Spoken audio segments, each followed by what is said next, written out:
So, good morning, ladies and gentlemen. How are you doing today? How are we doing today? Yay, there we go. I know, day two's always hard. People are walking in like, oh, coffee.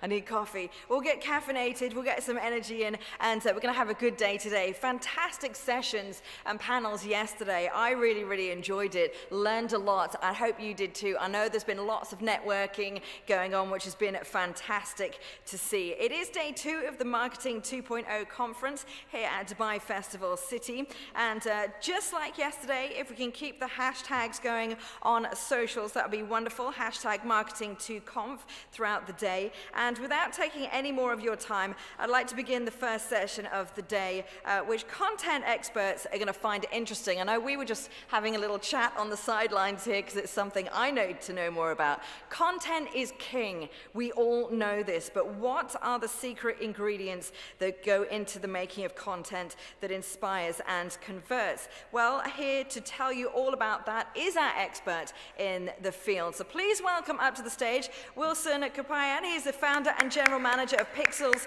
and Metrics, and he's going to be talking to you about writing for the reader, secrets of people-driven content. Hi, Wilson.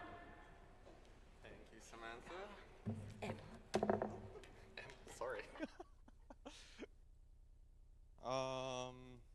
Hello and welcome to the second day, everyone. I hope you all got a good night's rest. I know Dubai has a lot to offer. I mean, I lived here a couple years ago and it was pretty great. Mic test. Is this working? Okay, perfect. So, my name's Wilson, for those of you who haven't met me yet, and I come from Pixels and Metrics. We are a digital services company based in the Philippines, and essentially our expertise is in web design, social media management, and content creation. However, like some of you from yesterday, we're pretty flexible.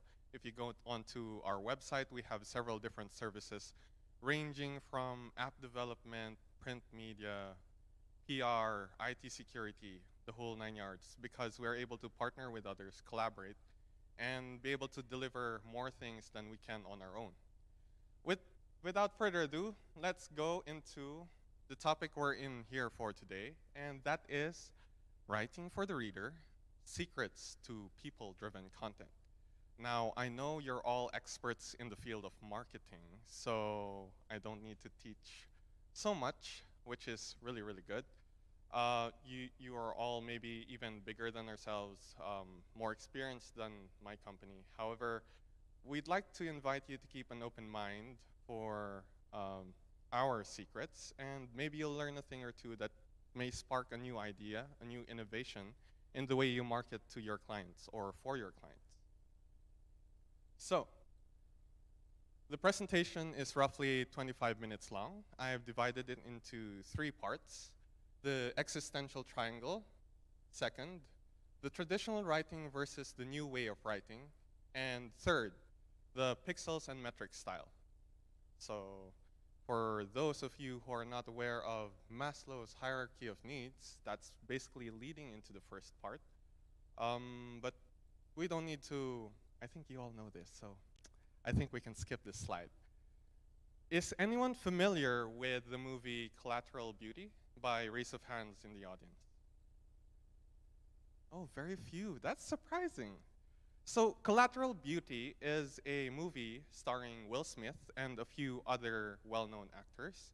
And it's basically about a New York advertising guru, Howard Inlet, who's basically reached the top of the marketing industry.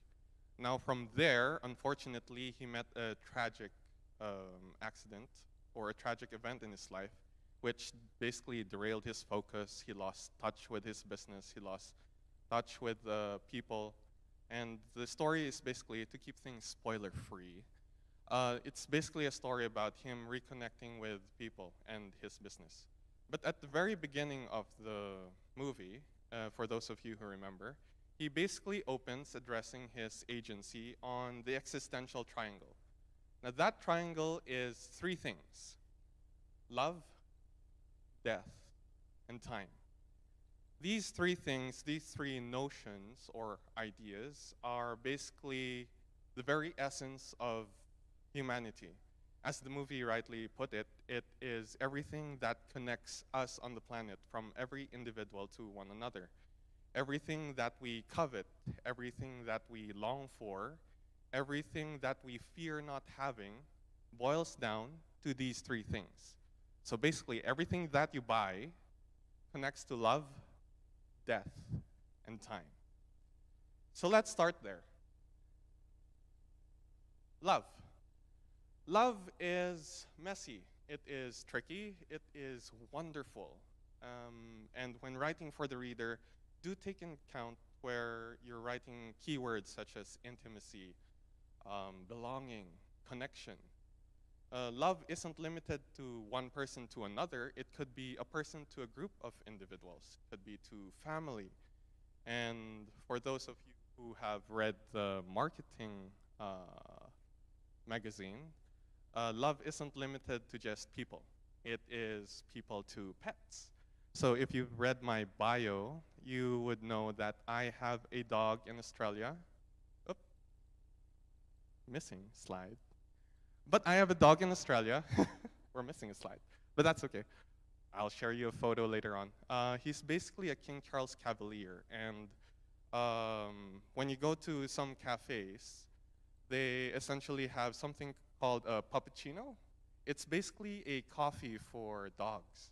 So it's not made out of coffee. It's basically lactose intolerant free milk.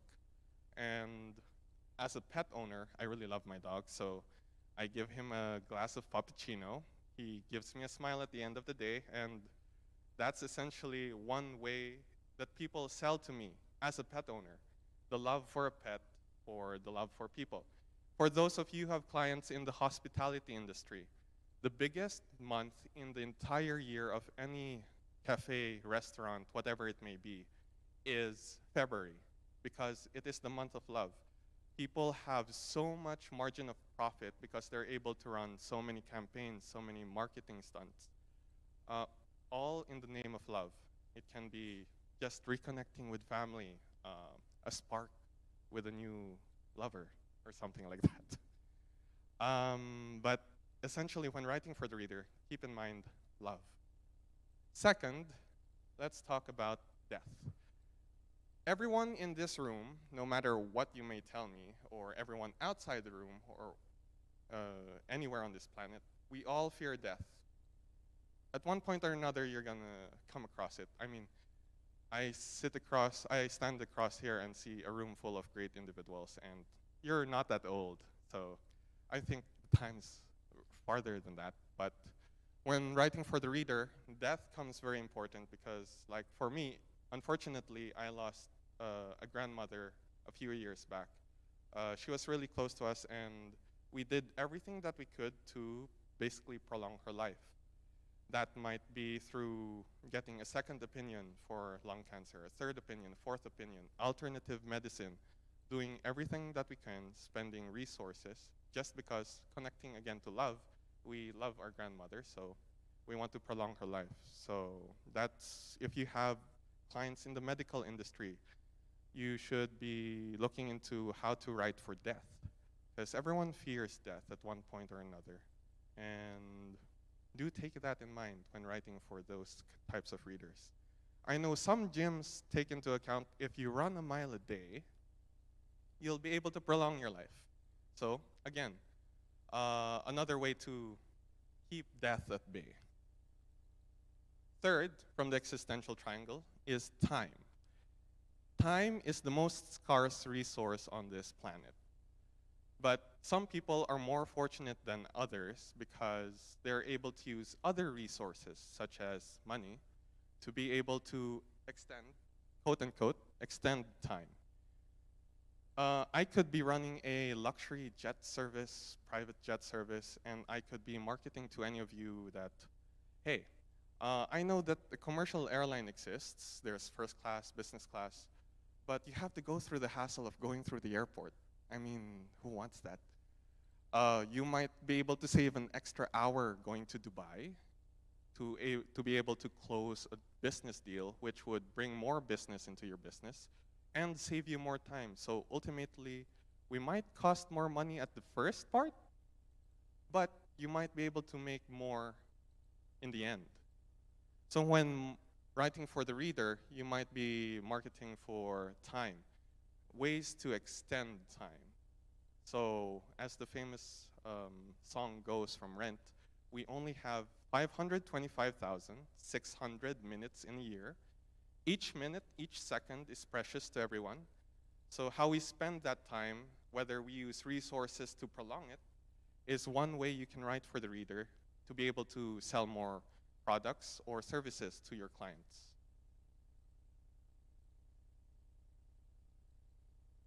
On to the second part. So there's traditional writing versus new writing. Traditional writing, most of you might know, would be creative writing, so poems, novels, books. But at Pixels and Metrics, we actually categorize anything on the more long-winded form, anything longer than 5 minutes, to be part of traditional writing. So that includes blogs, emails, and other various types. I'm not saying that any of you do it, but there are some marketing agencies out there that give this really long-winded forms of emails where it takes more than 5 minutes to read. If you're familiar with the acronym TLDR, too long didn't read, that's one of the things we're trying to avoid at Pixels and Metrics, because attention spans of people have dwindled over the past decade. I mean, if you go on YouTube, if you're going to place an ad, you have 5 seconds to capture the attention of someone before they skip it, right? So what is new writing? New writing at Pixels and Metrics includes headlines, hashtags, social bios. Social bios might be on Instagram. I think our social bio is, we are a creative boutique for small to medium enterprises. The social bios is basically even what you write on, let's say, online dating platforms. Let's take into account Tinder, Hinge, Bumble. To take someone's attention, not just through photos, but writing a good bio is one way you can connect to other people, and how you can also do it in business. That way, through Instagram, through LinkedIn, or other things, you only have a very short headline to capture people's attention. It's just the hook to get them in to look into you more. You don't have to put so much information of whatever you do. You just need them to be curious enough to take a look at you. Now, I might go against my own saying, because you might be wondering, why is script writing up there? Script writing or screenwriting, I believe, is the very future of marketing. A very bold statement, but even if it could be a few pages long, it basically distills into a 30-second ad, a 1-minute video, again, basing on the rule of Pixels and Metrics, anything less than 5 minutes. So to go into that, why do we think traditional writing is the old way of writing? There's so much information out there again. The internet has become so powerful, so accessible to every corner of the planet, that everyone is a website designer, everyone is a marketer, everyone is able to publish their own thing, do their own photos, do their own videos. If I were to Google how to be a digital marketer in this day and age, I'd receive millions and millions of results on Google, hundreds and hundreds of hours on YouTube, and if I were to go through all that, like the previous speaker yesterday mentioned, 6 months down the line, that's all going to be obsolete, or you have to relearn everything again. I think that's the advantage of Pixels and Metrics, despite being so young, because we're able to learn very quickly. And I encourage everyone to keep up to date.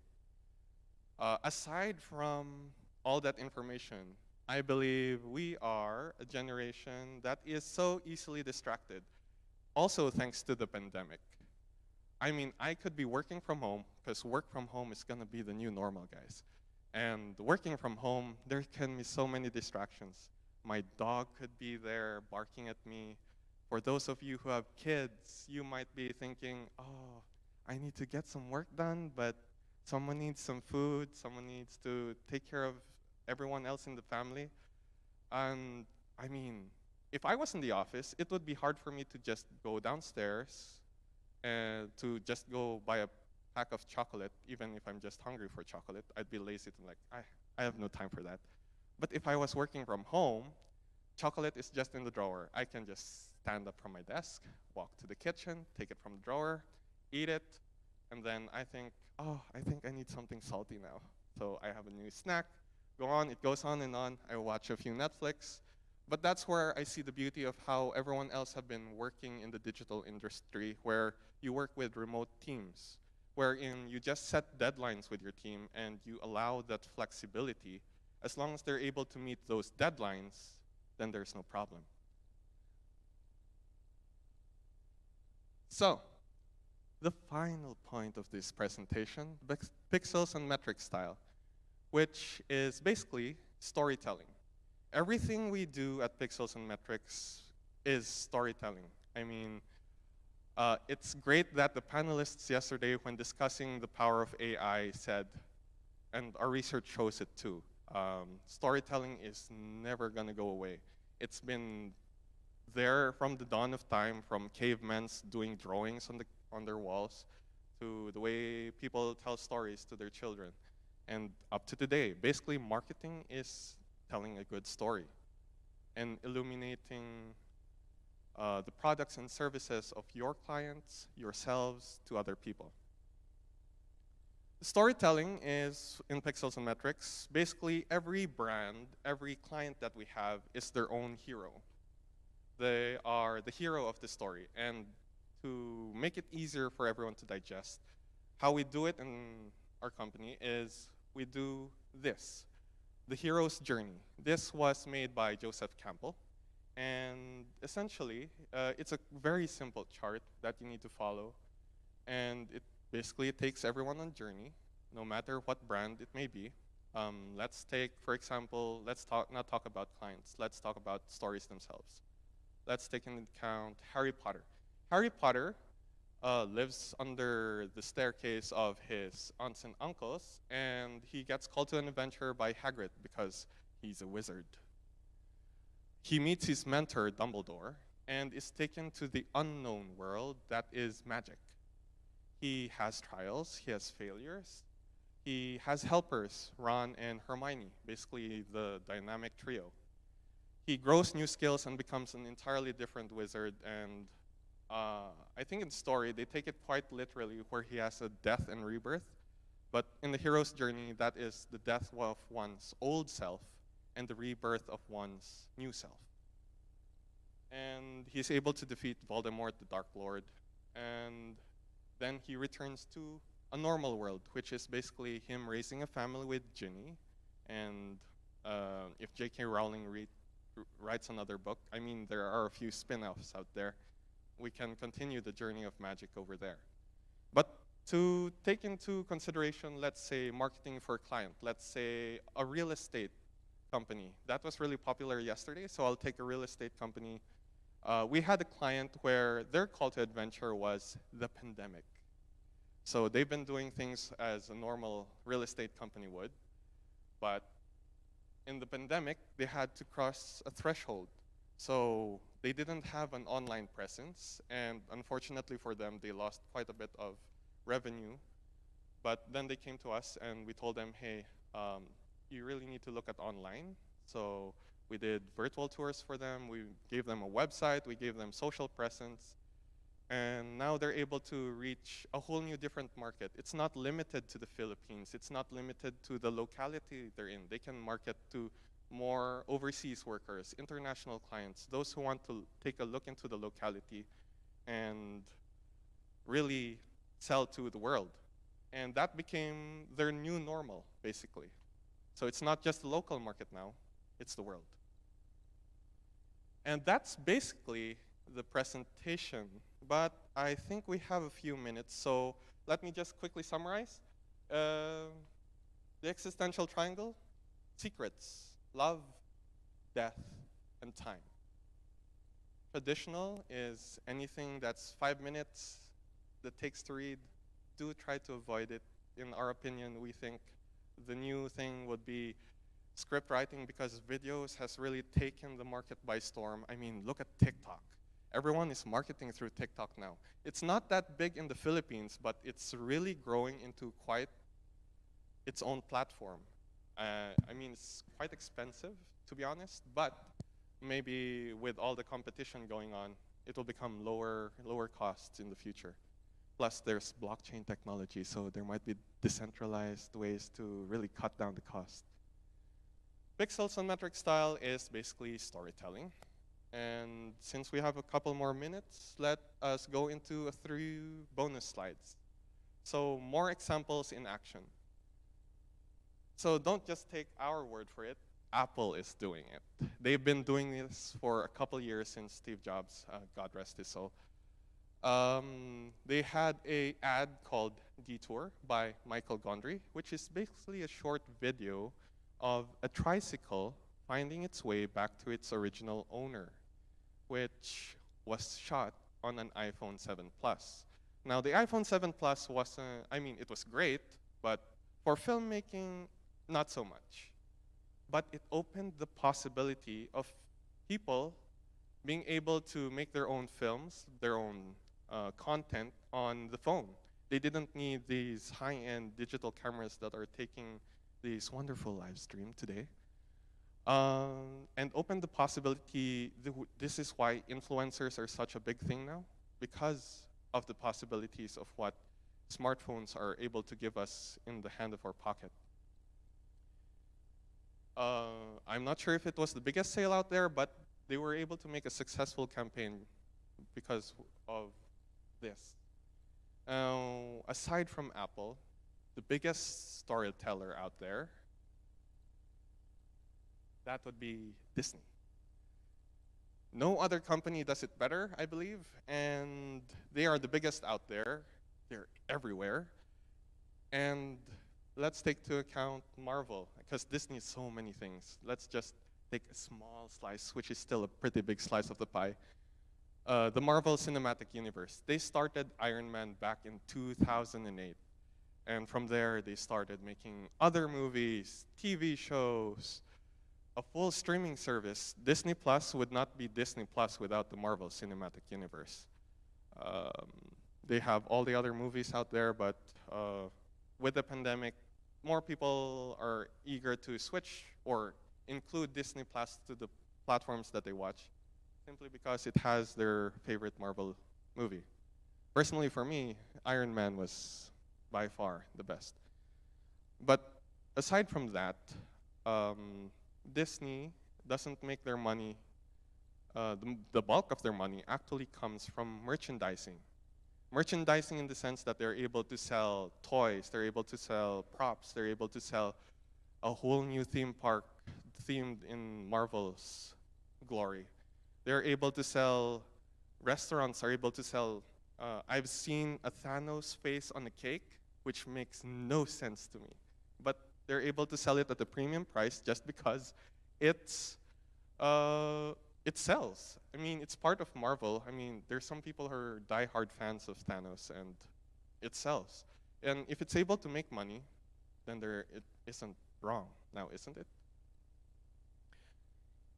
Still a few more minutes, so let's go through the story of pixels and metrics. Now, some of you might be surprised, but we're actually just over a year old. That doesn't discount the fact that some of us, well, the entire team has a average cumulative experience maybe of around 20 years. But maybe it might come as a surprise to some of you that we're just over a year old. Now, their journey started back in the Philippines in a very small office, about 20 square meters wide, with myself, Kurt, he is our web designer, Precious, our social media expert, and basically we had partners from around the globe to help us, like mentors, counselors, to help us really grow the business. And then we started to grow. We opened Pixels and Metrics USA, the IT security branch, all the way based in Atlanta. We had Brennan, who joined us in the Philippines, training to be our assistant manager. We had Daesol Kim. He's all the way in South Korea as our sales intern. So trying to learn how to do the business even all the way from South Korea. We had Danny, who was basically our content writer, doing writing for our website, for our blogs, for anything longer than 5 minutes. Then we had Rafael, who had over 35 years experience in the industry for IT and marketing. So he was our main guy for app development, actually. Then we had Emily, who was down under in Sydney, Australia. She was our graphics designer, and she actually designed our very beautiful logo. If you, I don't have it on the screen, but it's there in your magazines.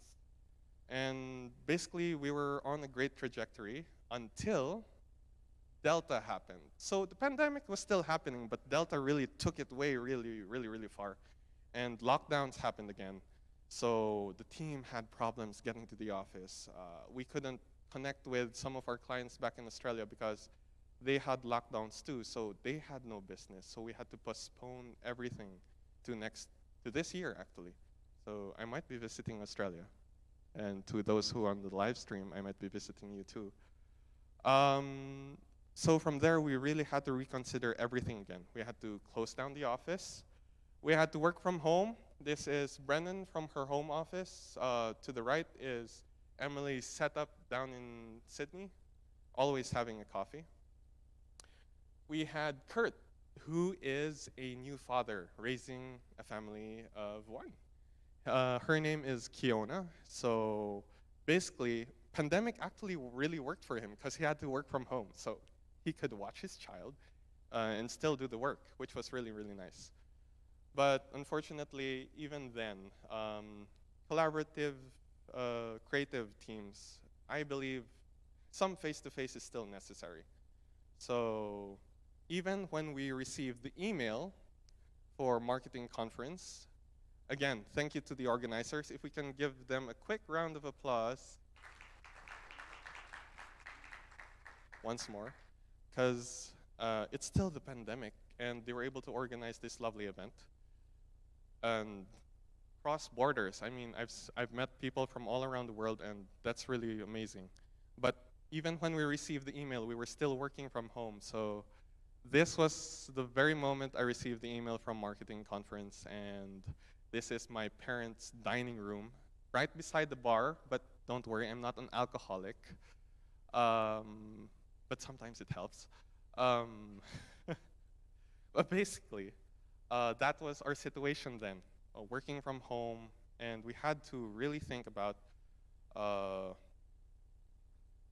having a new office. Like, we needed to come together as a team again. That way we can really collaborate and really strike things out.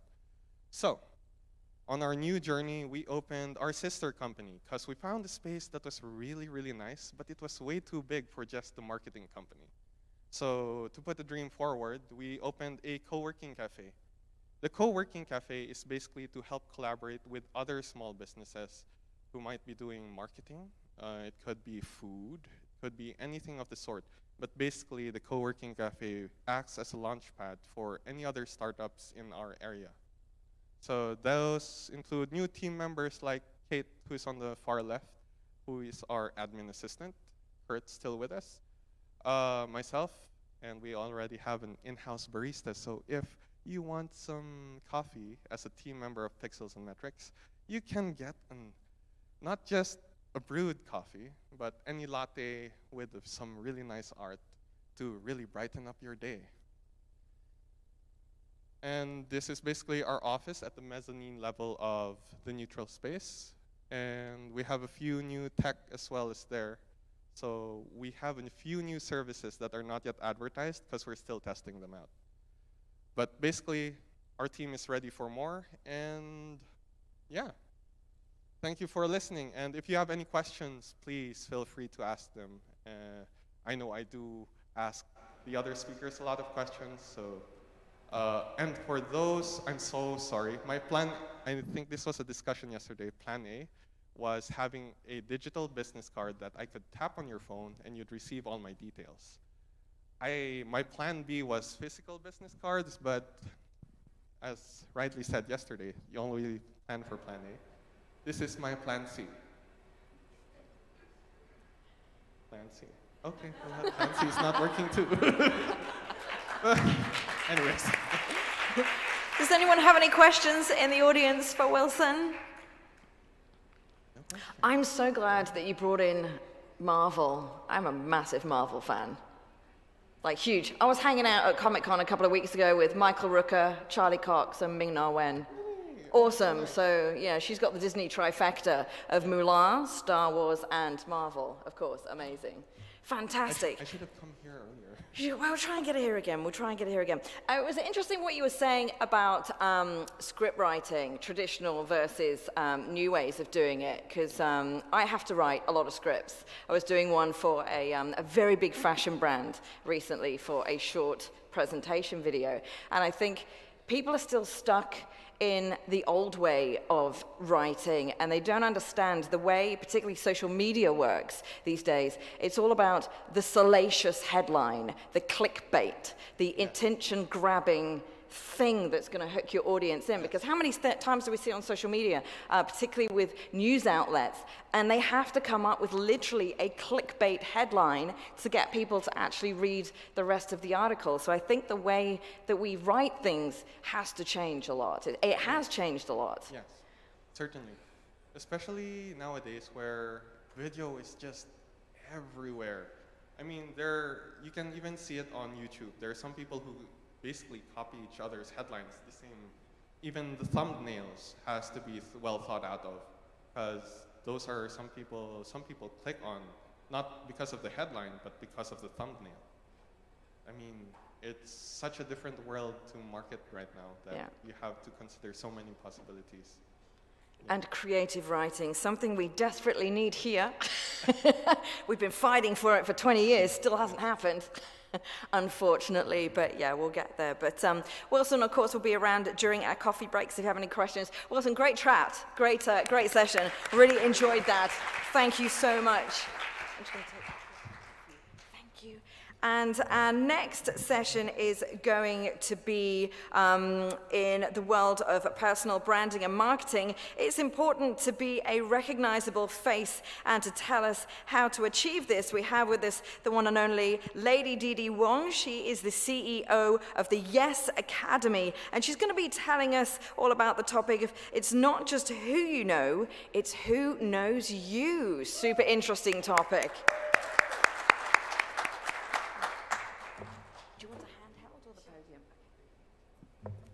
Thank you so much.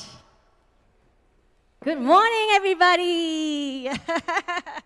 Okay, thank you so much to every single one of you. And I'm trying to look you, every one of you, in the eye to thank you from the bottom of my heart for choosing this session, choosing the Marketing 2.0 conference to be in today.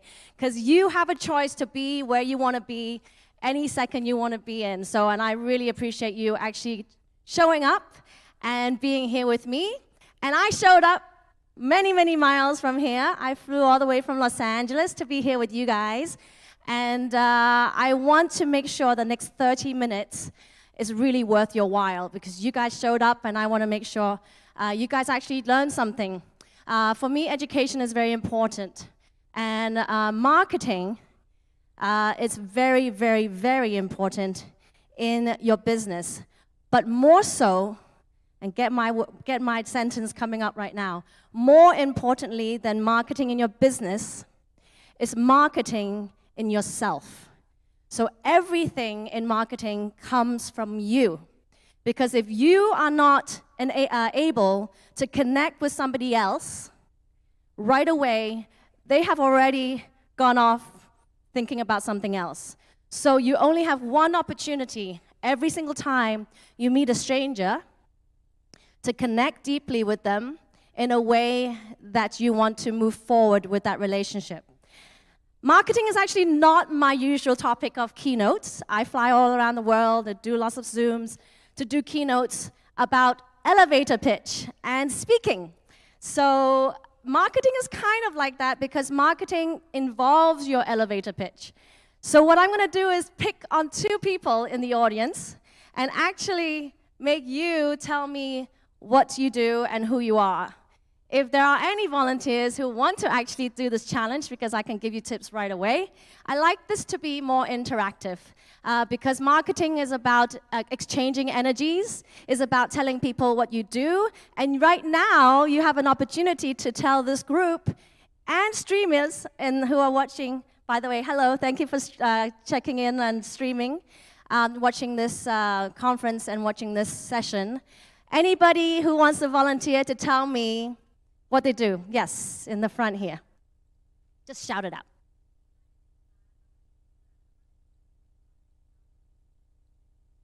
Beautiful. Okay, I'm going to critique you in a quick second, okay? Anybody else who want to take this challenge? Go ahead.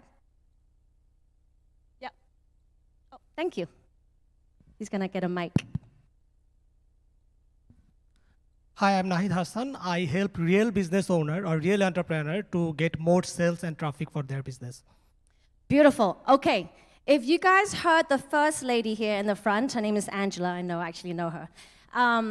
Her answer was more about giving you her title, what she does, and her job description, per se, in a very short time. The second gentleman over here actually gave you what he does to help people, right? So when you answer a question, when you meet people, and we're going to do this every single day, all day, right? Especially in a conference like this, people are going to ask you, oh, what do you do? Why are you here? Giving you those very open-ended questions for you to lead into marketing yourself, which is going into your elevator pitch. So if you actually go into it without using your titles, without saying, okay, if this is the very normal way for me to answer that question, a cookie cutter way per se, is, hi, my name is Dee Dee Wong. I'm living in Los Angeles. I'm from Hong Kong. I am an international award-winning speaker. I am a coach. I'm a TV producer, film producer. I'm an angel investor, blah, blah, blah, blah, blah. I can go on and on about my titles. But wouldn't it be so much more interesting and connect to somebody heart to heart if I can tell you more about who I am, not my titles, not my credentials, but connect with you on a human level? What I do to help people, right? So if I were to change that up and give you an example of how I would like to hear it from other people, and of course this is opinionated. Marketing is all perspective, opinions, so nothing is wrong and nothing is right.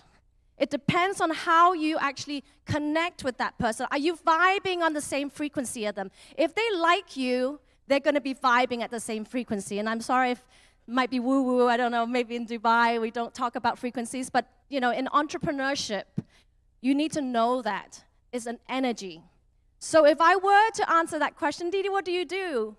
I would say, do you know that actually 93% of entrepreneurs fail in the first 18 months? Most people fail in the first 18 months of their first business or in their business in general. They decide to leave their paycheck-to-paycheck job and decide to go into business, become an entrepreneur, and actually do something and achieve their dreams.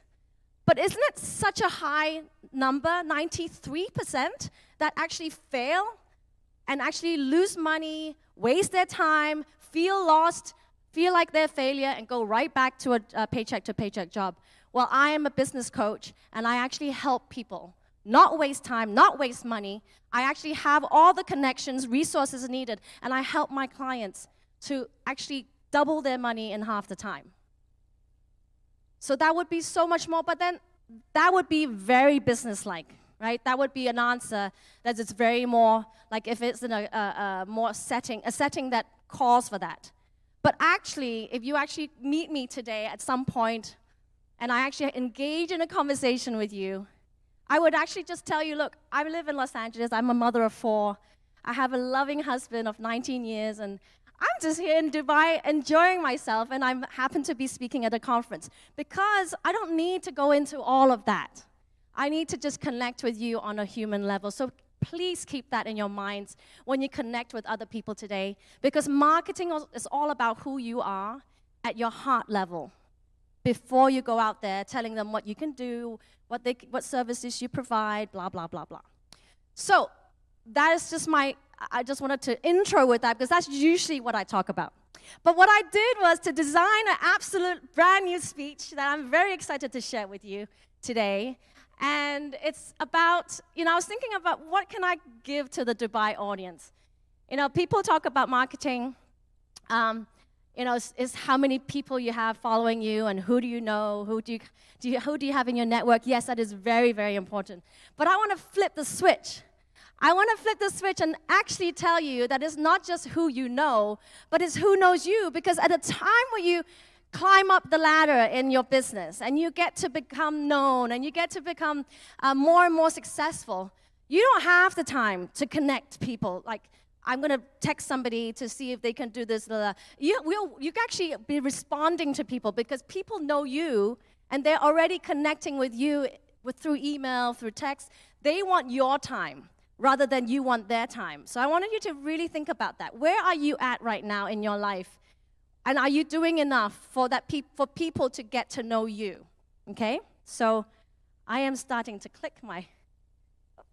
So let's start from the very beginning. It's a very good place to start. Everybody needs to know the definition of marketing.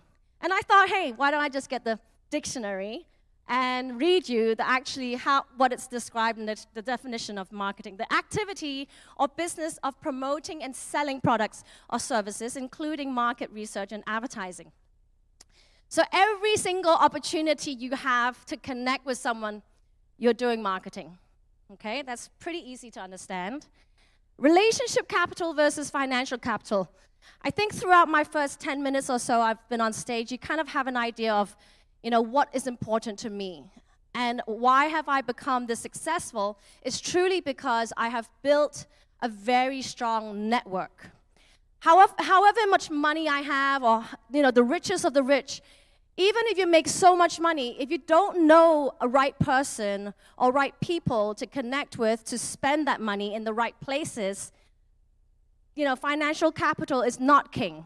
Relationship capital is king. Because if you know the next person and you don't have the money, but they like you, they want to help you, you're going to go further, right? So hopefully that really gets into your heart and understand that building your relationship capital, making sure that you actually connect to people and follow up with people, as well as keep in touch with people, it's very important. Okay, so I just kind of created this because out of my own experience of how I've built my success, I thought, hey, there's 3 categories of influence, right? There's neutral, there's credible, and an influencer. So every category has its own scale of 1 to 10. I want you to assess that for yourself. Where are you at? And in that category of credibility, credible, or influencer, from a scale from 1 to 10, where are you at? Because you can always grow. You can always get higher and higher in that number. Even for me, I'm working hard at being an influencer. I'm working hard at getting to that 10 level. So neutral, very easy to understand. You don't know anybody of influence, and nobody of influence knows you. You have spent no money on PR, social media, or marketing. You are just starting out in your industry that you are in. You have not attended any conferences, seminars, workshop, meetups, or online Zoom networking opportunities. And by the way, none of you are in this category. Isn't that good? Because I'm on stage right now, and I am a person of influence. And you have the opportunity to actually connect with me after the conference. And that is what you're here for. You want to come here to meet people of influence, people who can actually take you to the next level. And don't be shy. You come here, you show up. Don't just show up, learn, and then walk back into your office or home and just like, okay, I did that, and not follow up with people that you've met. You really want to take the whole of next week, actually, to connect with people you've met here and just say, it was so nice meeting you. When can we have a second conversation? That leads into something. So don't forget the follow-up. Okay, the second one is credible. You are starting to know more people of influence because you have read more about the top leaders in your field. You know them by name and then by face. You have invested a little bit in PR, social media, and marketing. You have appeared, now this is obviously pertaining to America because I did all the American TV channels, but obviously you guys in Dubai or anywhere you come from, you have your local channels that you know, so please put that in place. your local TV, been interviewed with people who have their own TV shows. Some people here have their own podcasts. Some people here have their own TV shows. So connect with them to see if you can be their guests. And obviously streaming shows, and you have been on multiple podcast blogs and become a best-selling author. Now, best-selling author part is very important because it's really what in America we call a glorified business card. So you really want, even if it's one chapter co-writing with other people, it's still really credits you as a best-selling author. So that's something to think about. You have made lots of effort to attend networking events, conferences, seminars, meetups, online groups, and you have really grown your list to about 5,000 plus. These are people who you know and you can contact. So this is the part where it is who you know. So if you know and you have people in your list, keep in touch with them, write them newsletters, write them what's going on in your life, and write them what opportunities you're engaging with that you can include them. And then lastly, you are still building your social media followers, around 5,000 to 9,999 followers. So that is a place where you're pretty good if you are in the credible category. You're really making a mark on the world, people starting to get to know you, and you're starting to get to know people who like what you're saying and enjoy your philosophies and your vibe, and they want to follow you. And then the last but not least, of course, is the influencer category. You have become a person of influence where people know you by your face and your name and what you're known for. Now, of course, I said earlier, as a scale of 1 to 10, 1 being that, yes, you're known in your community. So perhaps you have just won an award within your company.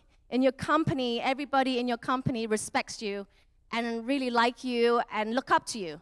Now that is probably on a 1-2 level of an influencer because you're influencing people that you're hanging out with daily.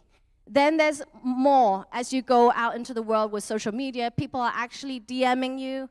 People are actually writing to you and asking you to take your time. So you're starting to grow your fame, I guess. I don't like using that word, but your fame, well-knownness.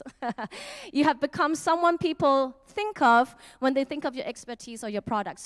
So as I say all of this, I really want to explain to you how I built my life and my success and my career in just the last 6 years. 6 years ago, I had my last 2 babies. I am a mother of 4, and my twins, they're now 6. So at the age of 8 months, when I decided, okay, I think I'm done with having any more babies, and I actually finished breastfeeding them, and I'm like, okay, I'm done. I don't need to be at home all the time anymore. I really had an intuition, had a gut feeling that I want to get back out into the world. But at that time, I didn't know what I would do. I did have a yoga clothing in fashion, a yoga clothing brand in fashion, but I was kind of part-timing it. I really wasn't putting my heart into it, and I was really bored of doing inventory. Extra small, small, medium, large. Extra small is not small enough to Asia. Extra large wasn't small enough for America. I was like so done with it, right? So I had my 40th birthday 6 years ago, so I'm 46. And I asked a bunch of friends to come over and write one word to describe me on a rock, so that I put them all in a vase. And in days that I feel sad or miserable, I could look at those rocks and actually remind myself that I have friends who love me. And so they wrote different words. And one was, get S-H-I-T, done. He used 3 words. And I was like, okay, well, you know what? That has to be one of my fortes because I truly am very good at getting stuff done, and being a mother of 4, you know, I have it all organized. I can time the baby's feedings right and change diapers and still make a mark on my older children and be able to connect with my husband. So I'm good at that. So what I want to say is think about what you are good at. What are you naturally good at? And market the hell out of that. So for me, it's like, okay, I went back out to the conferences just like you are right now, sitting in front of a speaker. I went to many, many conferences, And I picked the speakers that I really liked. I start really looking at who out there is speaking and coaching and doing the stuff that I would really see myself doing. So the next step was to hire a mentor, to go to a speaker after they spoke and just say, hey, I really would love for you to be my mentor, which I found my mentor. So then within that time, I paid for this mentor to help me do sessions and stuff like that. And because of his belief in me, he was able to refer me out to do different things, from being in a movie, I'm in a movie called Impact, which is a documentary that chronicles my speaking career. And really, it was only done in about 5 months or so, the movie. And you will see me extremely green on stage, which just meant that I couldn't even say the word motivational, to all the way 5 months later, I was stepping on the United Nations stage in front of thought leaders, and I was extremely scared, but I did a phenomenal speech. So you'll see that in the movie, and it won us a lot of different awards. But that was really building confidence. So what I want you to think about is I'm telling you these stories, it's really through storytelling, like Wilson said earlier, that people will get to know you and trust you and actually listen to your words and take your words away to do something great with it. Because you're not just sitting in a seat and like, okay, I like her, she's great.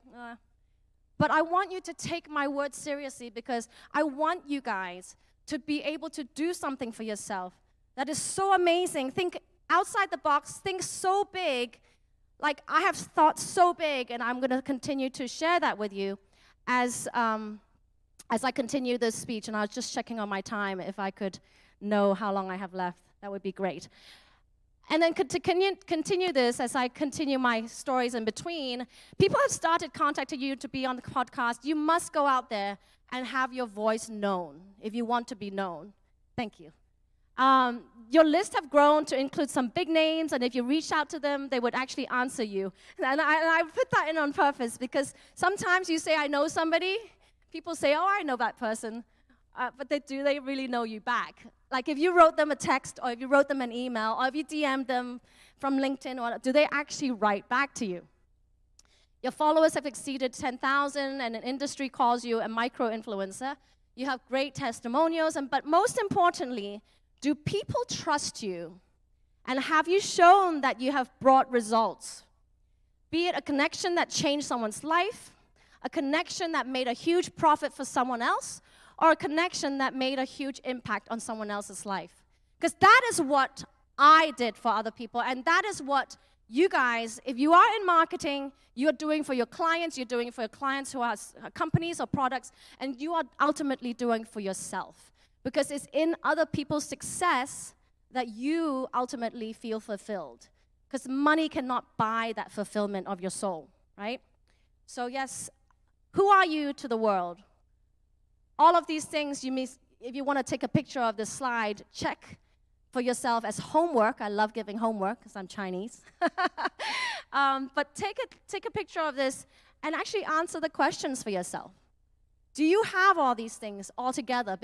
Or have you done all of these things for your clients if you are a marketing agency, right? So I won't go through that because I only have 5 more minutes. So I wanted to really take the speech to make it fun. I like fun. I like having fun. And so in everything I tell you, yes, it's very serious, and yes, marketing is a huge topic in business, but it's in visuals, right? Like Wilson said earlier again, like videos, pictures is where people light up, because picture, what is that saying? And a picture means 1,000 words, 1,000, like something like that. Anyway, so it's in a picture, and the feeling that you get from a picture that's going to make you probably remember my speech. So I thought, hey, wouldn't it be so fun? Because I live in Hollywood. I live in Los Angeles. I am a TV and movie producer. I get to meet a lot of amazing people around the world by speaking. And just to share with you, really only in 6 years that I've embarked on a new career and still running a show at home with my 4 kids under the age of 11, that I'm able to achieve that with all that I've got going on. So you can achieve that for yourself, and you can achieve that for your clients who are paying you to do so, right? So in my fun life, I've met people like Ellen DeGeneres, Some of you, I don't know, hopefully you guys will know all these famous people from America. Paula Abdul and Mario Lopez, who's one of the biggest hosts in America. Robert Kiyosaki, does anybody know him from, Rich Dad, Poor Dad? I did a documentary with him that won the Telly Award recently, so you can watch that on Amazon Prime. It's called In Case You Didn't Know with Nick Nanton, featuring Robert Kiyosaki. And he tells you his story about how he became a real estate mogul. And then I thought I'd put Naveen in there, since I know there's a huge India community in Dubai. Because Naveen Jain, Jain is his last name, he's a huge tech mogul. And he used to own InfoSpace and, really helped a lot of people in the tech space. Got to meet him.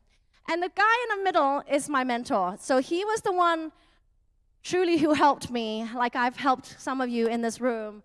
And I felt like I just want to be Dave Meltzer, Didi Wong to my clients. And I want to pay it forward. So he was a huge influence on me. Obviously, you guys know Tony Robbins on the right, on the bottom right. And then on the top is Derek Brooks. He's a Super Bowl champion, big name in football. And then this lady here on the left was the last time I came to Dubai. She's the Princess of Norway. She's actually the daughter of the current queen. So, I am meeting people in influence, but I don't treat them as if they are weird or they are, high up on the pedestal. If you just treat each one of these people, including all the people I'm showing you, that you are just who you are, and you have confidence, you build your own confidence, inner self-confidence, you can actually connect with anybody in the world. So during pandemic, obviously, we're on the Zoom all the time. I got to actually speak in Andrea Bocelli's foundation New Year's Eve party. So that was really cool for me because I did not go out there to find this. They actually found me on Instagram. So it's good if you know you're building your Instagram really well and you are truly representing who you are in your pictures and your videos and your lives, then people will connect with you and actually want to find you out. On the left is Lamborghini. I got to meet him in Italy. The Lamborghini, he's the son of the one who's dead. So he's Lamborghini currently. And on the right is Salvador Ferragamo. We actually got to live in his estates in Florence. So I got to meet him and his fashion store and all of that. That was so fun. And this was me when I got to speak in United Nations. And my name in lights, I was in the Times Square TV show.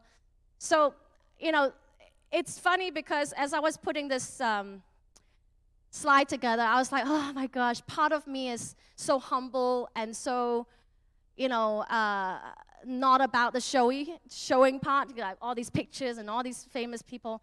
But the other part of me is like, you know what, I need to own it. I need to own it because this is what I have lived and this is what I've built and this is what I'm trying to teach you, that you need to be confident enough, that's not boastful, that you're confident that you can actually go out there and tell people what you do.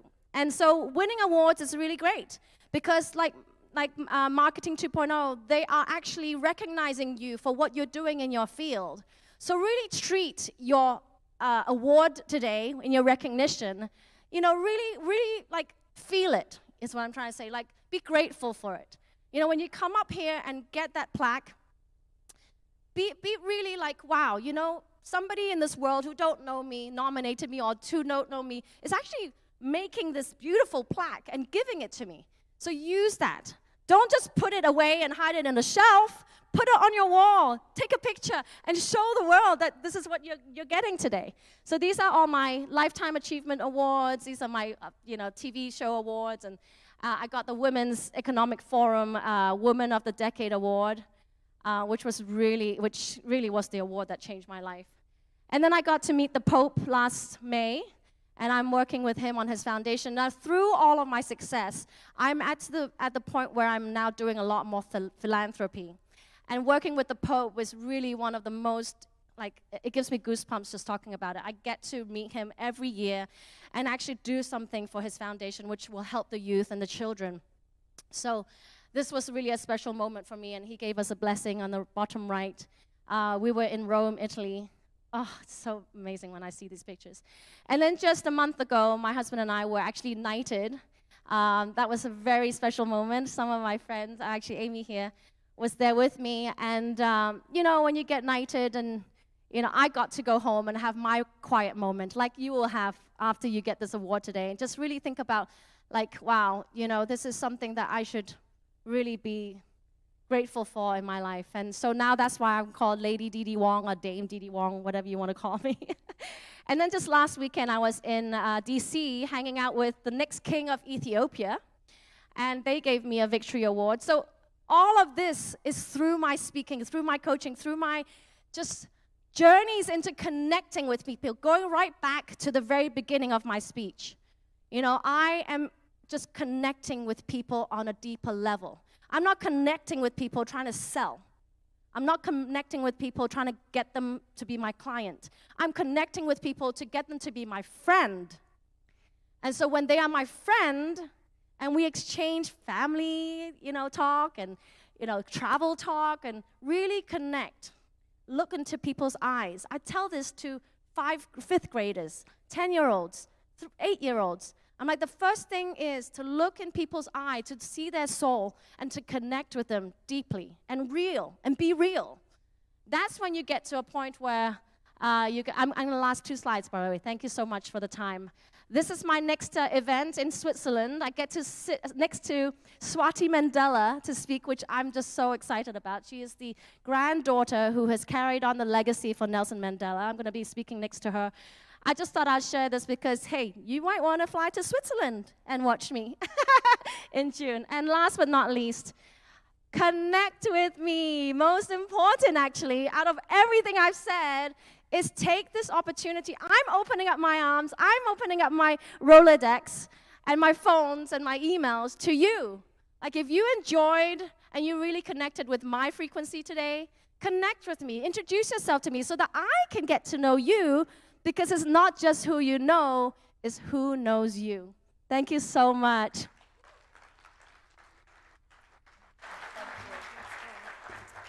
Thank you, the wonderful Dee Dee Wong. What a great presentation. Absolutely love that. And she's so right on all of that. It is now a time, of course, to celebrate you, to celebrate some of you for your incredible contributions, being stalwarts in the marketing and advertising sectors. And these names have rewritten the old rules of marketing, and we are proud to have you in our audience today. And to present our next set of awards, I'd like to welcome up to the stage Kamal El-Araga. He is the head of data and tech at Havas Middle East.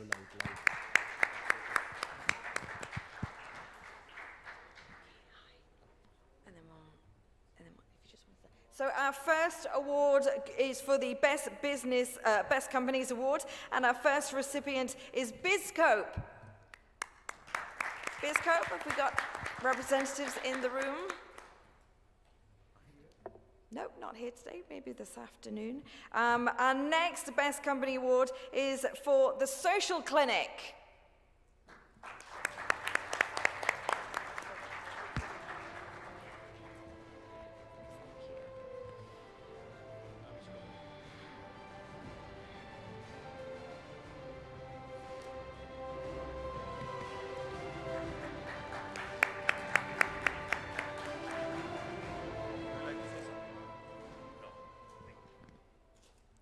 And we move on to our Outstanding Leadership Awards, and our first recipient today is Abdul Rahman Atif.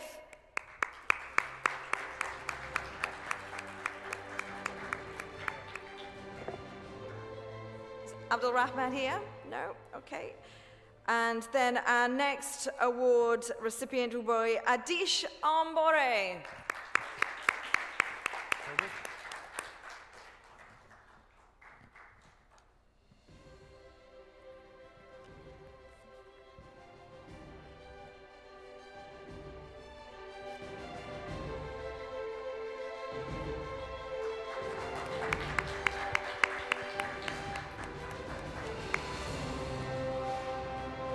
I would like to,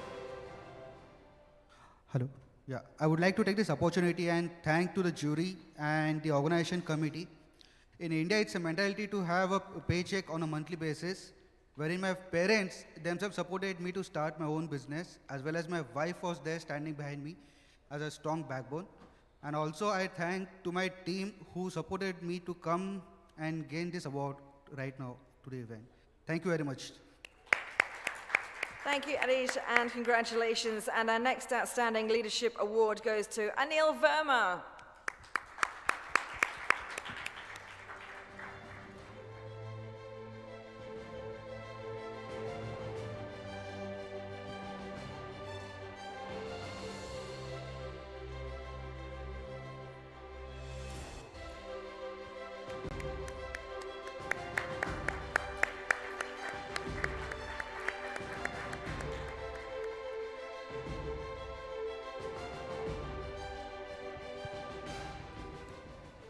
Morning, everyone. I would really like to thank Marketing 2.0, and I would like to dedicate this award to my parents and my whole Om Enterprises global team who has worked hard for the past 15 years with me to come up here. Thank you all. Thank you. Congratulations. And our next recipient is Bhavesh Thakur.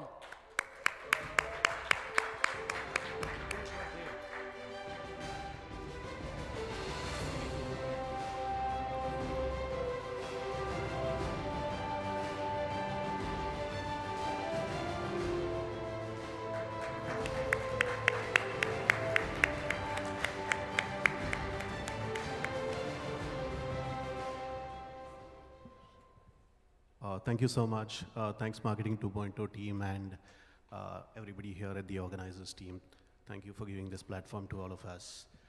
I'm quite humbled to be receiving this award, and I can't be more thankful to my, all my past organization, my bosses, my team and my colleagues.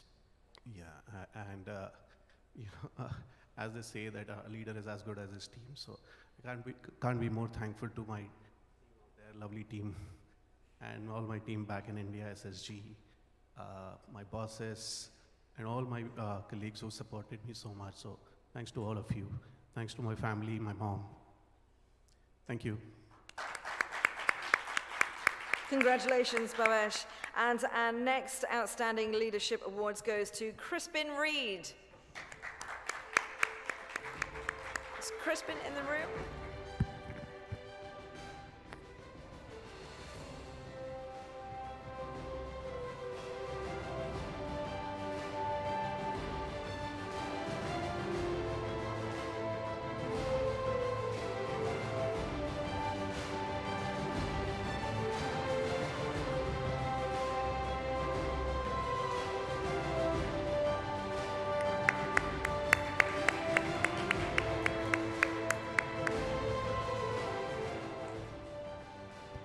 Congratulations, Crispin.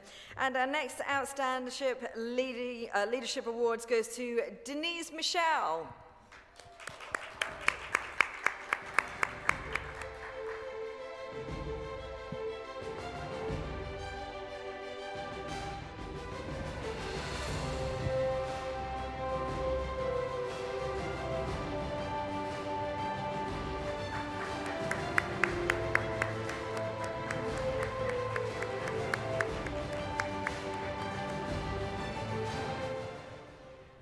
Thank you so much. Lady Dee Dee, I don't know where you went, but I want to thank you so much for nominating me. This is a really big deal. In a lot of ways, I'm a self-love expert, and this is a really long journey to get to where I am and for the work that I do in the world, and it's all because I did the work on myself so I could help others rise. And my mission is so other people can feel that love within themselves, so we radiate love into the world, because I really, really, really believe that love is the most powerful medicine. And when we can tap into our love, we can tap into our passion, we can change the world. And I feel like all of us here are on this planet with purpose and to make a difference. And mostly I want to thank my mother, who passed away from COVID in 2020, that this award is being received just after her 77th birthday. What would have been? So thank you to everybody, and thank you to Marketing 2.0. This is a really beautiful experience. And everybody who's here, remember, we're here for a reason. And it goes much deeper, just like Lady Didi said. It's about connection. And I receive all of you, and I would love to meet all of you, many of you. So blessings, thank you. Congratulations, Denise. And our next winner of the Outstanding Leadership Award is Farshid Raj.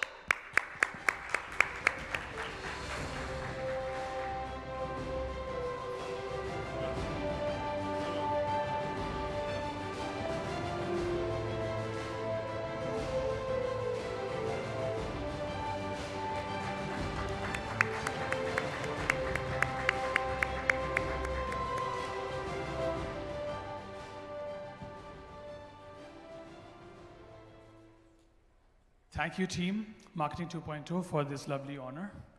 Thank you to my wife, Pooja. She's sitting right there. Thank you to my family, my friends, my colleagues, and my teammates who helped me grow, for all their love and support. This business is about people. It's good to see you all over here after a gap of 2 years. It's good to see events like these back in action. As they say, the show must go on. So thank you so much for everything. Thank you so much. Congratulations. And our next award winner is Gaurav Dubey.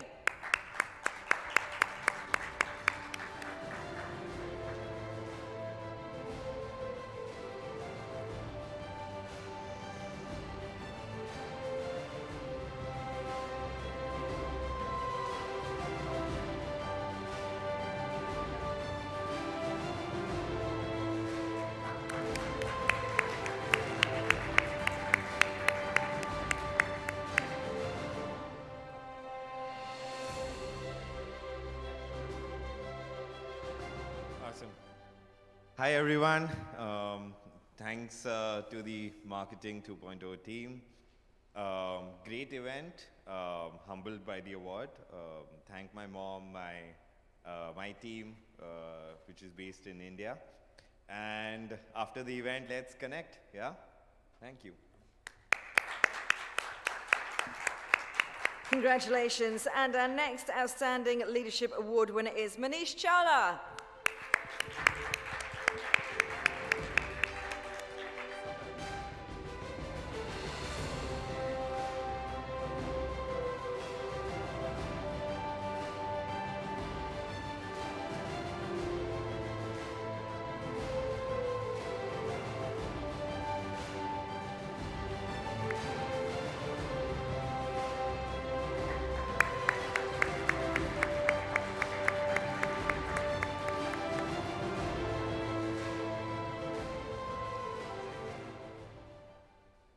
Good morning, Dubai. Thank you so much, Marketing 2.0, for bestowing this honor. An award like this is never a destination. It surely is a testimony that all that we are doing, we are on the right path. And so many lovely people have got this award. I'm delighted that Custage Marketing Solutions, based in Mumbai, has gone miles. We've created platforms like the Polymers Communic magazine, the Purify Conclaves as marketing and advertising platforms. Disputed leadership in India, and I'm so glad for a global presence over here. As I sign off, a bow to the Almighty, a warm hug to the family, and a big thumbs up to my team for taking us here. Thank you very much. Thank you, Manish, and congratulations. Our next award winner is Man Gandhi.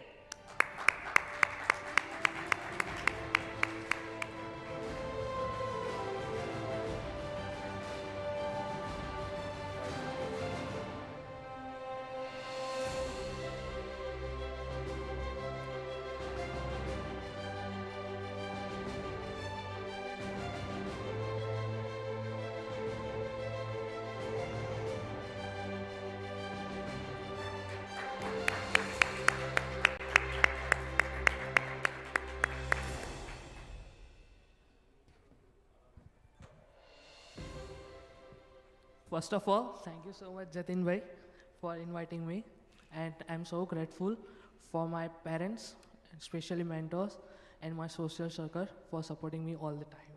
Thanks. Have a nice day. Congratulations, and our next winner of the Outstanding Leadership Award is Manoj Chandra.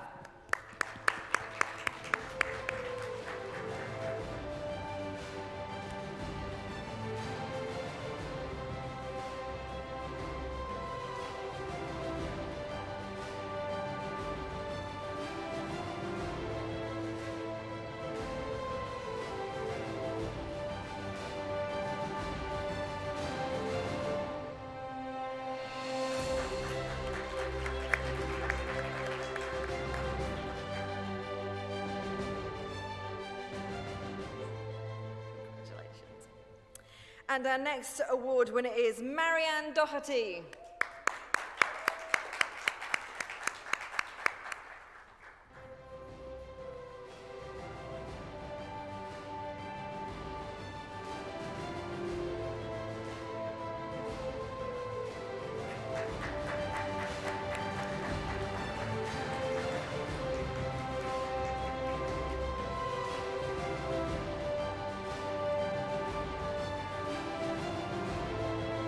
Wow.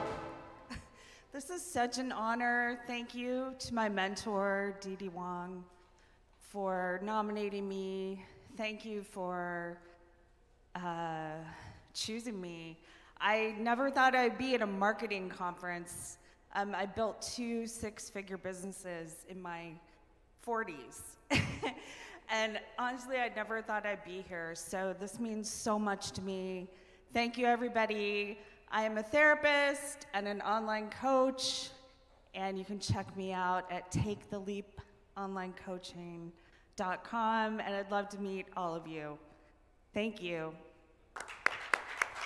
Congratulations, Marianne. And our next Outstanding Leadership Award winner is Neil Patel. Is Neil here? No, okay. So then our next award goes to Rakhi Basu.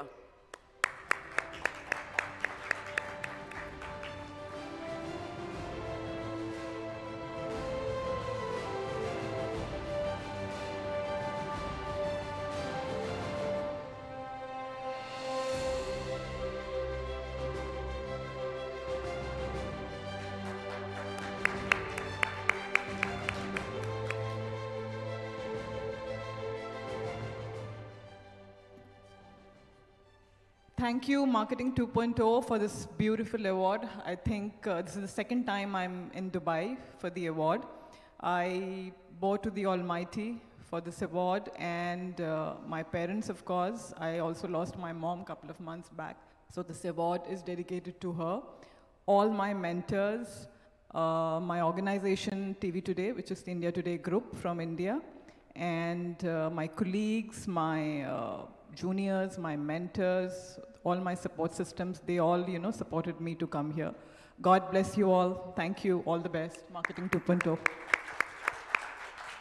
Congratulations. And our next Outstanding Leadership Award goes to Oded Farkash.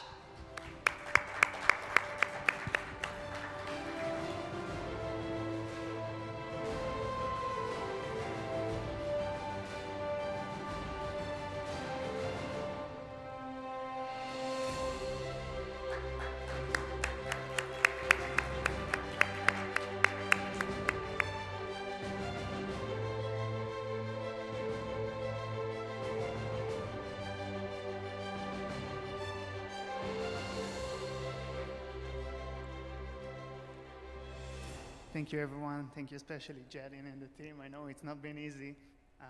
And I'd like to thank you all. It was great meeting you all. And I personally just feel I just got started. And I know among all this crowd, a lot of you feel the same way. Let's keep in touch and see where we're at in a few years. It's going to be a very interesting ride. And happy to meet all of you guys. Let's connect. Thank you. Congratulations. And our next Outstanding Leadership Award goes to Salah Haig. Is Salah here? No? Okay. In that case, our next award goes to Surab Mishra.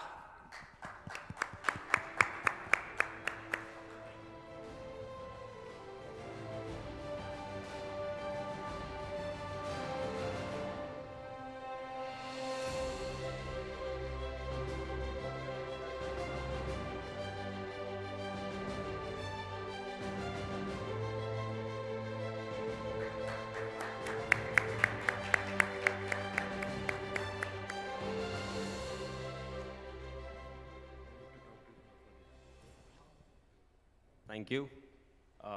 Thank you, Marketing 2.0, for this honor. This something really lovely. So I would like to dedicate this to all my ex-bosses. Thanks for setting those targets. So they, they kept pushing us.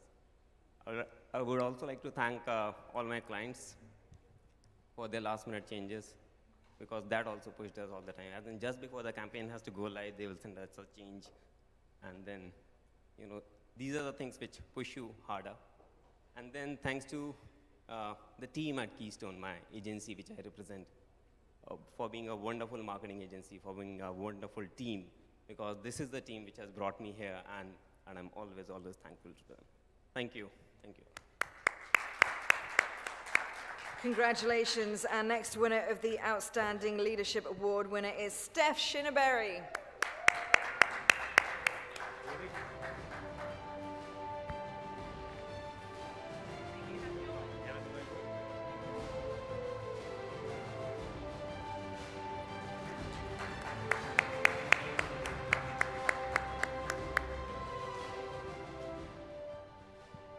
Hey guys, so it's really surreal for me to be here.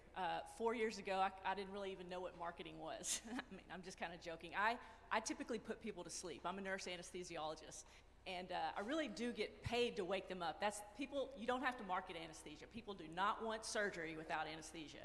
So this has been a really cool journey for me. I want to thank Marketing 2.0 for the award, and I want to thank Dee Dee Wong for the nomination. So I have a great job, and I really love what I do, but there was always something missing. I knew there was something more that I wanted to do. And a few years ago, I started online coaching, trying to help people figure that out.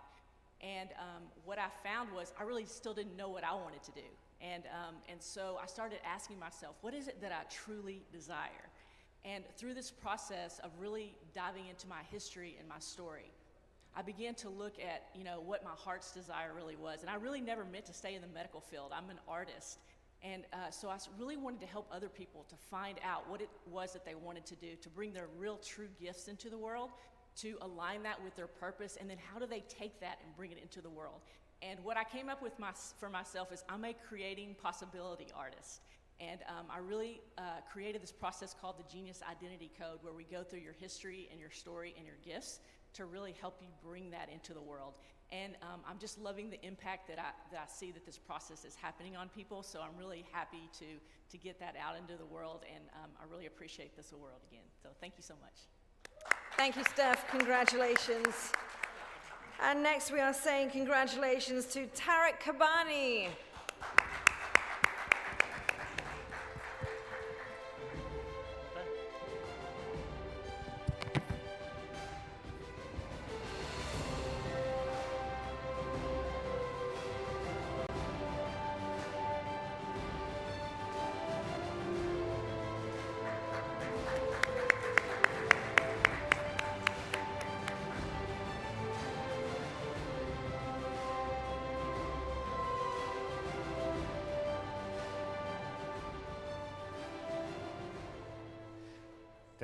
Thank you for this opportunity. I want to thank my team for the continuous support. Thank you, everyone. Thank you again for this great opportunity. Thank you. Congratulations, and our next Outstanding Leadership Award goes to Vilma Matilla.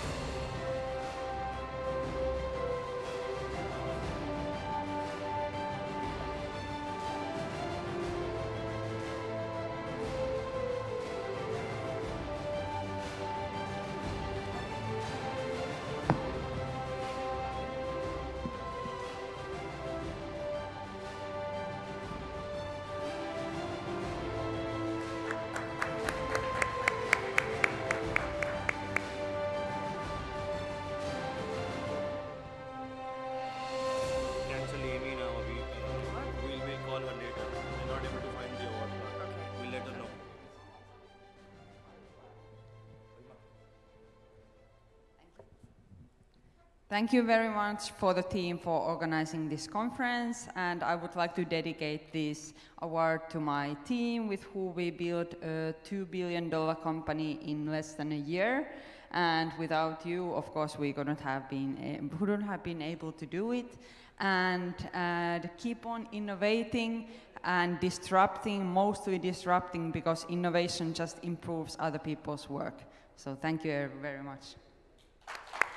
Thank you so much. Congratulations. Don't forget to take your award with you. Don't leave without that. It's the most important thing. I know. And finally, we'll give out a Next Best Company award, which goes to Manga Productions.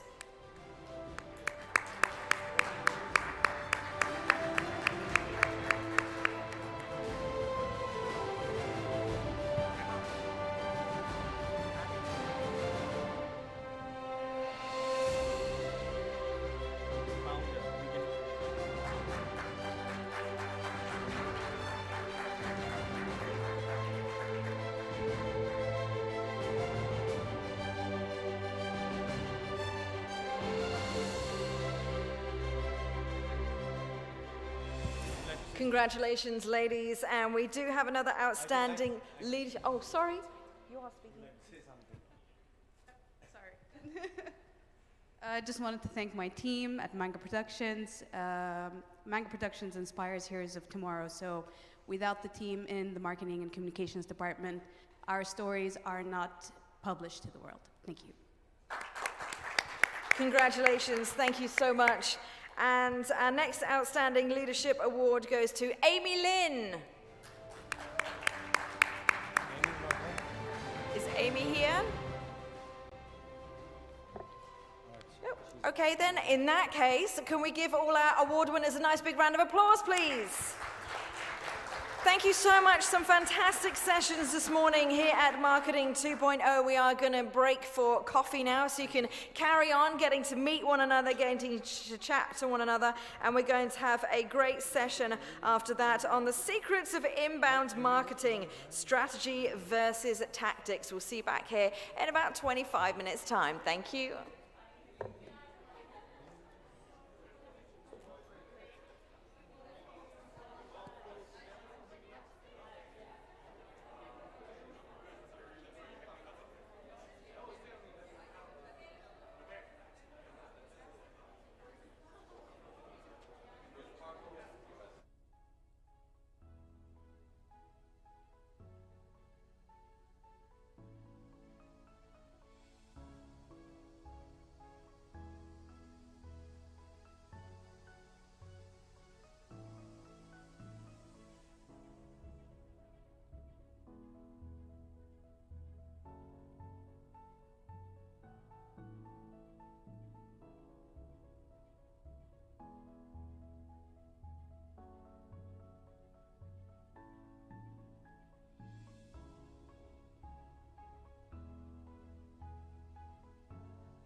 Hello.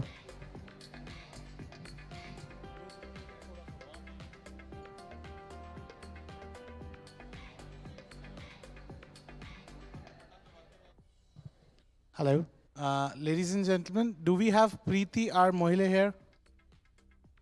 Do we have someone with the name of Preeti R. Mohile?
So welcome back, ladies and gentlemen. How are you doing this morning? Have we all got coffee?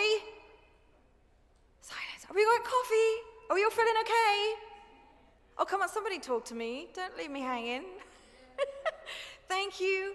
These guys will talk to me, it's fine. Welcome back to the next sessions of Marketing 2.0 conference, and we're going to get straight into our next sessions, discussing the secret sources of creative inbound marketeers. Our next speaker is going to bring up the never-ending tussle they experience when choosing between strategy and tried and tested marketing tactics. So please welcome up to the stage Nahid Hassan, CEO and Managing Director of Biscope, who will be discussing the topic, Secrets of Inbound Marketing, Strategy versus Tactics. Come on, guys, I need some applause. Thank you.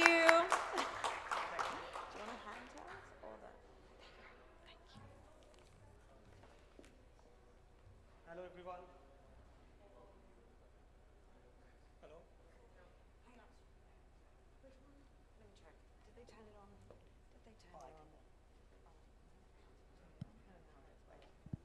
There we go. Hello, everyone.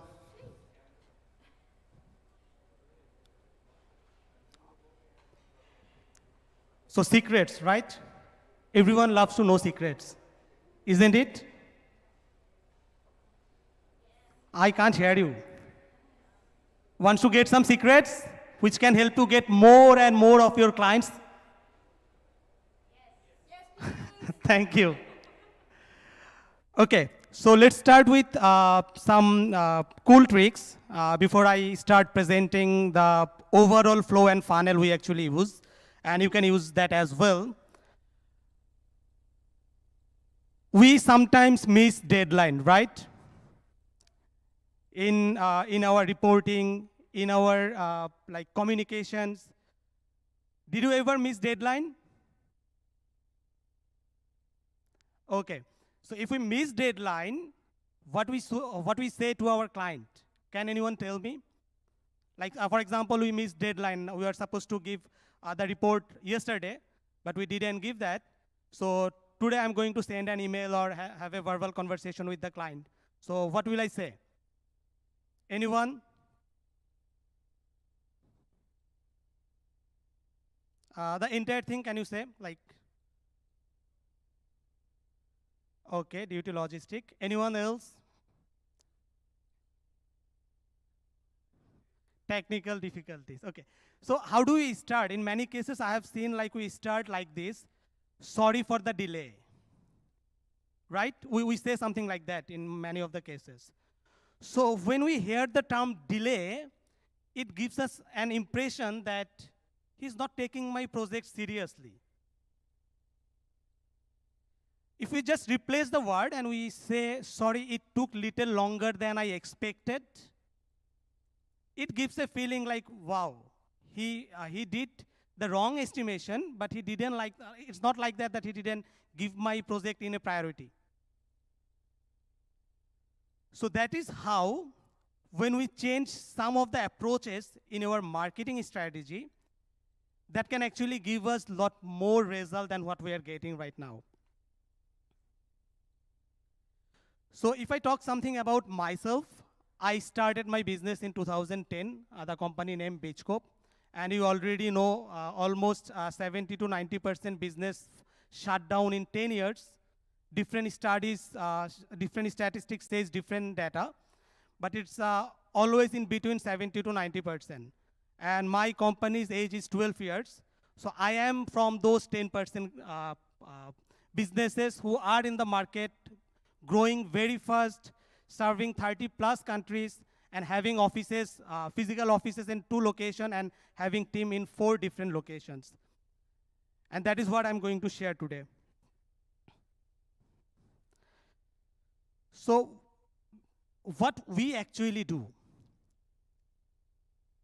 we help businesses getting more traffic, more sales through inbound marketing. You do inbound marketing, right? How many of you are getting most of your clients through inbound marketing? Can I show your hand?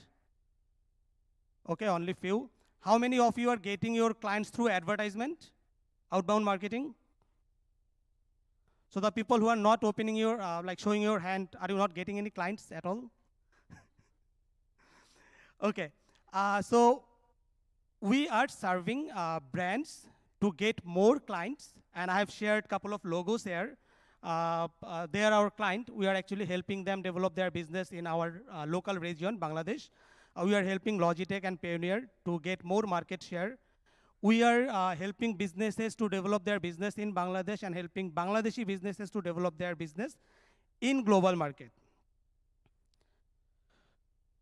So just sharing one cool inbound marketing tricks. If you see like what we provide service, we provide SEO, social media marketing, influencer marketing, video production, digital content creation, and web design and development services. So we try to find some other opportunities which are also targeting the same types of customer, but not competing with us. So our core expertise is getting rank. We can rank any website if the site is competitive, keywords is competitive, so it will take more time. If it is less competitive, it will rank faster. So we try to identify what are the keywords we can target which will help us get more traffic. We are not providing those services, but those are still beneficial for our business. So we try to identify some scopes there. We try to come up with a keyword, how to, what's the process of getting IPO in Bangladesh. We created a landing page on that. We tried to find more keywords opportunity, payment gateways in Bangladesh, VAT management software in Bangladesh. So in this three scenario, one thing is common. They are the business entities. If they want to go to IPO, it means they are doing very good in their business. If they are looking for a VAT management software, they are in the business. If they are looking for payment gateway solution, they are in the business. So what we wanted to do, we wanted to make sure even these are the services we are not offering, but if they want to get information, they should get it from our own website. So what happened? We are on top for these keywords. People are searching with these keywords. They are visiting our website. They are consuming information from our website, and our pixel started tracking them. As their business, so right now maybe they are not looking for digital marketing solution or SEO solution at all. But the solution we are providing, any businesses who wants to grow their business may try this. So we are getting more and more traffic in our website. Their businesses, they are looking for the different types of information, and we are providing those information. It is helping us in few different ways. First, it is this kind of posts are actually giving us 23% traffic of the overall traffic we are getting. 23% are getting from this kind of post. The total leads we are getting for our sales funnel, 7% are coming from these types of posts. 2% of the total customer we are getting from this kind of post.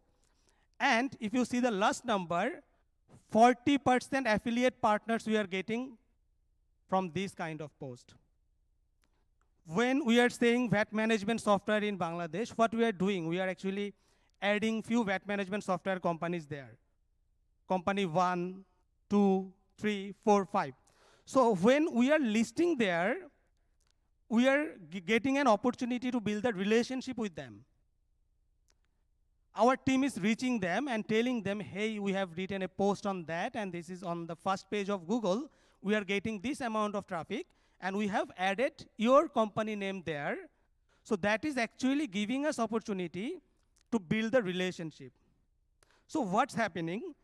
When they are getting customer, they are trying to forward customer to our end, because this post were able to help us to build the relationship with them. So how many of you are aware about or know like the differences between tactics and strategy? Anyone? What is tactics and what is strategy?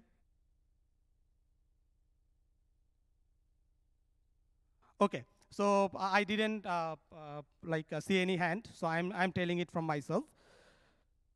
How many of you are here and are not living in Dubai? just came for this event. Okay. So if I think about myself for this trip, what is the to-do list? Buying air ticket, getting visas, booking hotels, creating the presentation. That's all, right? And there are some costs involved as well, like buying tickets. So I need to pay a good amount of money for ticket, for hotels, and for other stuffs. Now, if I think in a different way, okay, I'm going there, how can I maximize this investment? Okay, so let's take 3 more days and explore the country. That could be one part. 2, okay, take 3 more days, explore the cities, as well as try to set up some meetings with your old clients, or maybe some new opportunities there. So if I think in that direction, what will happen? The plane cost is same. The presentation, the visa processing fees, all are going to take the same time. Maybe I just need to invest little more because I will need to stay little more here, and so more hotel cost will be added. But I can get maximum ROI. Because just assume like in 3 days conference and 3 days extra. So in these 6 days, I connect with 50 people, and like in long run, if I get 3 opportunities, and if I get 1 onboarded client, so maybe that is going to cover the entire travel cost we did. So that is strategy, thinking. Creating the PowerPoint presentation, its tactics. Buying air tickets, its tactics. But as I was thinking, what can be done to maximize this investment, that was the strategy. What does an entrepreneur do? Anyone can tell? What does an entrepreneur do? Okay. An entrepreneur helps customers to solve their problem in profit, right? We need profit. Okay. So that is the role, that is the duty of all the entrepreneurs, including myself as well. Now, if you, maybe it's not true for each and everyone, but maybe for the maximum number of entrepreneurs we have here, if you just try to think what you did in last 2 years, you will find you were investing more of your time to solve management-related problems within your organization. Who to hire, how to hire, client is not happy enough, what can be improved. So if you just rewind back and you try to identify what you are doing, in many of the cases, you are actually investing to solve your own problem, your own organizational problem, rather than customer's problem. And that is happening because as an entrepreneur, we are working in our business, not on our business. We need to work on our business, not in our business. So how can we work on our business? Again, by thinking. We need to stay away from work. We need to see our business from the top. Where is the problem? What can be done? How can I get more customer? How can I solve this problem? So that is where strategy takes place. We need to think. As an entrepreneur, most of our task is thinking. Our teams will do rest of the things. In our organization, in my organization, I am the person who has the maximum hourly rate. So I am the person who needs to do the most important thing. Okay. So that is also true for the marketing part as well. So what we did, we started at 2010, and from 2010 to 2018, what we were doing, we are getting more work, we are hiring more people. We are getting more work, we are hiring more people. But that was not structured. Suddenly, after talking with some big brothers who are running 500, 600, or 700 software developers, their company has 500, 600, or 700 700 software developers. So after talking with those industry colleagues, I learned some secrets, And after implementing them, I have seen massive growth in my organization. Like our client onboarding ratio has jumped a lot. Our team has become bigger. We set up an office in USA. We started hiring virtual teammates from Philippines. We started hiring content writer from India. And that is how it worked. And that started just thinking what can be done. Okay, so I was traveling from Singapore to Bangladesh. And I had a plan to buy some books. I went to the bookshop, tried to find those books, but fortunately or unfortunately, I didn't get any of the books what I had in my checklist. So I randomly picked one book. The book's name is The Business Strategy by Brian Tracy. And I had a plan to read the entire book while I'm traveling. So in that book, I learned a lot, but one specific quote changed a lot of things in my business. That is, goal of a business is getting client and keeping them in. Profit is the result. Before that, I was thinking too much. I was thinking why to minimize cost, why to improve. So there are like hundreds of things in my to-do list. But after reading this quote, I just changed my mindset, and all the plans I was doing around this quote. The goal to getting more client and keeping them in. If I can get more client, that means I have more money. That is oxygen, right? When I have more money, I can solve lots of logistic related problems. I can hire someone who is experienced. Maybe the margin is going to reduce little bit, but I will have that options. Okay. So when we are building the strategy, the first thing we need to understand our customer, and that is from the inbound marketing point of view. So if we check this funnel, you can see like the top of the funnel, 3% customer are in buying mode. They are ready to buy. Whatever service or product you are going to sell, 3% are there who are ready to buy. And all the businesses compete just for this 3%. They run ads, they do SEO, they go for email marketing, they go for influencer marketing and many of the things. 17% are in information gathering mode. They're not in buying mode, but they're looking for the information. So these are the area which is comparatively less competitive because not all the businesses are focusing on this audience. 20% people are actually problem aware, but they are not gathering they're not looking for the information. So they are also our target customer. Rest of the 60%, we actually don't need to focus much on them. When we develop our strategy, we always try to find what big brands are doing, what Samsung is doing, what Google is doing, what Facebook is doing. Big brands have big budget. They do a lot of things which is actually not going to be effective for us. They have investors. So they do a lot of things just to make sure that their investors are happy. They do a lot of things just to make sure that their top management is happy. So if we start following them, what will happen? Without getting the return, we'll burn out all the money we had. So we need to think more about direct response marketing. And what we have in our hand, when we'll start thinking, we'll have more time.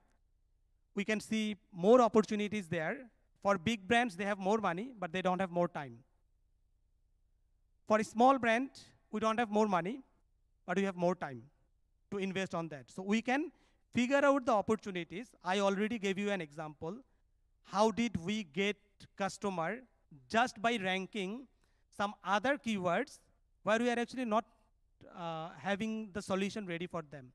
Promoting other brands, getting customer from there, as well as referral customer from there as well. So now think, from which source actually we usually get customer? Through ads, through search engine optimization, through emails, through word of mouth, through direct referral partnership or affiliate program, roadshow events, and many more. Now ask yourself, where is my core expertise? For me, it's inbound marketing. I will invest more on SEO rather than Google ads or Facebook ads. Maybe for you, it can be ads. So try to identify where is your core expertise, utilize that, build the strategy around that expertise. I'm just giving you one straightforward, easy to implement formula. The service we provide, it's retainer basis service. SEO is retainer basis service, social media marketing is retainer basis service. Just assume in a year, we onboarded 50 partners, affiliate partners. We are not paying anything to them.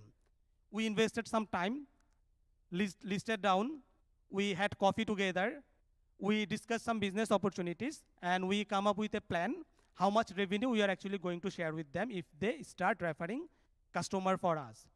If these 50 partners give us 3 clients in a year, that means we are getting 150 clients in a year without investing like a single dollar in Facebook ad. And that can be done. One partner giving 3 clients in a year, it's not something like, some number which is not achievable. It's achievable, right? 50 partner, 3 clients each, 150 clients in a year. Let's assume our average ticket size is $1,000 per month. Now do the math. So when you will get scope to think about these opportunities, you will find lots of other opportunities there. So when you will apply these opportunities with unit economics, you will find more and more scopes there. So I tried to share what we do, and if it is related to your core expertise, you can also apply that. As I said, like SEO is our core expertise. We tried to figure out the keywords we can target to get traffic for all those segments. 3% buying mood, 17% information gathering mood, 20% they are not looking for the information, but they are problem aware. So we compile the keywords. We try to identify for which keywords competitors are getting traffic for which informative keyword we can target, and we create a list and work on that. So I guess I'm running out of time, so I'm just going a little fast. So then in copywriting, we can be very bold. So it sounds odd, but it works. In my region, formula is if you want to go for any sales meeting, you need to go to their office. So I instructed my sales team, don't go to any office. If they tell you, come and visit us, just say, with a smile, we prefer online meeting for the introductory session. So when we started saying that, we have seen that they are thinking, oh my God, who are they? I want to give them a project, and they are saying, I will not visit your office. That is increasing their curiosity to look, because in my business, mid-management search for the companies, top management take the decision. So when they say it to their top management, they do search on Google, or they visit our website, and our pixel start tracking them. And that worked very fine. So you can be bold in copywriting. You can give them that confidence. You can attach some emotional driven call to action. You can create some urgency. You all know that. You can highlight some numbers, and don't afraid to do A/B testing. And make sure whenever someone is visiting your website, try to get as much as possible from them. Give them something to collect their email address, because at the end, your email list, your asset. So the bigger email list you will have, the bigger opportunities you will have. So you are investing lots of time and money to make sure that you are getting traffic, and try to make sure that you are utilizing it. And retarget them. If someone is not giving you the email address, don't let them go away. Start showing retargeting ad. You can use lots of videos, video testimonials, case studies to retarget them, to make sure that they are coming back and giving you their email address or phone number. And video content, you all know, video is the future kind of thing. When we say like AI is the future, video is almost something like that. People prefer more watching on videos. And as I already mentioned, just think, create partners. I just gave 2 easy example. We have all seen that while we are having McDonald's or KFC.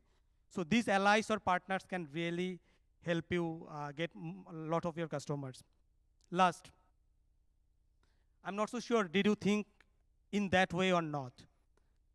If you check analytics of your website, you will find about page and contact page is getting lots of traffic. And many businesses give very less priority on this 2 page. They just create it as a formality. Optimize it, I can guarantee you will get more customer. If someone is going to contact page, show them a testimonial video which will create urgency to contact with you. If someone is going to about page, not only show your faces there, like this is my team, blah, blah, blah. Also try to show what your customers are saying about that. Different business have different credibilities, but do that. And this is my last slide. So I have added my email address there and phone number there. You can find me on WhatsApp. And I will definitely, I guess I have some time to take some questions. If not, no worries. I will just capture a selfie with all of you guys.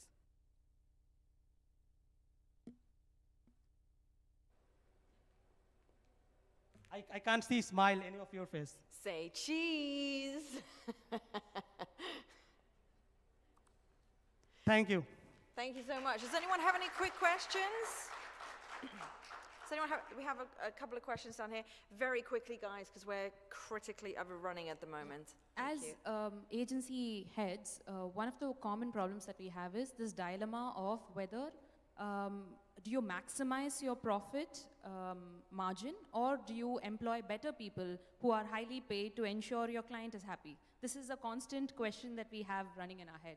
So since you touched upon the topic, I was wondering, how do you deal with that? Okay, so what I do, I work on the unit economics formula.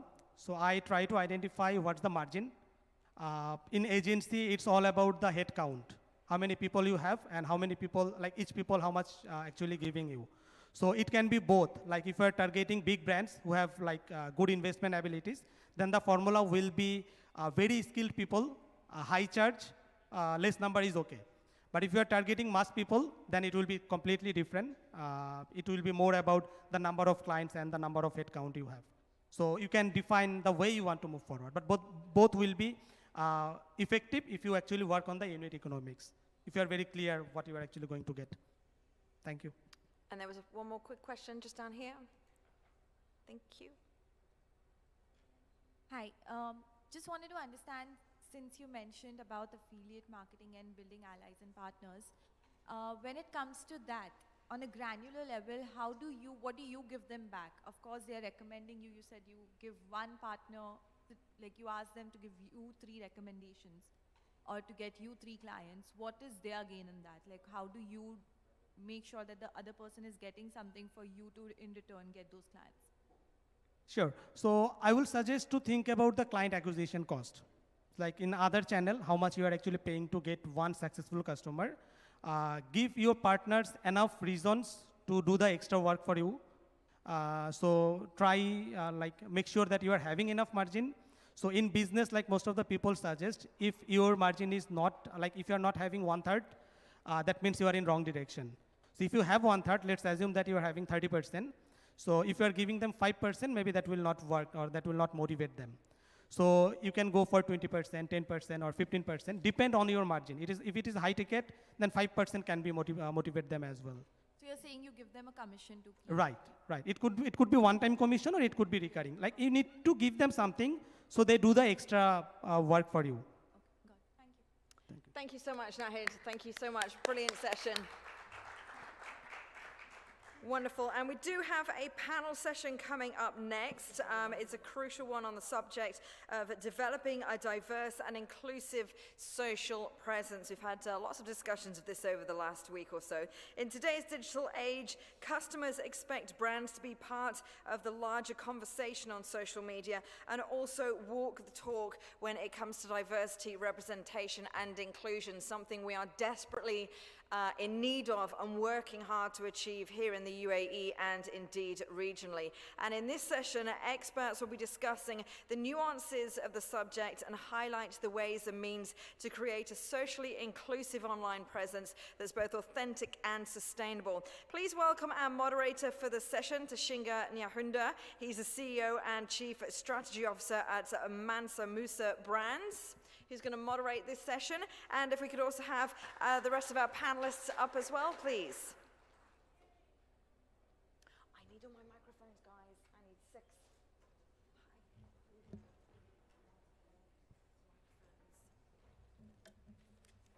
I need 6. Can everyone take a mic as they come up? They should all be on. Yeah, they're all on. Please take this one.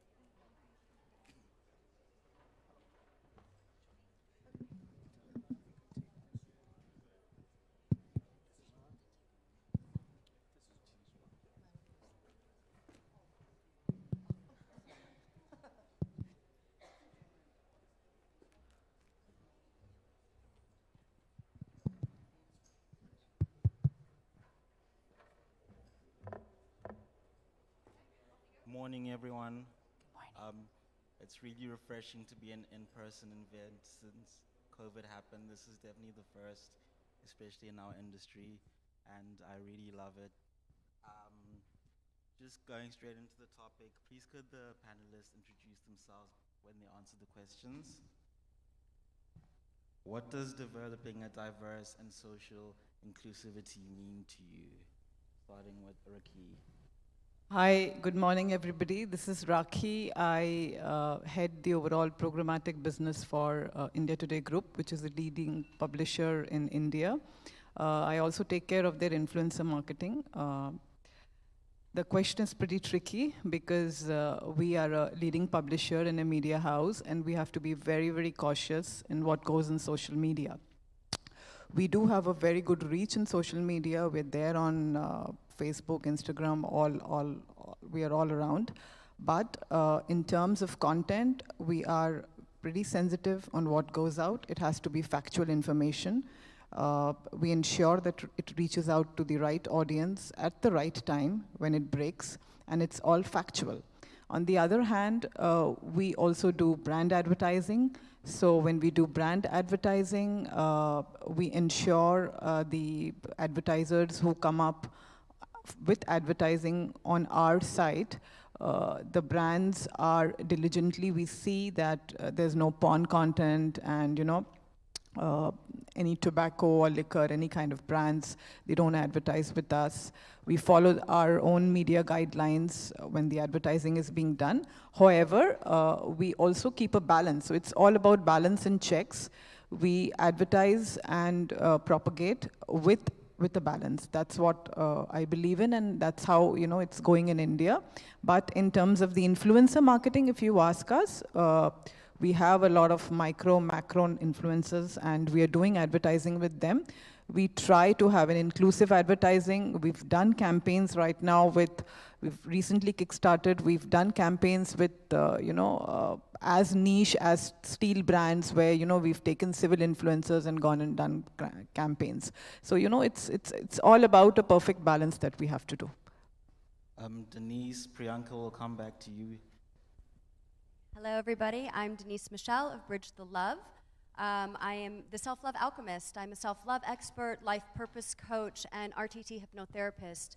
And going into the socials, the world of social media, the way that I have found to be most impactful is through authenticity and realness. I keep it real.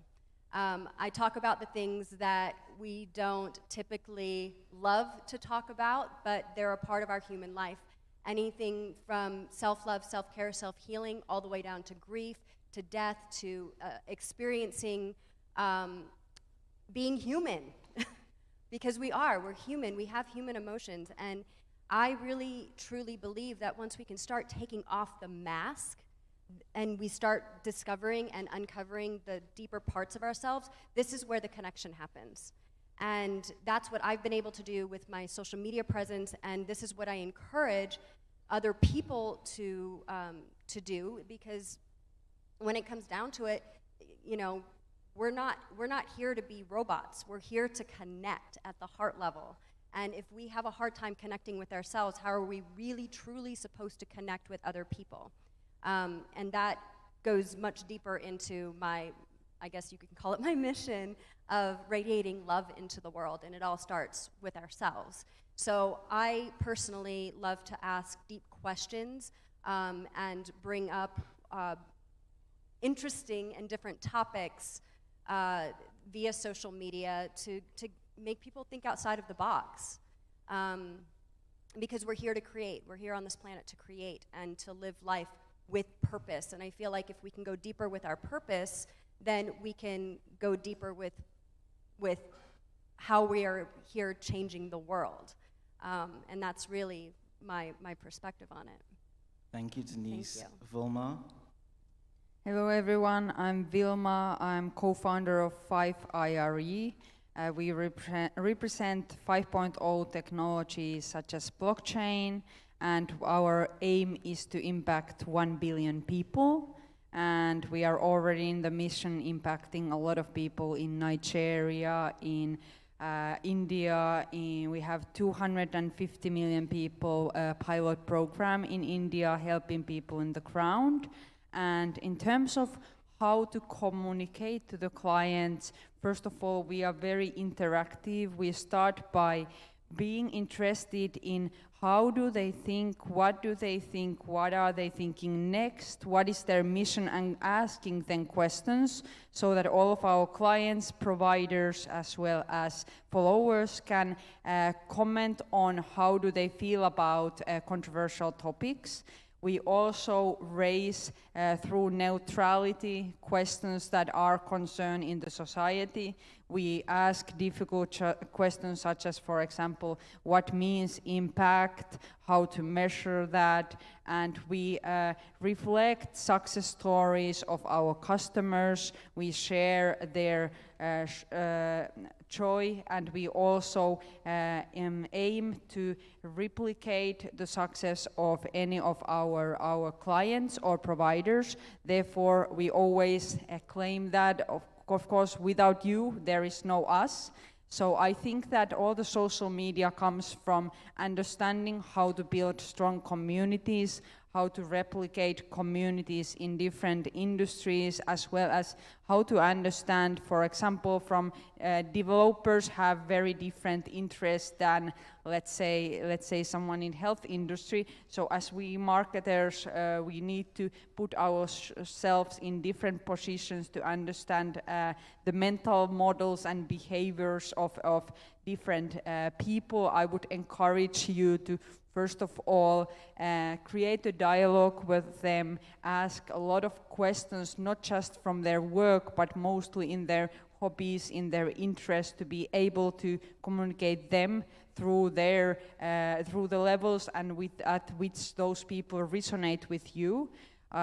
We also do a lot of polls to understand the thought processes of our followers. We also do a lot of live streaming and voice chats to understand what do they care about and what are they most afraid of, because in the end why people take action, either they are inspired, either they are afraid, or either they are admiring something or someone. So that's how we encourage people around the world to take action with us. Thank you, Vilma. Opulent Amy. Thank you. So my name is Amy Lin. I'm the founder and CEO of the Opulent Academy. I help entrepreneurs to create a quantum leap by tapping into their infinite potential, by teaching them how to, with the power of their mind. And when it comes to that questions with social inclusion and diversity, I think like what Denise was saying, that even though we're all unique individuals, but the essence of who we are, deep down inside, we're all human beings. So as human beings, we all have fears and the similar desires. So when it comes to, especially on the social media presence, is that there are 2 points. Is number one is how do you relate? How do you relate to others, and when people see you on a social media platform, how do they bypass the social presence or your race, or your gender, your age? And then the second point is relatability, and what Denise was saying, being genuine. If you're being genuine and being authentic and people can relate to you, then you're able to include everybody and all the audiences. Thank you. Awesome. Priyanka, I have a special question for you. Are brands socially inclusive? Thank you, Dashinga. This is Priyanka Ravindran. I run a creative promotional agency based out of India. We work extensively with films, entertainment projects, celebrities. We handle their social media. We handle promotions on ground, offline, online for these films. Are brands socially inclusive? That's a very good question. 20 years ago, if you had asked this question to any advertiser, the whole point of whether brands need to be socially inclusive would have been a question at all. But today, we are living in a time where feedback on social media is instant. So if a brand is not inclusive on social media, they get to hear about it immediately. And this has definitely helped a lot of brands shape how they talk on social media, especially coming from a country like India where diversity is the biggest selling point of the country. You have various languages, you have various ethnicities, and such being the case, we definitely need brands to come out and talk to different audiences in different manners. We have national level brands that are taking the effort to customize their communication in different languages. Without mentioning the name of a brand, recently one of the biggest food delivery brands in India had gotten into trouble when one of their customer service executives received a call from someone in Tamil Nadu, which is a state in India which speaks Tamil. And this customer service executive spoke in Hindi, which is very different from Tamil. And when the customer had requested that the customer service executive either talk in English, which is a common language that both of them could understand, or link him up to someone who knew Tamil, the customer service executive was not open for it. And this created this whole conversation that happened on Twitter, on Facebook, on Instagram, where people started talking about how a brand, which is a national brand, which caters to the whole of the country, can ignore 8 crore population. Such conversations open a world of inclusivity that brands suddenly start realizing. Not all brands don't want to be inclusive. Sometimes brands just don't know that they're being non-inclusive. So I think we are improving. A lot of brands have become better, but there's still a long way to go. That's my opinion. And just to add to that, a brand that everyone has strongly seen support social inclusivity is definitely Nike, and how when Colin Kaepernick took the knee, they rolled out an entire campaign with him. They've supported Caster Semenya about the gender role, and they consistently continue to support social issues. Just recently in the pandemic, they turned their factories into PPE manufacturing units. So Nike is always a great company to follow. Ricky, the question for you is, as a traditional media head, what role do you feel your brands should play in being diverse and socially inclusive? I think if you ask about our media house, being a media house, it has to be a very balanced approach where you need to be socially inclusive as well as with a balance. It cannot be that you just go all about and be socially inclusive, because then, you'll be trolled and you could get into trouble. The information has to be factual and correct, and you need to be socially inclusive. On the other hand, since I'm taking care of the digital advertising and as well as influencer marketing also, I see a lot of rise of, nano and micro and macro influencers.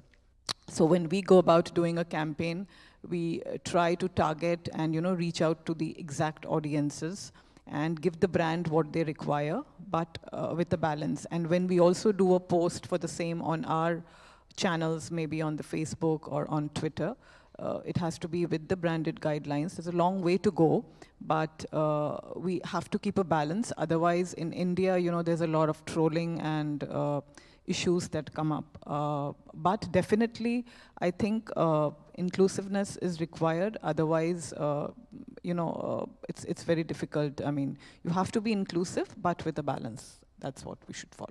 Thank you for that, Ricky. Denise, as a self-love coach, how do you feel you can inspire and empower others to be socially inclusive and diverse, personally, professionally, and socially? Great question.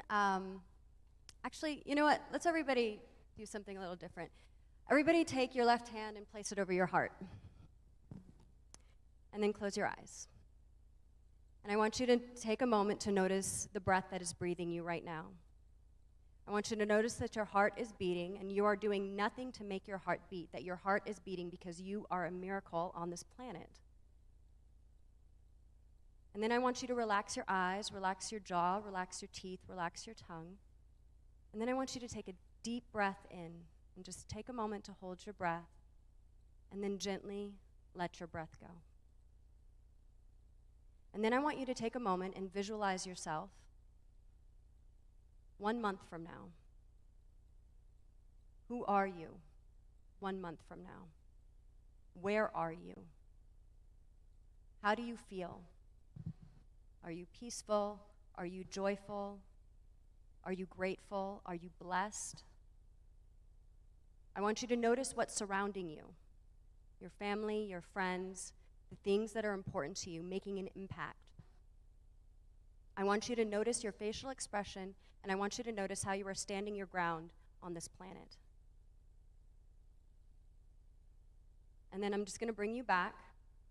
5, 4, 3, 2. Notice where you are in the room. 1. And then gently open your eyes. Did you feel that? Relaxed. There you go. So there it is, right? That's part of what it is. It's the connection here to the heart. Everything comes from the heart. Everything that we do comes with purpose. And if we allow ourselves to tap into our vision, our dreams, and we continue to see the bigger picture and connect with that bigger picture, our why, this is what I believe creates the most impact, inspiration, and empowerment in people. Now, when we have continual blocks and masks on because we want to show up a certain way, we're doing ourselves a great disservice because we're playing a part that's not fully true.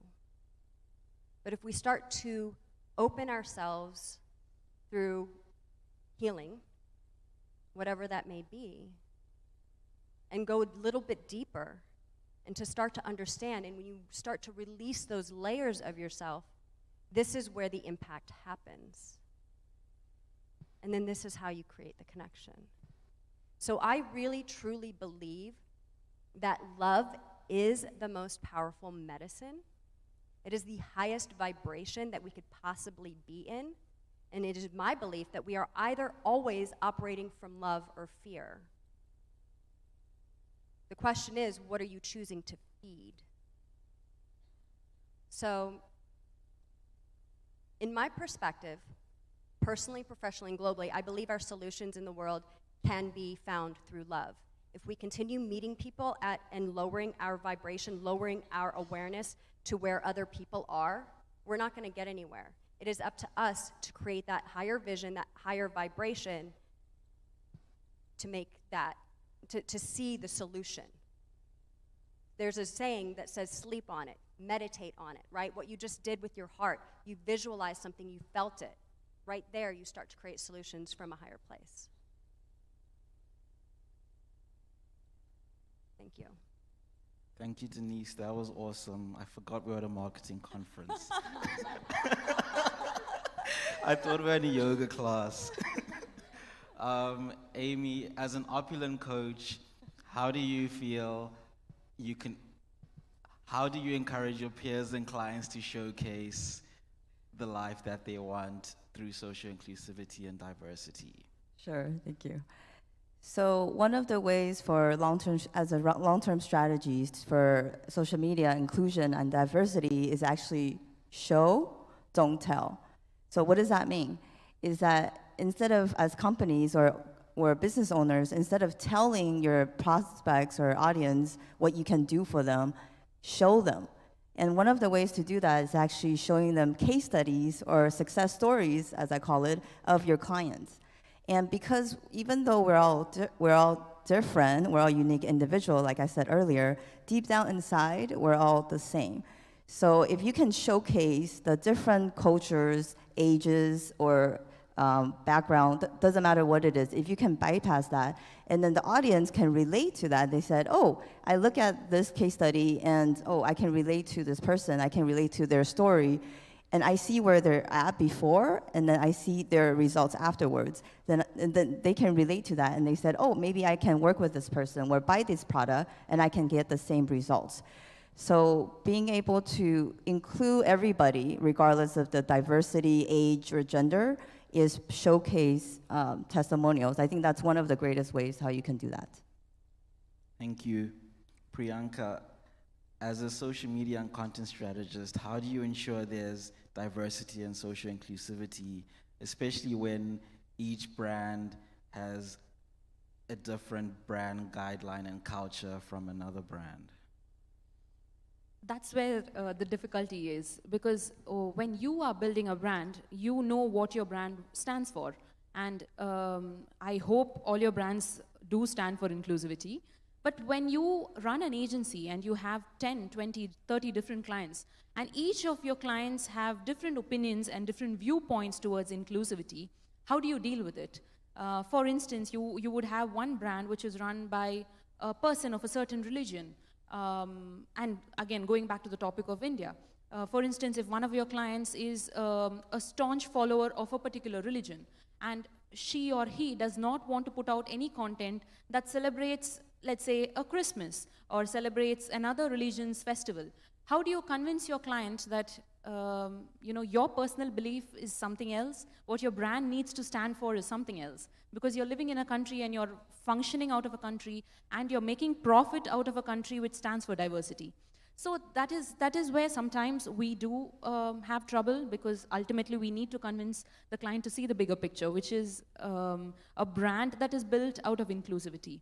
And of course, the broader picture with inclusivity is gender inclusivity.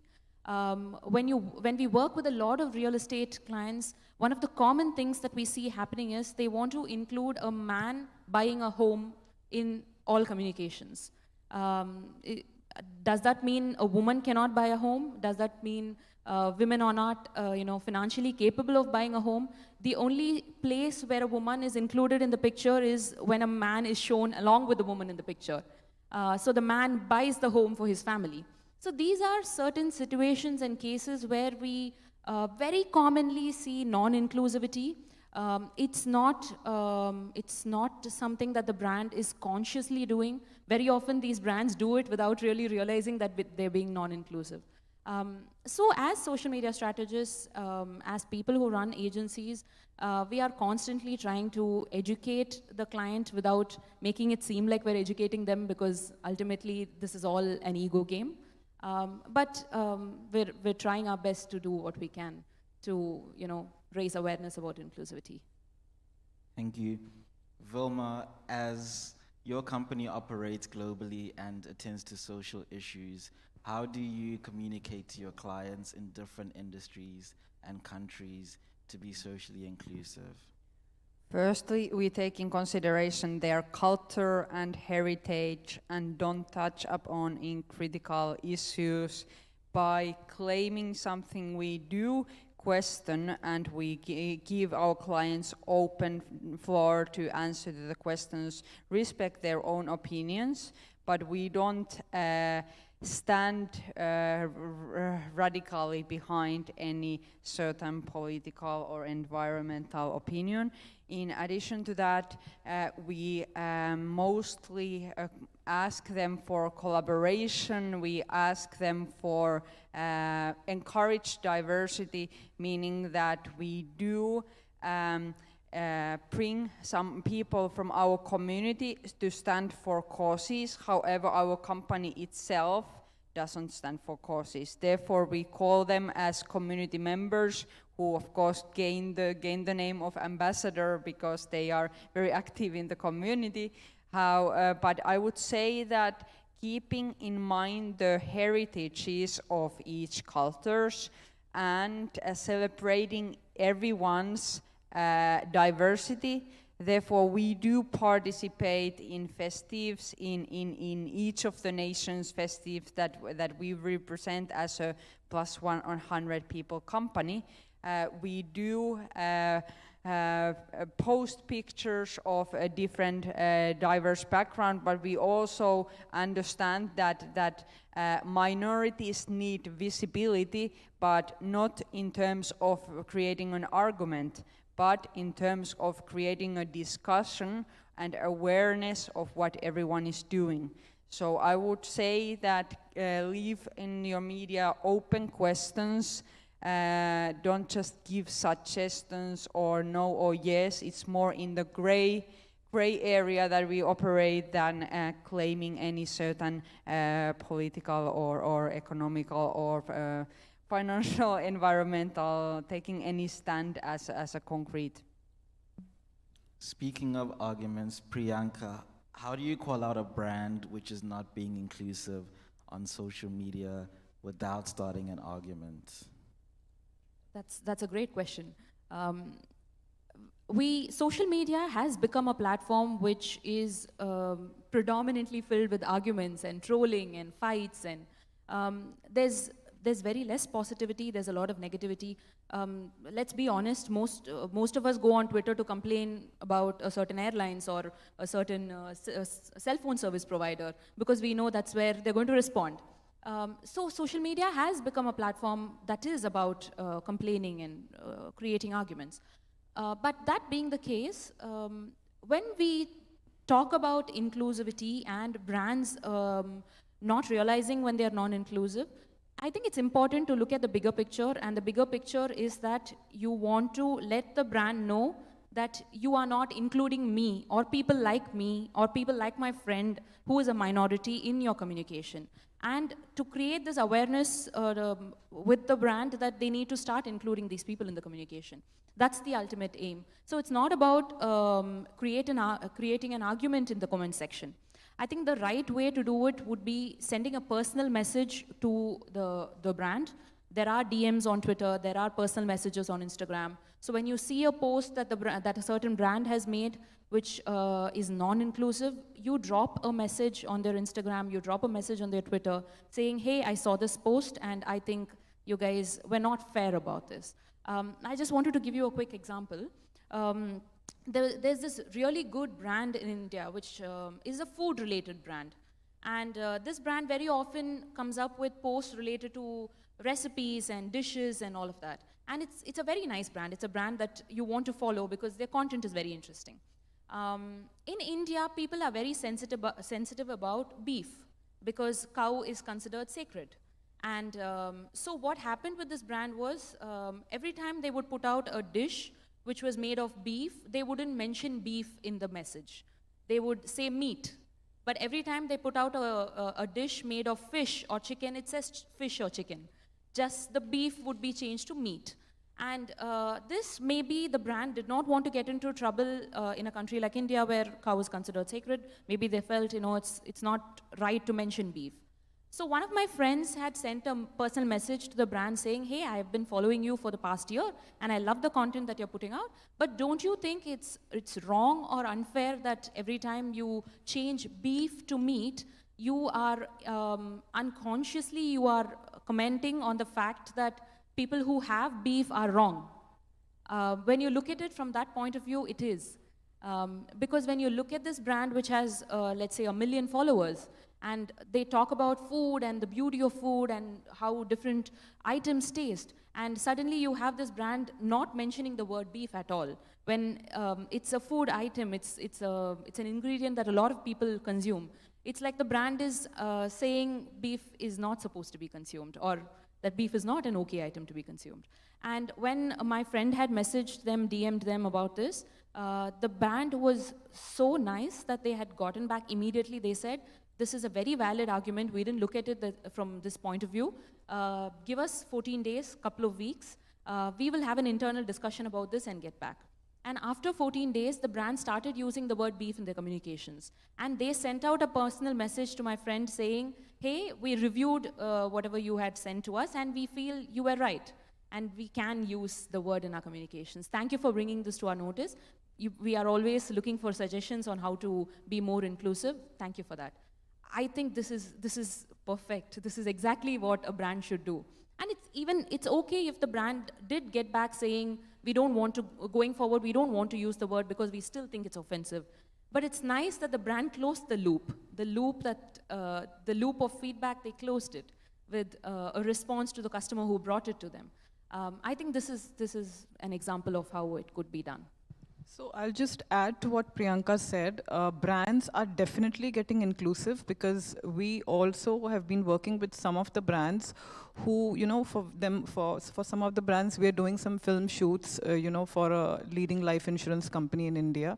They are doing some signature films and they want to go to the route, where they really want the film to be done by an influencer who's like somebody who's risen from the slum, that kind of a person. And they really want to go real. So if you give suggestions to the brand, they're pretty open now, and they know that they have to reach out to the exact audiences. So they are open, but still I think it's a long way to go.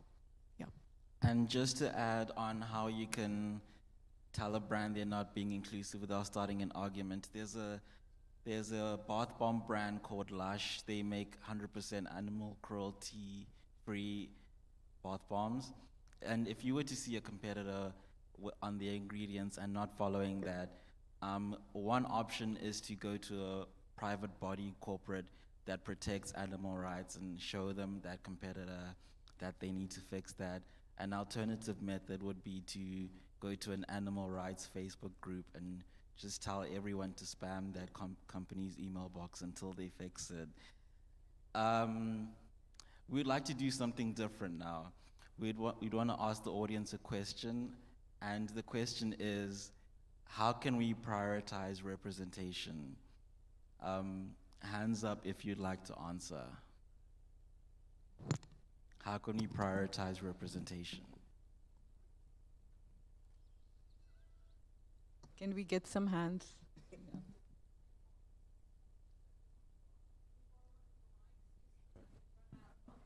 Yeah.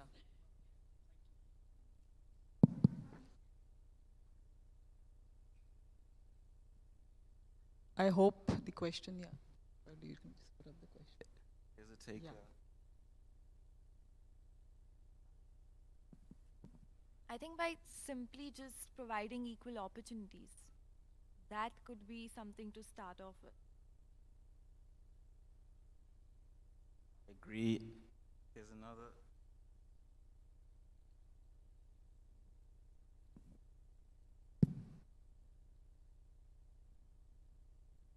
I entirely agree with that. Equal representation. So even at our company, we try to, it's a rule when I'm hiring people. So whenever I hire a male or a female, I look into the company, I see how many do we have? Do we have a 50-50 equal trade-off? Do we include students? Do we include single mothers? One of our latest hires, Danica, she's a barista.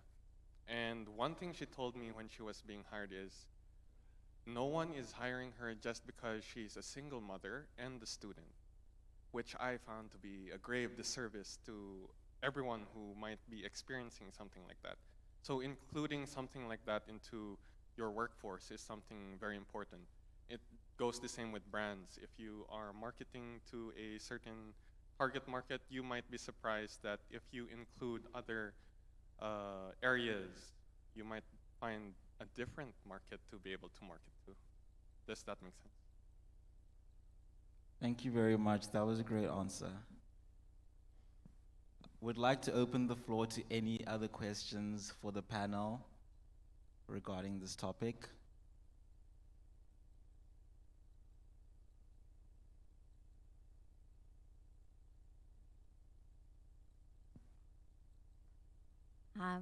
I would like to ask the panelists, and we have a diverse panelist, but diversity is a matter of what you show in your content and marketing, stuff like that.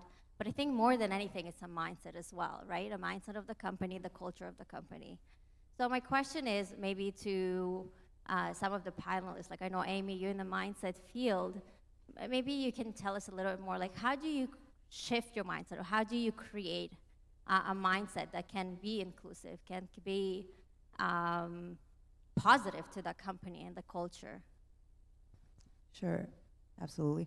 So mindset is very important, right? As a person or as for the company. So your question is, how do you shift? First thing is, you gotta understand who you are as a person, and you are vibrating. You're sending out a frequency and sending out a message all the time.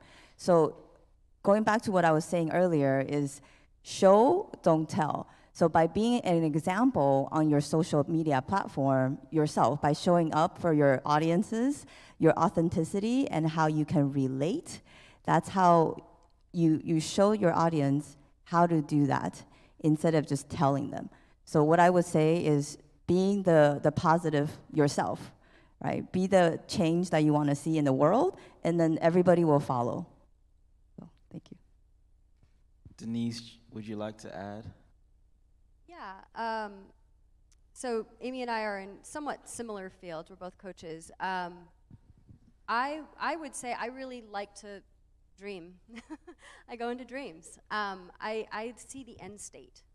And when I work with, so most of my clienteles are what I would call the spiritual entrepreneurs, healers, and influencers. And these are the change makers, right? These are the people who are making a massive difference on this planet. And what comes with that are limiting beliefs. Are you all familiar with limiting beliefs? Does everybody feel like they're not good enough at some points? Yeah, you know what I'm talking about. So how do we get past that? Well, that's where you start to come into the end state. We have to write the dream down. We have to start connecting with the dream with emotion. And once we start to connect with emotion, and this is part of where my work in hypnotherapy comes in, is I'm gonna go into the subconscious and like rewire that stuff. So you're overriding your internal system, so you're creating a whole new neural pathway in your brain. So guess what? You believe that you are that. And then eventually, what happens, she's talking about frequency, you meet that frequency and you become that. Lovely. There's a question there. Thank you for the session. My question is, for B2C, we talked about a lot about inclusions and having it represented the right way. How do you think that we can address in the B2B messaging even?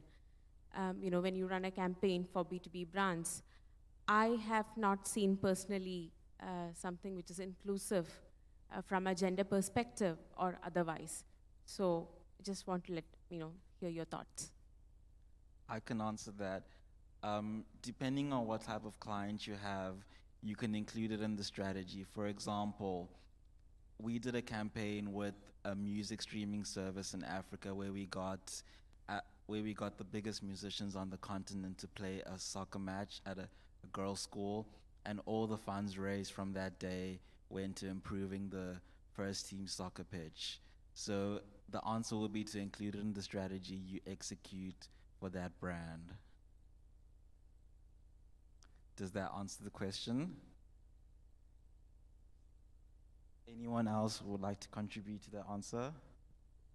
I would say ask them what is their biggest problem. What is the most expensive problem that they have right now? Because you don't want to solve their second most expensive problem. So to know that, you need to ask them, and when you are open with questions, you will understand more about their mindset. So depending if this is B2B or B2C, it works in the same way. If you don't resonate with their most expensive problem, your solution will not fit, because you need to understand and let them speak and just listen. Just listen, ask good questions. I think that every person's success, all of us who we are here, is based on how good questions we make, because depending on the question, we either get the comment below and share their opinions with you, give feedback and ask, are we doing something wrong? Do you have some other problems? Sometimes I have some of my marketing managers and they say, look, these people are not resonating with us. So I say, did you actually communicate them what keeps them awake at night? Do you understand and do you resonate? Do you have yourself this problem? And if not, please go to learn on Google about this problem, because if you don't understand the depth of it, neither what are the consequences of that problem that they have, you cannot quantify how big it is. And only when you can quantify, you can help them with everything you have, and they are ready to pay you a lot when you resonate with them at the same level. Okay, we're running out of time. Closing remarks is statistically 9 out of 10 millennials will change a brand to a competitor if they're not socially inclusive. So it's extremely important for brands to take that into account nowadays, especially because Gen Z and millennials are taking positions of power. Their purchasing power is also increasing. So it's important to take into account what you stand for and how you can help the world. Thank you all for being here and for your time. Thank you so much to our amazing panelists. What a great discussion. I think there could be lots of spin-off discussions there. Sadly, I don't think we'll ever be able to say pork, wine, or beer in advertising here. It's just not going to happen. We'll stick to the hops and grape. That's the way it goes. Thank you to our panelists. That's brilliant. In this extremely special segment, our speaker's going to turn the spotlight on community commerce, which is a new reality for brands of the 21st century. Please welcome up to the stage our next speaker, Manoj Chandra, founder and CEO of Inspirme Consulting. There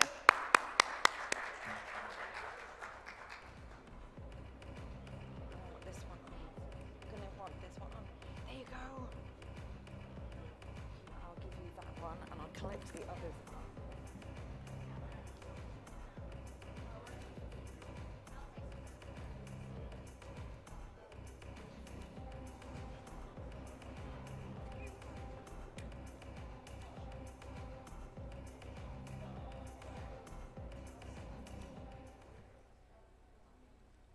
Good afternoon. So what you have here is something which is so integrally part of our life, you know. That's the web and what it did to us, you know. All the things that the web has been bringing to us. And as brand and marketing people, you know, it has changed whatever we've been doing, you know. And we just heard the panel discussing all the problems that social media has been bringing in our lives, you know. So I'm going to be talking about something which is related to that. It's about people and how people are changing in their interactions with brands and how brands do need to look at their interaction with people, and that's the subject of community commerce. We all know about e-commerce, you know. Anybody here doesn't buy online? I'm sure everybody does, you know. We have somebody waving a hand, you know. And how many of you have bought on Instagram? Anybody buying on Instagram? Yeah. So social commerce is happening. So from websites, we've moved to, you know, having brands selling you things on social channels, you know, Instagram, and I believe TikTok is something very happening. We got it banned in India because it was too intrusive, you know. But I guess people are enjoying e-commerce on TikTok. But is that community commerce? Is that something, you know, which we can relate to? Social media, of course, has been there for a very long time now. And brands have been quick on the uptake. We all have been building, so to say, communities on social media. And then came the influencers, and we started using the influencers to start talking to consumers and, create content and enable commerce, But is that community commerce? The problem is that the influencers we work with are changing, And that's changing the way we deal with social media, we deal with the internet, we deal with each other. And that's what is creating this concept called community commerce, And I'll explain that. Well, this is from a research report, and they said community commerce, this is by TikTok actually. And they said community commerce is the notion of entertaining, compelling content. And that just happens to feature brands, So this is about influencers and placement of products by the influencers and people talking about products. And then there's another theory which says that a lot of people have been buying on social platforms, And I do a lot of shopping on Instagram.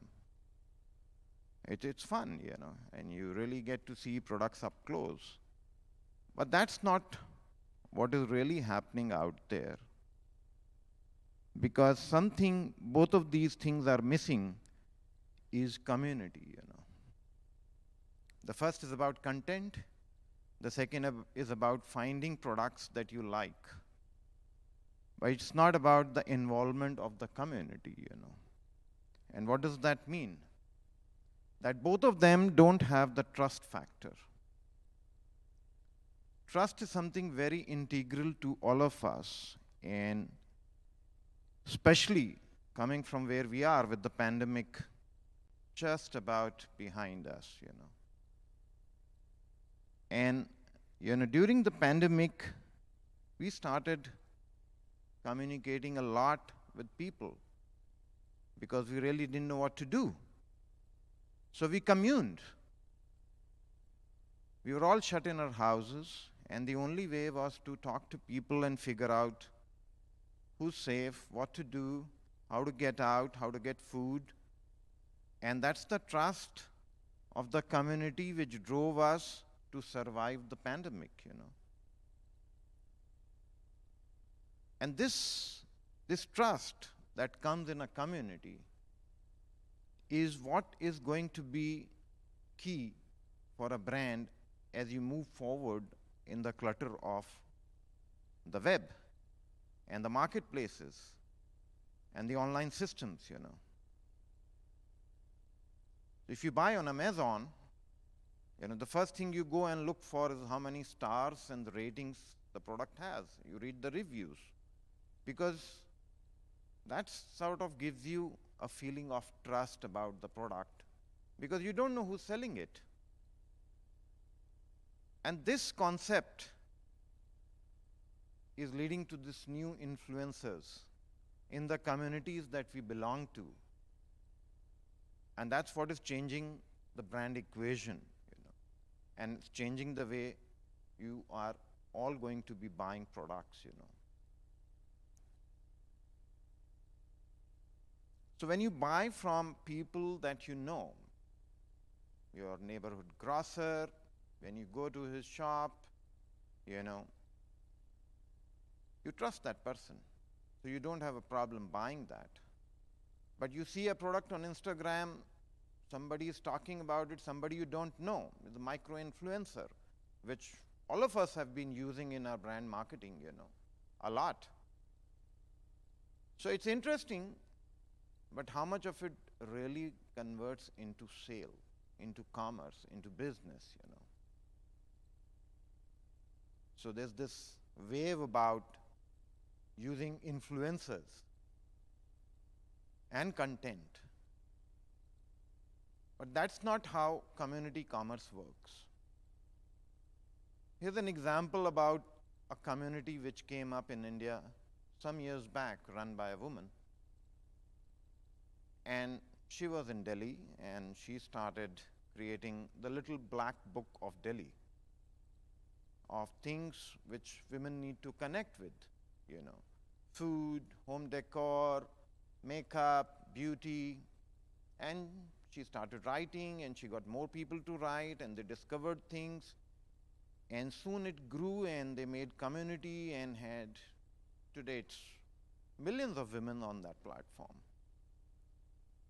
And people trusted this. And that's when they added e-commerce, you know. That's very recent. So you build the community, you find people who are like-minded, who are thinking the same thing. So we all know in performance marketing, this whole thing about contextual marketing, you know. And that's the context here. You have all these people setting up shop outside in the coffee area. And if these people, you see these stalls in a mall, you probably won't even look at them because it's out of place. But here you are in a marketing conference, so you see somebody talking about marketing outside, you go and talk to them. So they are using this community of us people here in this room to do commerce, you know. And that's the concept we are talking about here. This is another great company, Baby Chakra, started by a young girl about parenting. She wanted to learn baby names, and she searched and she didn't find, so she started talking to people and putting that online, and soon it became a big parenting community. And brands started saying, oh, I want to be part of this community and talk to them and put my products out there and be part of the conversation. And it took them 10 years. Over 10 years, now it's actually a major e-commerce company, you know, selling millions and millions of baby products, you know. So community, you know, and commerce, you know, the community comes first because it's about people who are talking the same thing, who have the shared passion, who have the same beliefs, who have the same interests, you know. And that's what, as a brand, we need to think. How do we work on that? So the change which this is bringing is that, you know, the key to success for your brand, for your business, is, you know, your expertise, your, you know, the communities that you're working with, and the interests of the people. It's not about, you know, just how much capability you have, or the products you have, or the supply chain you've built, and the delivery systems you've built. You know, it's something which is actually creating change in how some brands are creating marketplaces, you know. This is an example of a company in the US, Poshmark, you know. They sell recycled high-end fashion. This 10-year-old company went NASDAQ last year. And they started by, you know, getting people to join communities, you know. Somebody likes red fashion, somebody likes, you know, leather, somebody likes something. So they got people together, women who started sharing their closets, you know, what do I wear?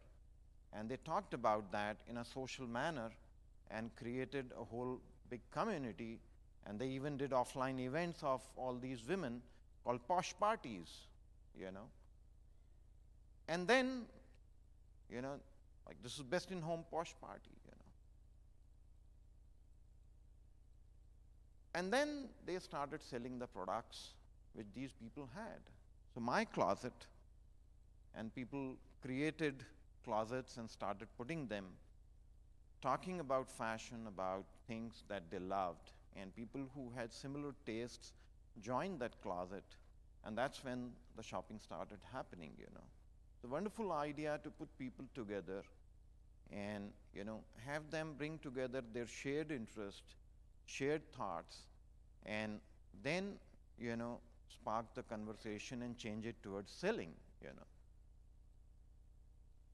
So what we're talking about here is that, we just talked about inclusion and, a city like Dubai with so much diversity of population. So marketing has to be about, breaking your brand into different communities, people who have shared interest. It doesn't have to be about ethnicity, about where you come from, but about shared passions and beliefs, And every brand can do that. So how do you do it?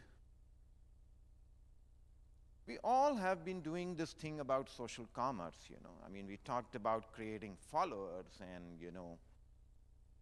we spend an inordinate amount of time on creating followers for our brands on social media. The problem is it's a one-way dialogue.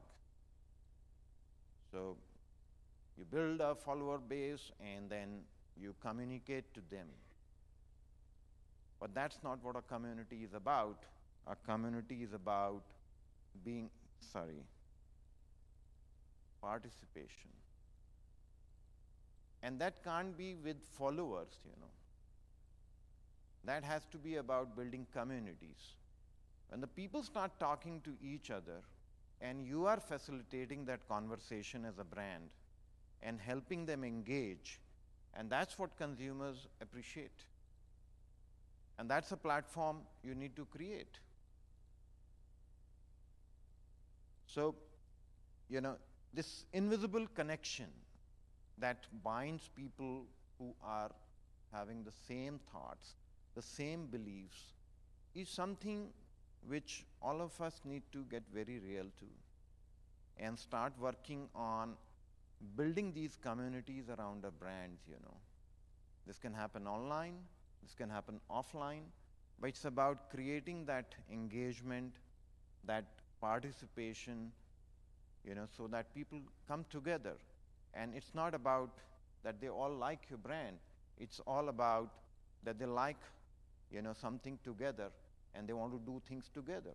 We all love to do that, and that's why you have clubs and things, and we go there and we want to be with people. We are all here in a marketing conference because we all love marketing, and that's why we are all here. So this is something, brands need to get more and more conscious. You all know about the Facebook groups and the LinkedIn groups, But how much time do we spend on cultivating them and creating audiences? People have amazing WhatsApp groups, on WhatsApp, and there's so much conversation which happens in real time there. But how do you get to become part of that? And do we really use them as part of our marketing strategies and thinking through them and, allocating budgets and resources that, hey, I want, how many of us have a WhatsApp community manager? I don't think any of us have, although we WhatsApp all the time, So that's the new reality about these micro communities instead of micro influencers, is the notion that we have to get real to and start thinking that how this will change. This is a brand in India called Sugar Cosmetics, So they've done an amazing work where you see on their homepage is about people sharing their makeup tips, It's their users. So they've been able to have this community of users who really talk about, how to do the best makeup instead of hiring influencers and showcasing, And that makes them huge, They're a unicorn company in just 3 years, And it's amazing the way they've been able to build this community of women who believe in this, So what do we need to do? And how do we need to look at this community, program, community commerce, as I'm talking about? We've all spent a lot of money on our brands, ATL, BTL, performance marketing, digital marketing, The problem is that eventually we all know that there's only a limit to what it can achieve.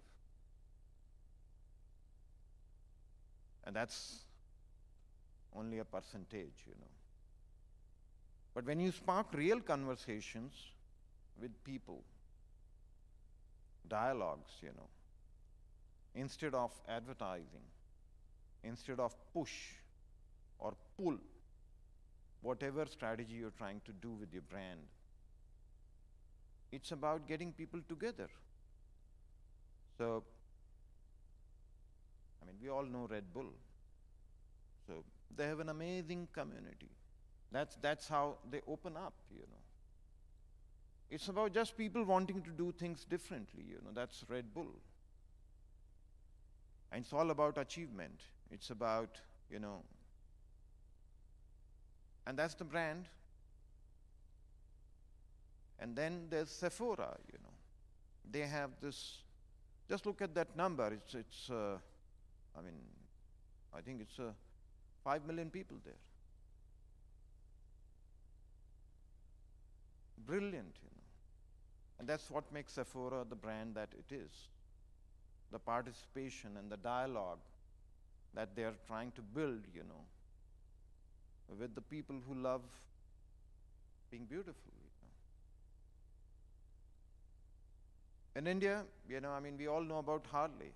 So Royal Enfield, a brand from India, you know, they've built an amazing community now about people who love, you know, being a little adventurous and outdoor, and they're doing a great job. And this brand, which had almost died some time back, you know, is now live, and it's actually becoming a cult and a fashion symbol. It took them a decade to transform themselves from a company which was almost bankrupt to, I think they are very, very valuable, and they made a pitch to buy Harley Davidson, you know.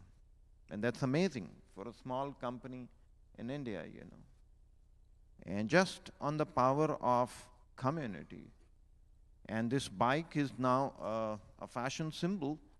And in India, you know, I see young people stop buying the Yamahas and the Suzukis and all the fancy bikes and the Ducatis, and they buy these amazing, heavy, you know, roadster kind of bikes, which is the Royal Enfield, you know. It's called Bullet locally in the community, you know. So everybody wants a Bullet. So this is the path to make sure that it's part of your brand strategy, you know. And you need to allocate people.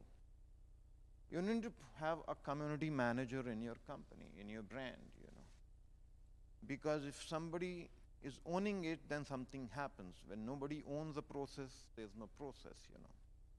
So it cannot be an off and on activity. It has to be a dedicated activity of putting resources. And believe me, you don't need to put a lot of money, but you need to put time and resources behind building community, because it's all about dialogue. It's about participation, you know. It's about talking with the customers, you know. Priyanka talked about that amazing example of the company which reverted back, you know. That's because they have somebody in their brand system who is looking at ensuring about closing the loop, you know. It's about that focus on consumers and being participative and listening to them and talking to them. And that's, you know, what you will need to do with each of your brands, is to convert your customers into a community, you know. When they talk to each other, they grow stronger about your brand, because it's no longer about them buying something, it's about them being part of something which is being experienced by so many other people. And that's what reinforces the belief in your brand, because it's participative. So it's part of me. It's something I am part of. And that's what really builds that brand love, you know. It's not great advertising. It's not amazing videos. It's not spending a lot of money.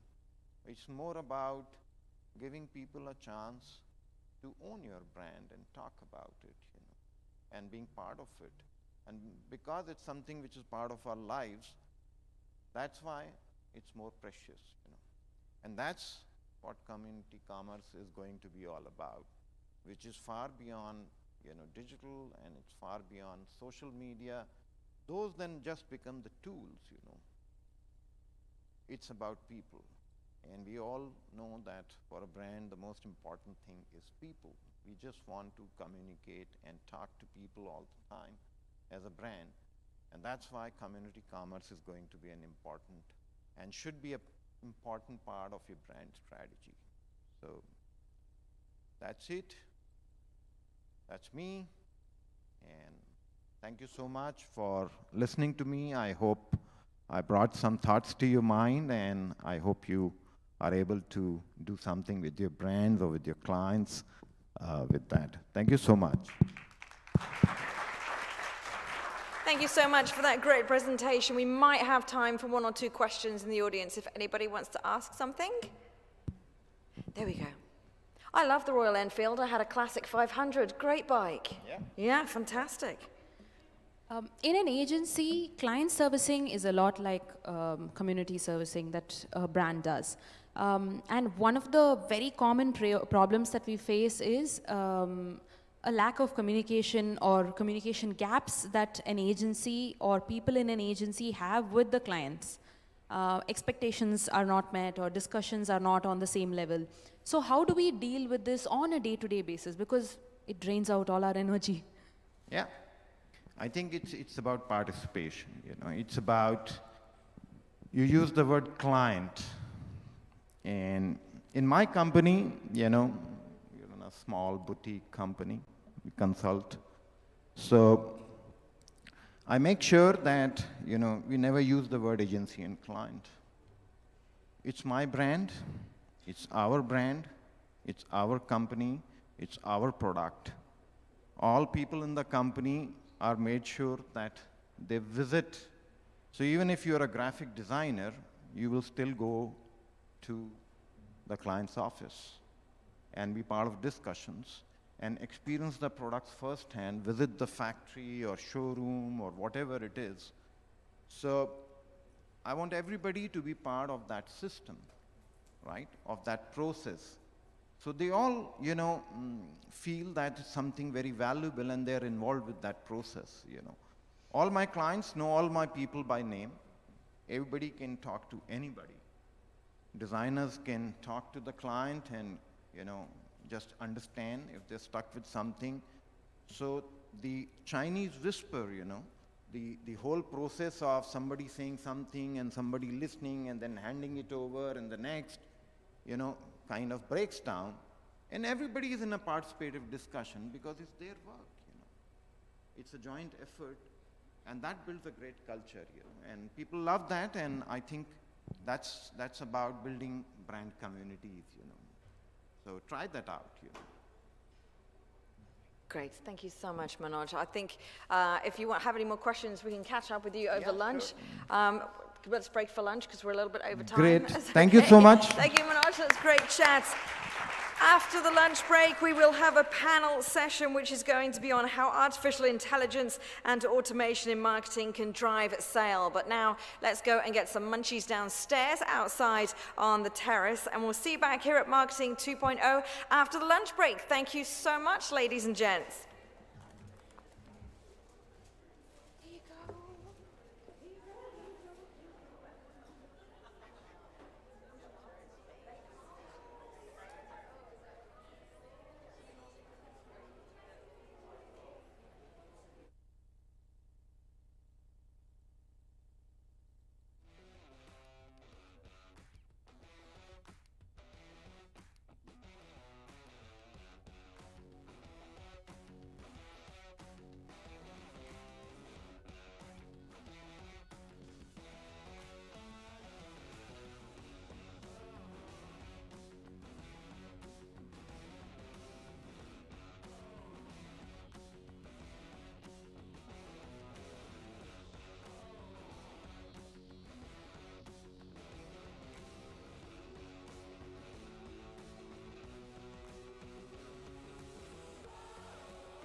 All right, good afternoon, ladies and gentlemen. How are we doing after lunch?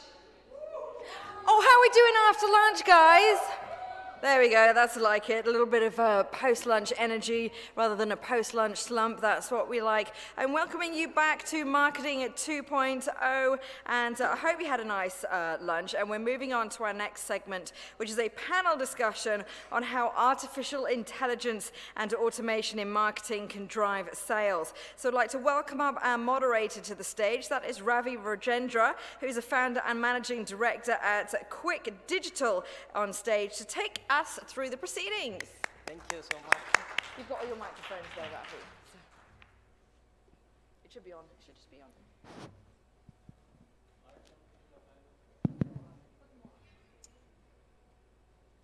Hello, everyone. I know it's after lunch, but I think this is going to be one of the best sessions that, not that it is the topic about, but it is also the great minds that we're going to meet. And so I'm Ravi. I'm the co-founder and managing director at Quick.Digital, and I will be moderating this panel today. And we have some of the great minds in this panel, and I am confident that we'll be having a wonderful and exhilarating session and on how artificial intelligence and automation in marketing can drive sales and thereby your business. I'm humbled and honored at the same time to invite to this discussion Adish A. Ambrose, CEO and founder, TimSource. Please welcome on the stage. Alifia Sura, CEO, Rooftop Sales Marketing Management. Please welcome on the stage. Kat Horsley.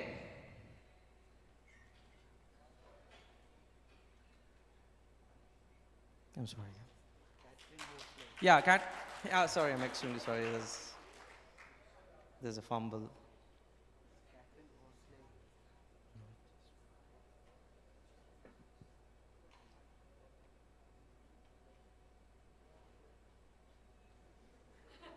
Yeah, I'm sorry, I'll let her introduce. Sorry, yeah.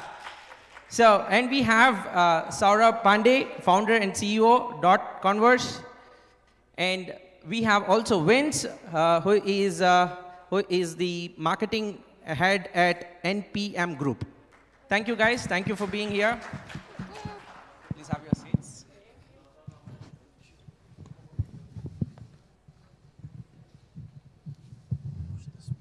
So today on our agenda is we're going to discuss about like artificial intelligence. So I've actually broadly categorized this session into three pieces. One is we will be discussing about marketing automation to drive your sales. Two is we will be discussing about artificial intelligence in marketing. And three is the future of marketing. Before that, I may ask each of you to introduce yourself so that it'll be...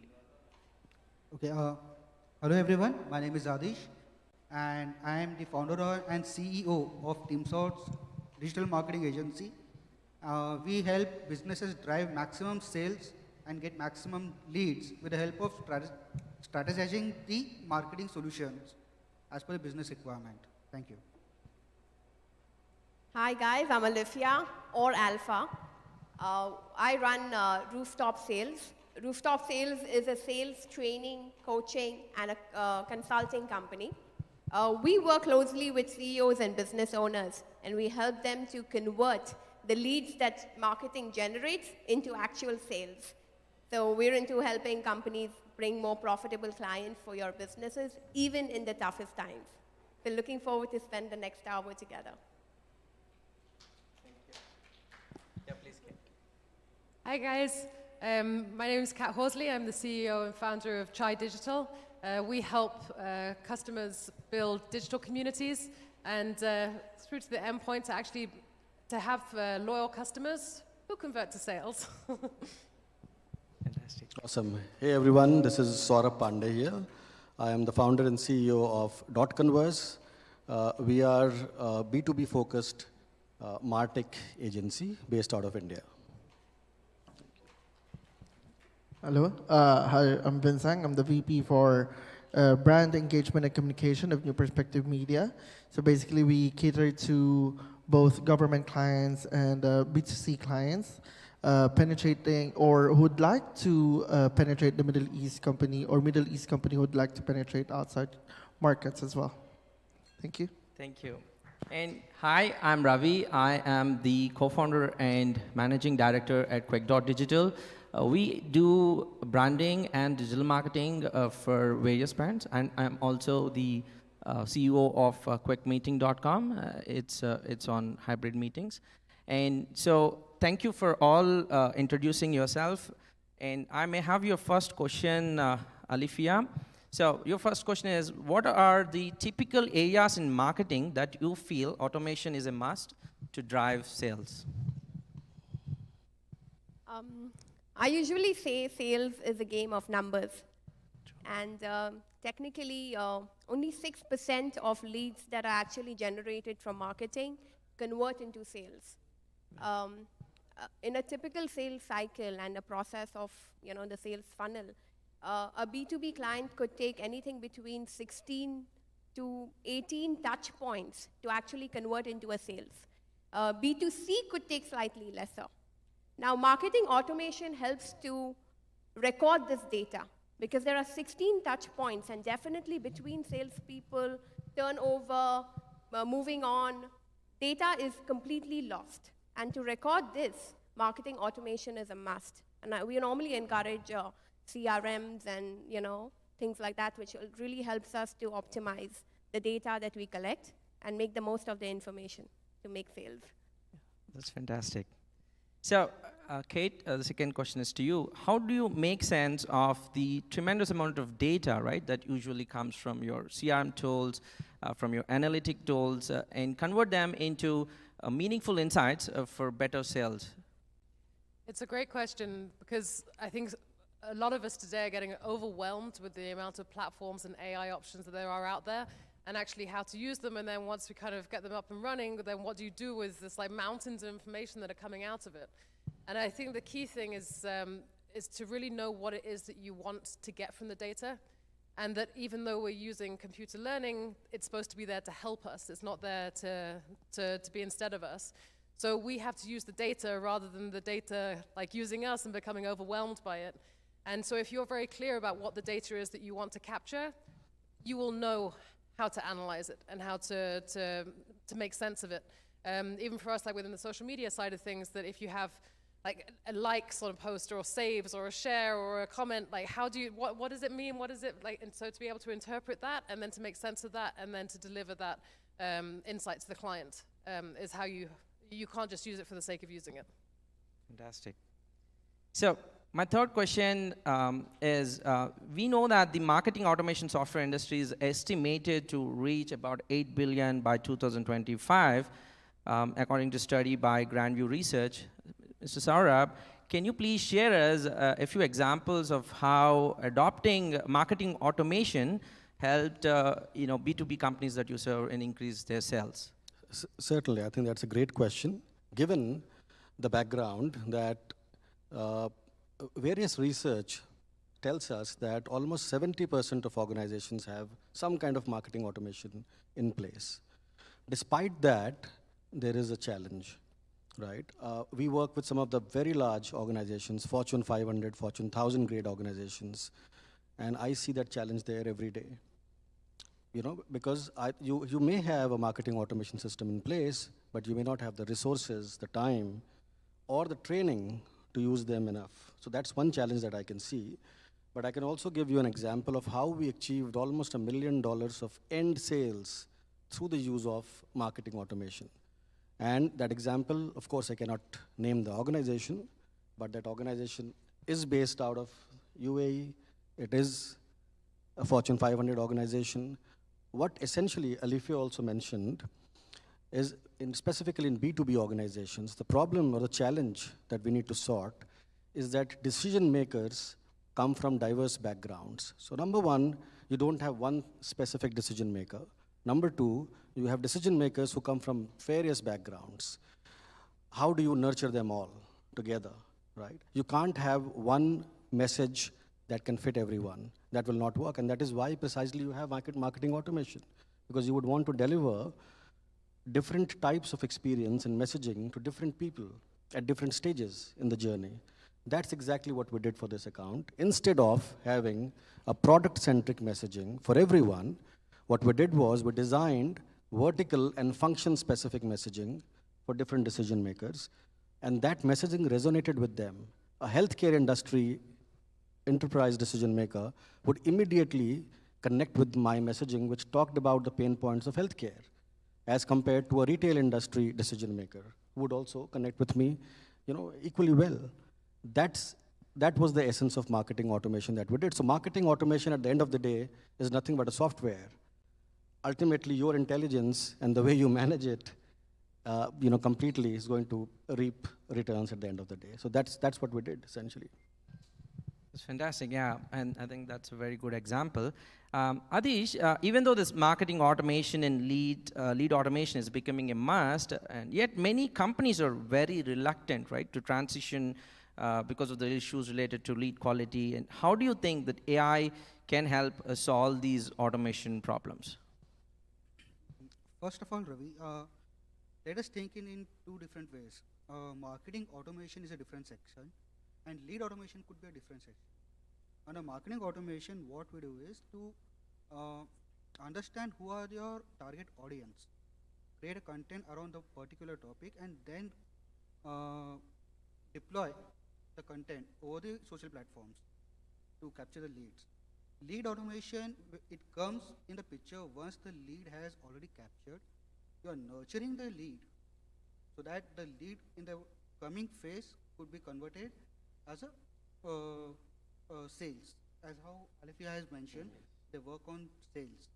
Likewise, there's a nurturing sequence. And the third thing I would like to mention is, most of the organizations outside, what they are doing is looking at the contents on the YouTube and this one and practicing the same and replicating it to their business. So the strategy that is used for particular business sector, be it B2B or B2C, is completely different.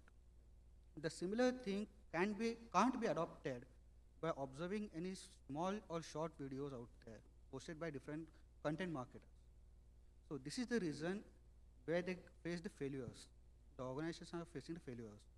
And that's the reason why they always say that AI and this marketing automation is not necessary for our business. We are happy to go with whatever the traditional method is going on, as from past 20 years, 30 years, of making a human calls, doing one-to-one interactions, going for a sales on the ground, which is not actually required in the present scenario. But yes, if the company or the corporate, they believe that they can achieve better results in the coming future, then they can opt for the marketing automation as well as for the AI content tools that will be required to automate the process and the workflow for the businesses.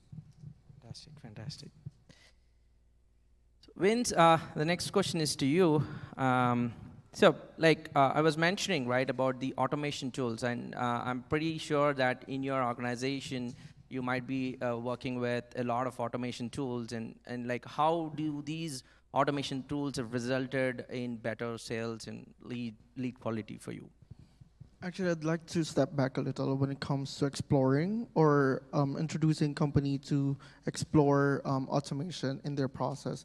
I think the first step is to really understand the whole operational process of having the touch base to your customer, and identifying all those steps and analyzing how you'll be able to streamline it on the traditional setup, and then find a tool, or if you'll have, of course, the luxury of getting consultants as well, to really find that perfect fit of what kind of platform or tool you'll be able to use that would fit your specific requirement.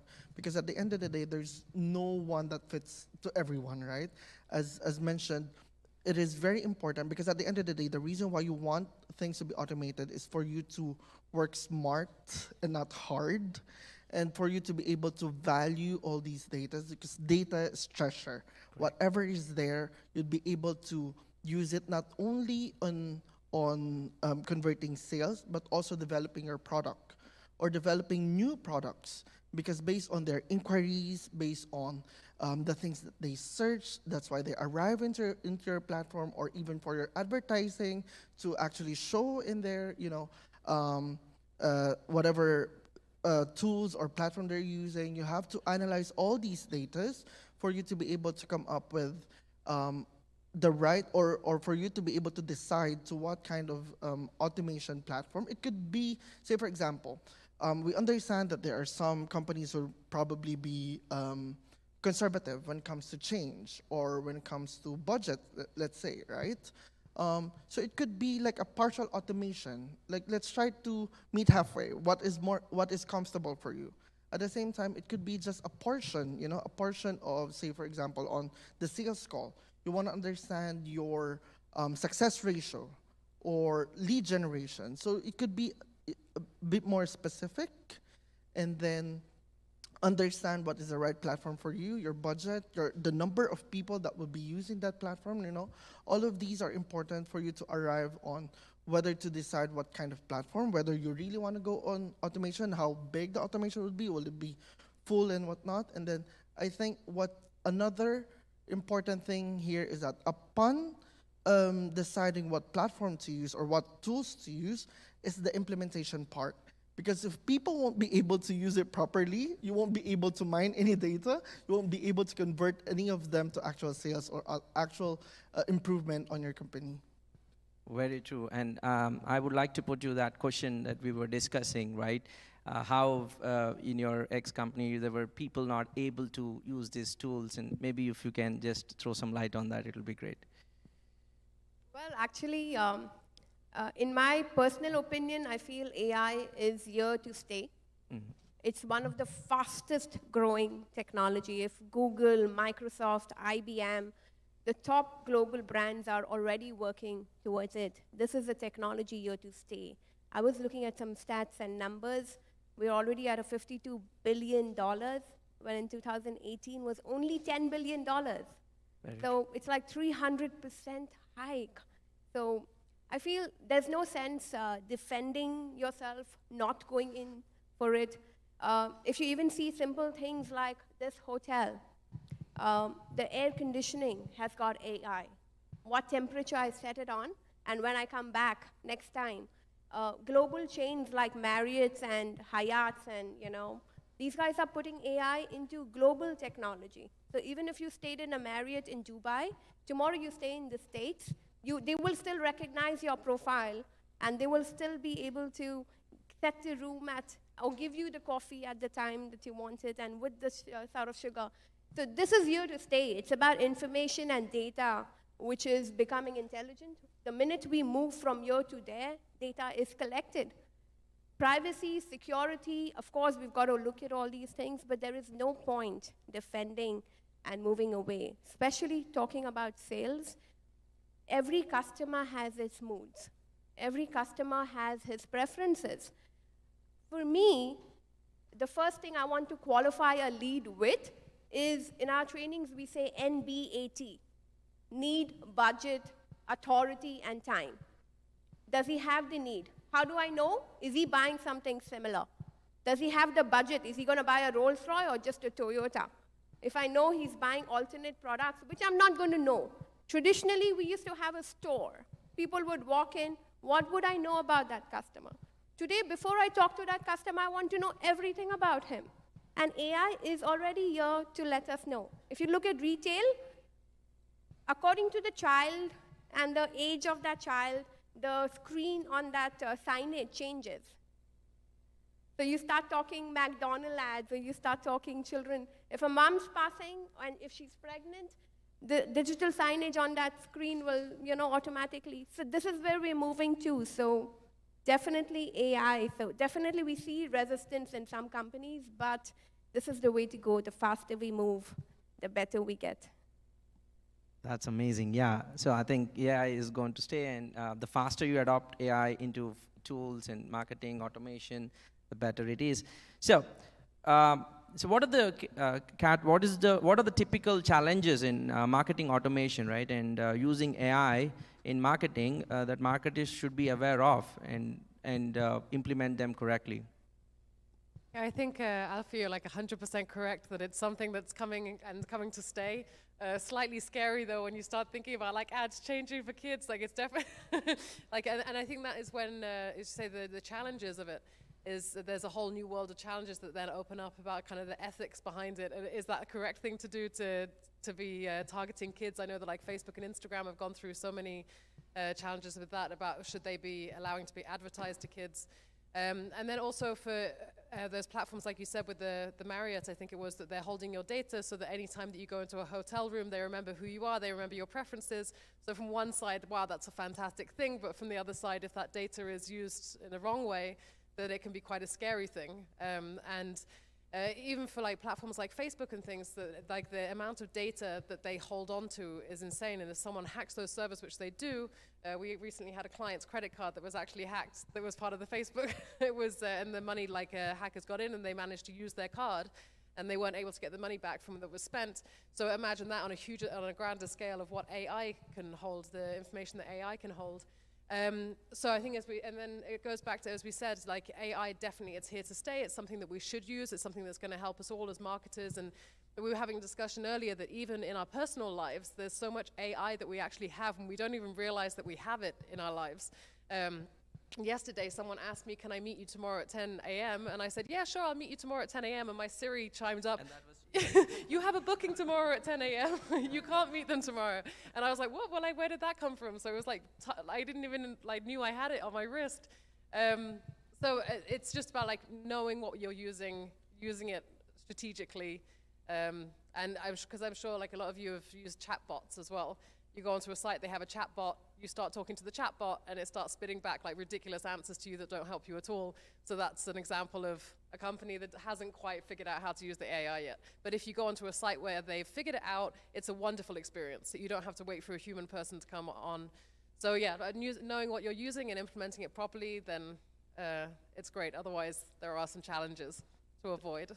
That's very nice. In fact, I was the one who was asking you for 10, and it just said there is a conflict of of your meeting, and it's fantastic. Yeah. And then I said, oh yeah, sorry, I have a meeting tomorrow at 10 a.m. Yeah, super fantastic. So, Saurabh, I have a question on the chatbots and AI, being used in different ways, right? Like there's dynamic emails that are being sent based on the email on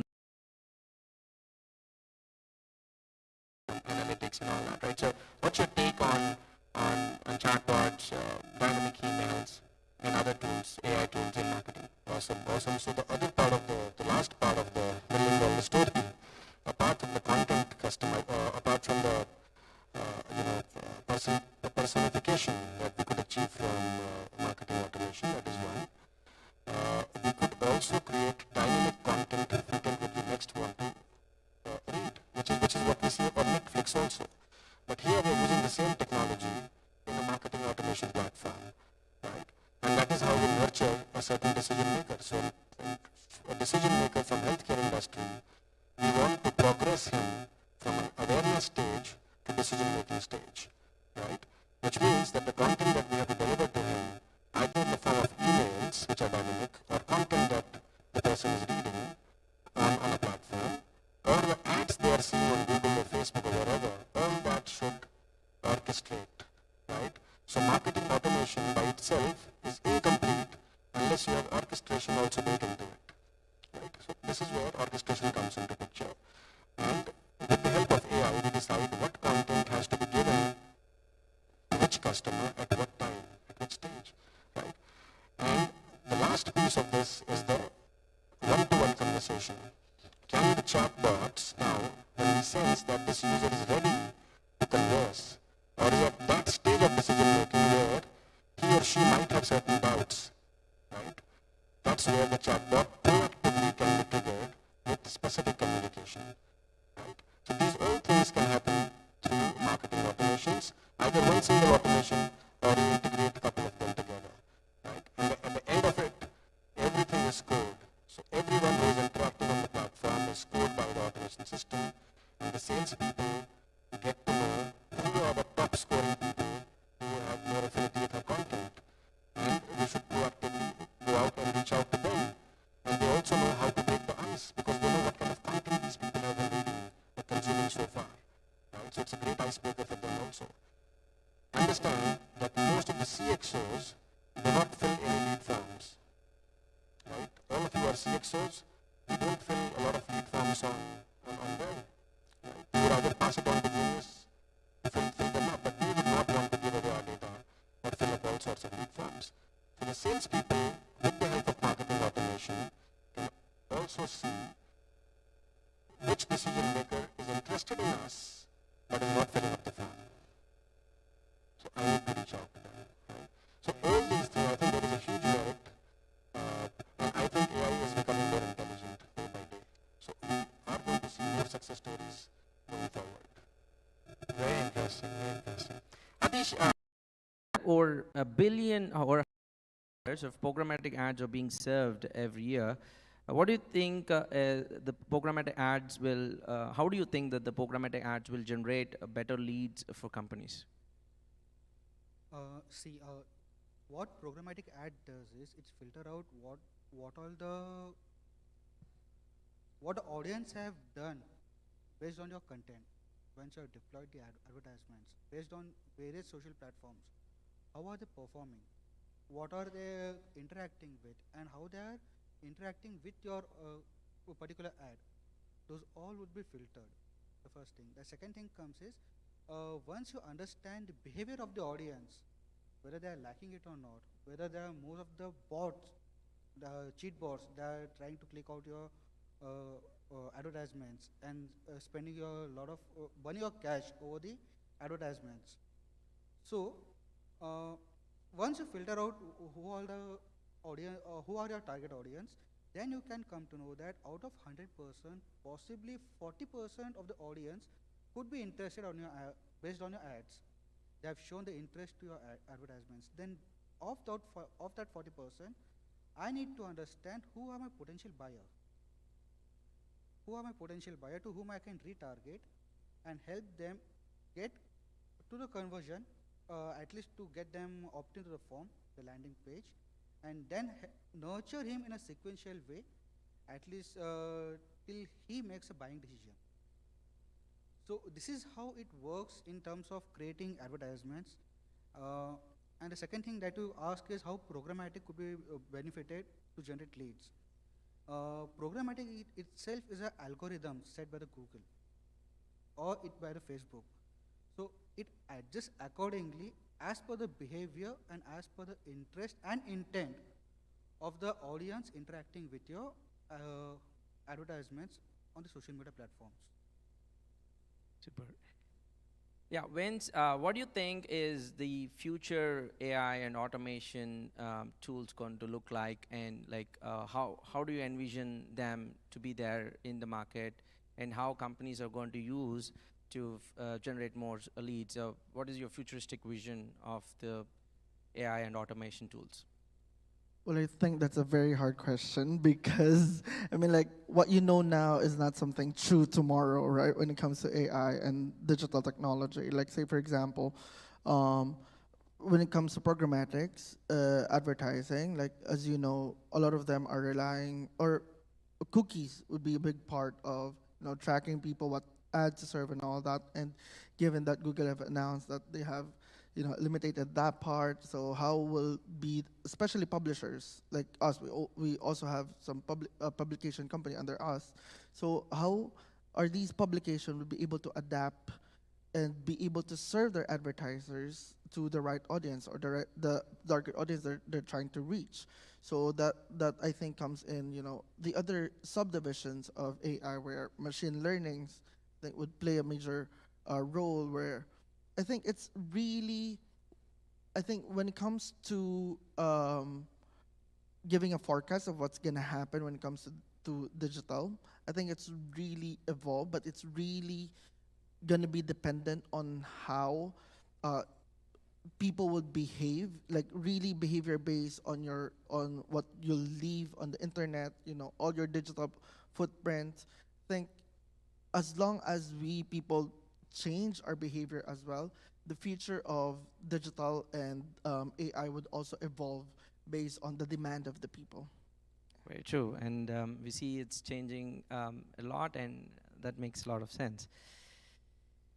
Yeah, so I think I will end the discussion and leave the leave for Q&A from the audience.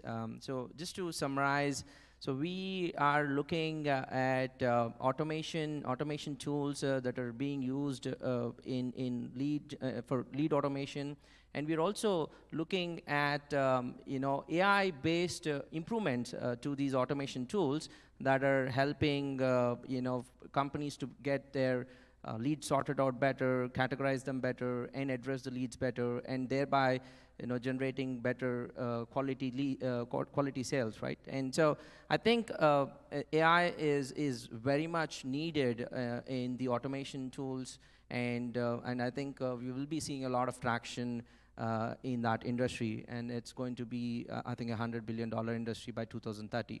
So thank you for the panel, and if I'll leave the floor for the questions.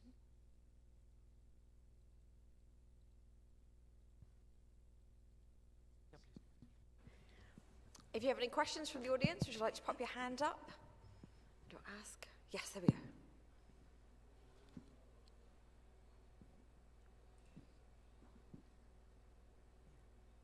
Hi, so I'm Hannah. Everything you've said is incredibly logical to me, and I really believe in machine learning and AI. But if you're a small company, can somebody tell me the first 3 steps, the very first 3 steps I need to take to get there? Are you asking this question to me or Vince? Any of you, I don't know, whoever can answer it. Anyone who wants to answer it, take You're it. the specialist, you decide. From my experience as a startup, right, you really don't need to use AI tools at where, it depends on where you are as a startup, right? But then you should have a mindset of usage that, okay, fine, like I'm running a campaign now, and I got, I'm generating a lot of leads now. Now, like if my leads are not converting, right, and then that's where you have 2 options, right? Either you can have somebody to take care of the leads, and or have some AI tool help you to sort those things for you, and so that you can actually use it. Right? So unless you are actually, the discussion to the say that AI in terms of for lead conversion will occur at the stage when you are generating leads through marketing campaigns and other stuff. So I think focus on just putting effort into your marketing campaigns, and then like maybe at a later stage, think of how you can use the automation and AI tools to sort those leads and get better quality out of them. Okay, yeah, well, that's where I am already. I've been doing marketing actions. I am getting leads. So I'm still kind of missing the first 1, 2, 3 steps to actually go. Maybe we can talk later. That's fine with somebody. Yeah, so if you're looking for, if you're already generating leads, I think Adish is actually working on some tools, so he can help you with the... Excuse me, may I know your name, please, first? Sorry? May I know your name? I'm Hannah. Yeah, Han, hi. So, majorly in automation, what we do is there are multiple tools that could be used in capturing the leads. There are tools like Zapier. I would like to mention those tools as well, Zapier and Integrately, specifically used for the automations, wherein you can automate the advertisements, wherein the people who have visited your website, you can retarget them with the help of different sort of advertisements, like a display kind of ads. Later to that, if already people who have opted to your opt-in form, you can set a different automation campaign in Zapier, wherein those people who have opted to your form, you can send them an email marketing, a nurturing sequence wherein you can, from the thank you note to elaborating what your business is and how you can provide them or how you can help them in their business, that in that way you can nurture them and later on you can convert them. For this, there's another tool where I could suggest, that is vbound or unbounce, wherein you can create a landing page with an opt-in form to capture the lead. And this way you can do you can set up an automation. Thank you very much. That was helpful. Anyone else? Any questions in the audience? Oh, did someone? I have a question. in a physical activation, if we were to do something, let's say in a mall, where we have a setup and we're going to display, there was an example that you had stated where if a kid were to walk past the activation, the ad would be customized for the kid. Likewise, is it possible through AI to detect the mood of a person and provide ads for them or suggestions for them? For instance, if Netflix wants to do a campaign where they have a physical activation and a person walks in front, they stand in front of this activation, they're sad, and Netflix comes up with a bunch of suggestions which shows happy films. Or they're walking in with a pet and Netflix gives them suggestions of pet films. Is it possible to do something like that? I think there is a lot of research in that space that is going on, and I know a couple of Indian companies that were working on this mood-based AI, not specifically for marketing, but helping them curate the content and give specific content to based on the moods of where you are, and like even they made the suggestions that based on your previous history of what you have been experiencing. And maybe I think somebody can. I'd agree. There are many, many disruptions, and this is where the thought process of the industry is moving. So when they started with, if it's raining outside, or there are certain things which come from the internet, but then they're also identifying things on your personal characteristics and your personal modes and your times of the day when you behave differently. And so it's a behavioral and it's a geographical and psychometrics, and all these touch points are getting captured more and more. So like in our watch, we come to know how much I slept. And then based on that, that's an internet, that's a data. And based on that, it can give me music, or it can give me, so everything, then that's where your behavior can come in, right?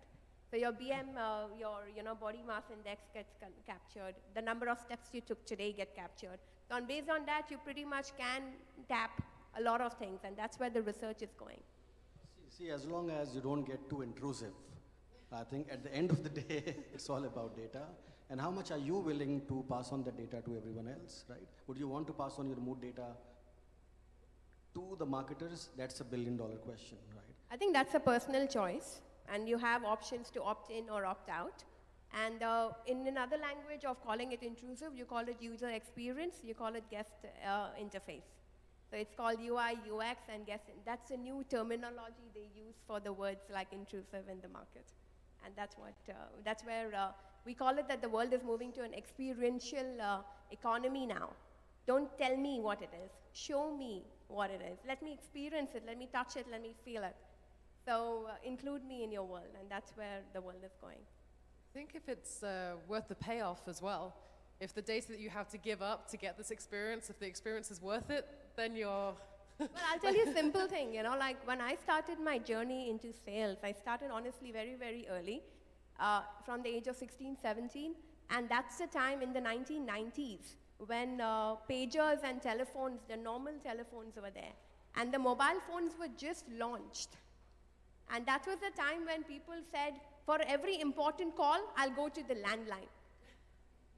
And then came IP telephony, where you could do games and everything, and then they said, you know what, I'm going to use the landline. And that's where we are at. I mean, the new world is moving. So accept it or not, but protect yourself and learn, change the questions. Change the questions, how can you secure yourself? And that's, I think, the better way to move forward. Interesting. I'm just going to hop on the back of what you asked about technology for reading emotions. There's a Japanese company, I think, and they came up with a piece of tech called Empath. They showcased it at GITEX a few years ago, and they signed a memorandum of understanding with the UAE Ministry of Happiness. Yeah, we have that. And basically, it's a technology that listens to a person's voice, and the more voices and emotions it listens to, it learns, so it can tell you whether your staff are happy or sad, or they're angry, and stuff like this. So, office managers know what they need to do. So I'm thinking, you have something like that, and then your TVs and social medias will show you stuff relevant to how you're feeling. It's there. It just needs to go to the next step. I think it's little slowly coming to marketing. I think eventually, I think it'll come to marketing as well. But I'm at least not aware of anything that's happening in mood-based marketing at this stage. I think they have it from the other side. I know with social media that they're very aware that the mental health risks to do with social media. So I know for sure on Pinterest that if you're looking at stuff, a lot of things that are may suggest that you're in a depressed mood or in a sad mood, a low mood, it will come up with a notification, just say, hey, is everything okay? You might want to take a 15-minute break or come back and have a look at this later. So from that side, they're using it. Start showing you photos of kittens. Lots of kittens everywhere. I think there are luxury cars that can identify you're sleeping, right? Already. If you're sleeping while driving, there are cars who can identify and tell you, listen, you're not alert. It's already there. It's amazing. It's already there. Yeah. We have it in our Audis and our BMWs already, long back. Any more questions for yours? We got one at the back there. Can we run over with the mic? Yeah. Oh, sorry. Yeah, this one and then the one at the back. Yeah. Hi, I'm Saurabh. So, marketing automation tools and AI ML, so we understand that, and as marketeers, we understand the value of implementing them. But ultimately, all these tools and softwares are for generating sales and more business, more revenue. And there are organizations with dedicated sales teams which are separated from the marketing teams. So my query is like, have you had any such instances where you have observed such resistance from the sales teams when marketing teams would implement such automation softwares and tools? Because they have certain way of working in the market, they have certain perceptions of how sales should be done, should be accepted and all. So what are the challenges for a marketer for getting such softwares? I can see the smile. So what are the challenges for marketers to get such softwares and tools accepted by the sales team so that they absorb it better and it is beneficiary ultimately for the organization which has invested in such kind of softwares? I think Alifia should take this. Well, I used to work with Samsung Electronics for the longest amount of time. And we used to run numbers like 100 million. That was our normal target for the year. So every week we used to churn $2 million of sales revenues, okay, for the company. Now, big companies, now that we are into sales consulting, we still work with companies like that, right? Marketing and sales don't talk. Sales is on another floor doing something, marketing is on another floor doing something completely different and independent and silo. But now what happens is, in Samsung companies like that, we used to work on Salesforce, okay? Now technically, salespeople believe that the market information is their birthright. It's nothing to do with the company, and it belongs 100% to them. And salespeople believe it's their territory to have that contact of the GM or the CEO or whatever, and the company has no right to ask them for it. And that's the arrogance that aggressive, good, strong salespeople would come with. It's like, you pay me top dollar and I get you the number, don't ask me how. Right? And so even in Samsung, like, huge companies like that, we had Salesforce, but that was used as a CRM more to record invoices and deliveries done and, delivery and customer support, that sort of a thing. But the leads, like I said, only 6% odd from the marketing funnel would convert, right? So people don't want to put things into CRM, but that is changing. And I think the better way to do that is through policies and, make it like a framework of a company and say CRM is the way it works and no quotations come out unless it's on the CRM. And there are very good starter CRMs like we use Zoho One. And it tells me everything, like everything in rooftop sales is automated. So it's a complete digital transformation. You start with something simple like even HubSpot. And then tools like Zapier and stuff. It just makes your life so much easier. And today when marketing does lead generation, there are 7, 8 social media platforms where the leads come from. Like, how do I know if and sometimes worse when you outsource it to a digital agency, because they do engagement and stuff, and then there are chatbots, but it doesn't collect, like, who said what to who on the 7th call or the 5th call, or where does it collect, So it's a must. It's really a must. But yes, this dialogue needs to continue. Marketing and sales need to work together. Just to add to that, if you go to Upwork and Fiverr and type Salesforce support, for instance, right, you'll find thousands of them. why do you find thousands of Salesforce support managers or HubSpot,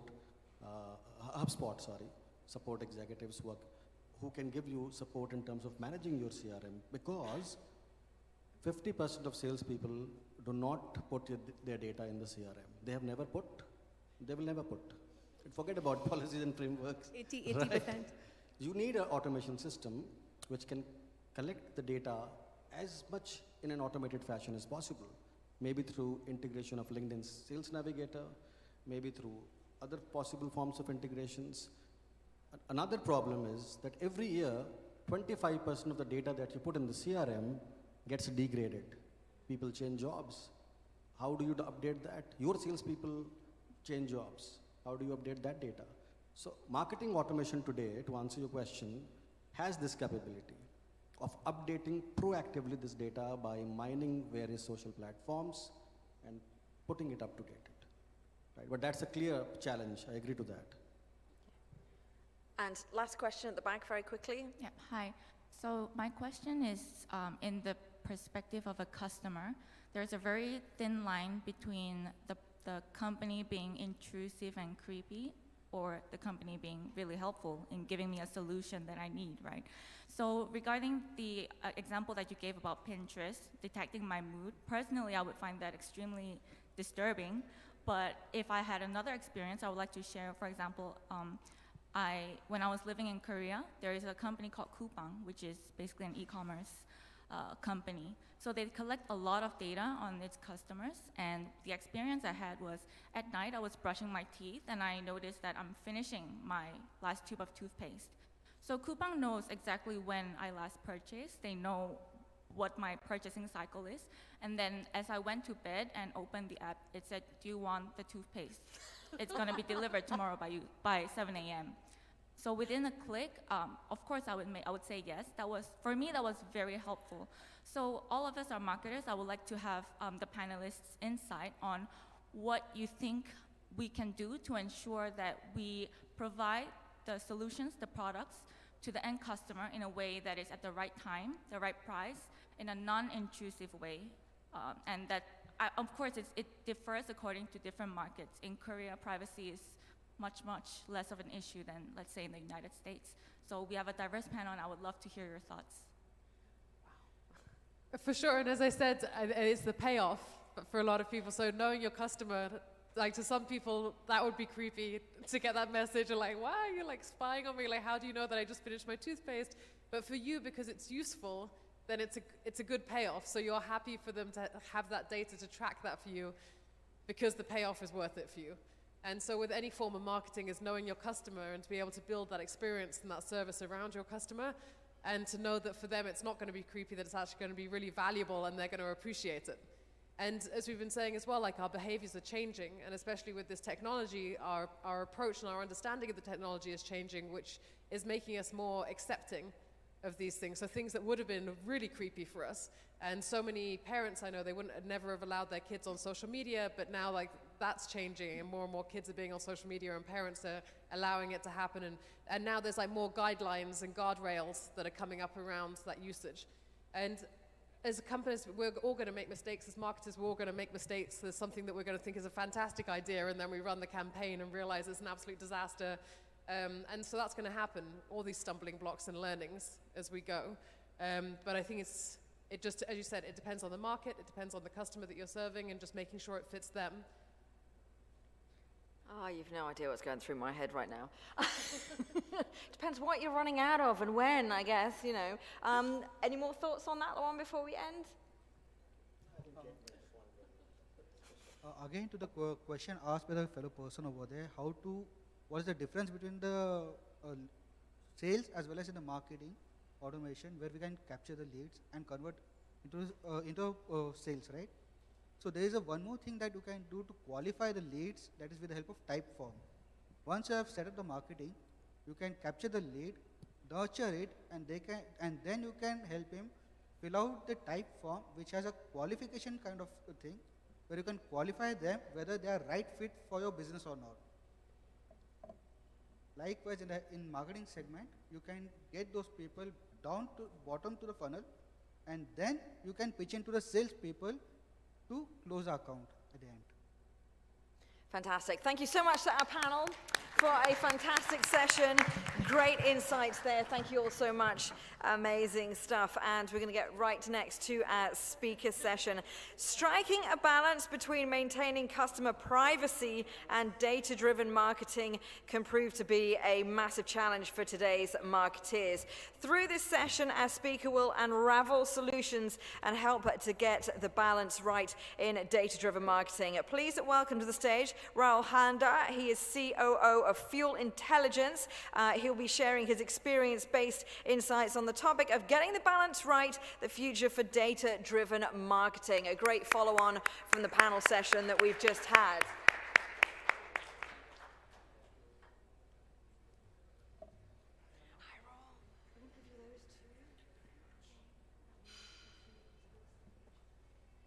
Hi, good afternoon, everyone. I guess the lunch hasn't digested yet. Good afternoon, everyone. Good afternoon, everyone.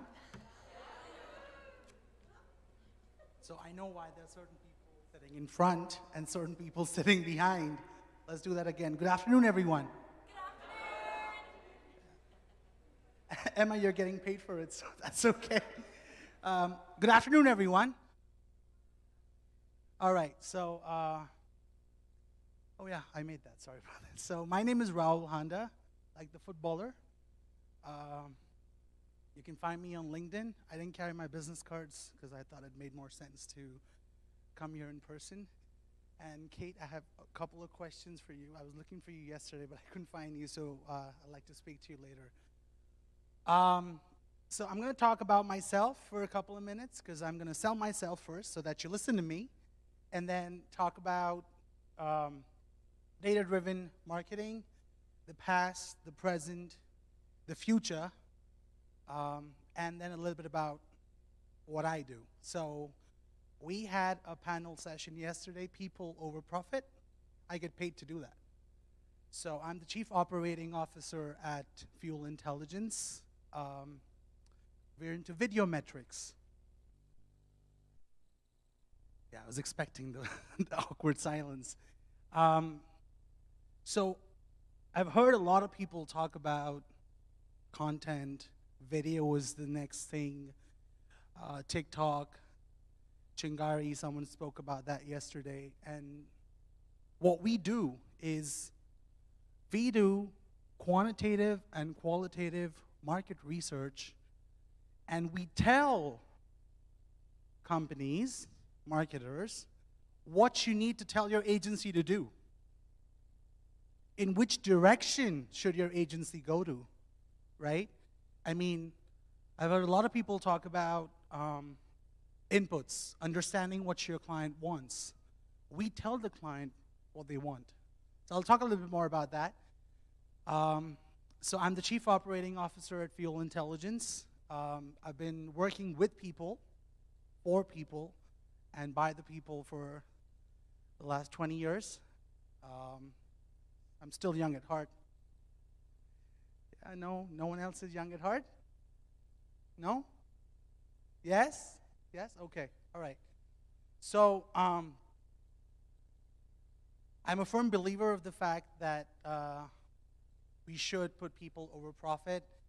I've worked with medical marketing operations, currently working with one of the top 10 tech market research companies in the US. They're solely into consumer packaged goods. And I'm here to talk about data because there's so many people today who said data is this and data is that, and you know, we spoke about AI, and we spoke about why sales hates marketing. I've done that, been there, done that, you know, changing the leads from on Zoho from somebody else's name to my name. Done sales, marketing, learning and development, operations. I've been around people for a very long period of my time. So I think that was about me.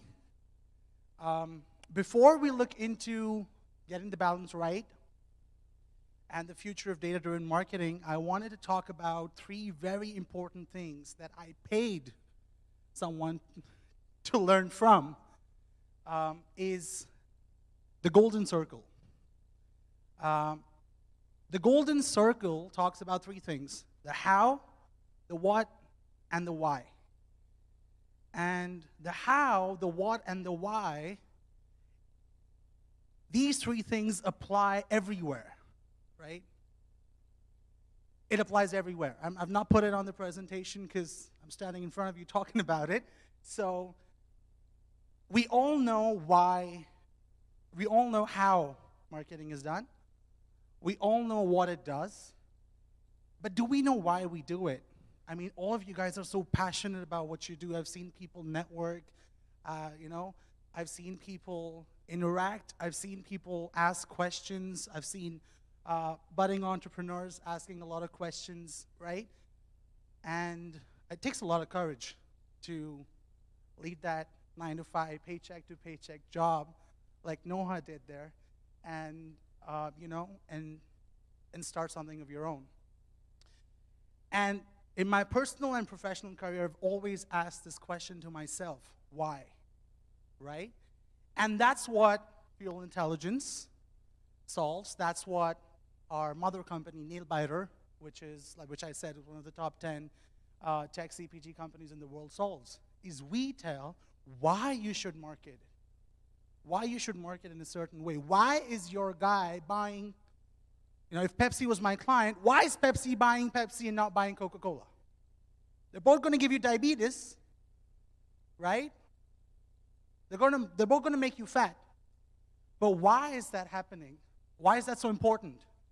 So I think a key takeaway for my learning in that 3-day program was the Golden Circle, which talked about asking why. Why are people important over profit, right? Why are we all here today? And I think that gives you a very different perspective about life, a perspective that people pay to learn. We had a lot of life coaches, we had business coaches here, and I'm sure they'll tell you, look inside yourself and ask, why are you doing this? Does it make you happy? Is this what you want to do in life, right? And I think with everything that I've learned in the last 2 days about artificial intelligence, human intelligence, people agreeing, disagreeing, talking about how to be an effective marketer. A lot of digital marketing agencies, people who own digital marketing agencies have come and said, and I think if you ask your clients why, that should answer your question, right? So we'll start with, finally, the presentation. So I will take 10 minutes to go through this because you're very intelligent, intellectual people, and I don't want to bore you with stuff that you already know. But who doesn't like standing here and talking, right? So I'm going to do it anyway. So we're going to talk about what is data-driven marketing, duh. And then we're going to talk about data-driven marketing, the business case. Oh, there was one here, I didn't know that.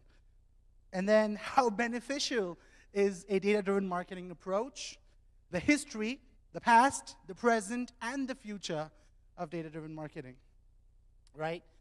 So let's talk about what is data-driven marketing. Everybody knows that on an average, I get 30 emails a day. And I'm a C-level executive, and I don't share my email with anyone. One of the reasons I didn't carry my business card. But I still get tons of emails from people, God knows from where. I have no clue. Like, the government of India reminds me that my insurance is going to expire.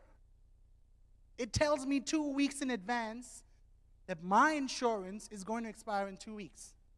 And if you end up hitting somebody, you're not going to get your car fixed. That is data-driven marketing for you, right? Like Sephora. Every time I have my marriage anniversary, and I've forgotten for how long I've been married. I've been married for a very long time. My wife is watching. And it reminds my wife, oh, look, it's your anniversary. Get your husband to Sephora. Let's empty his pockets.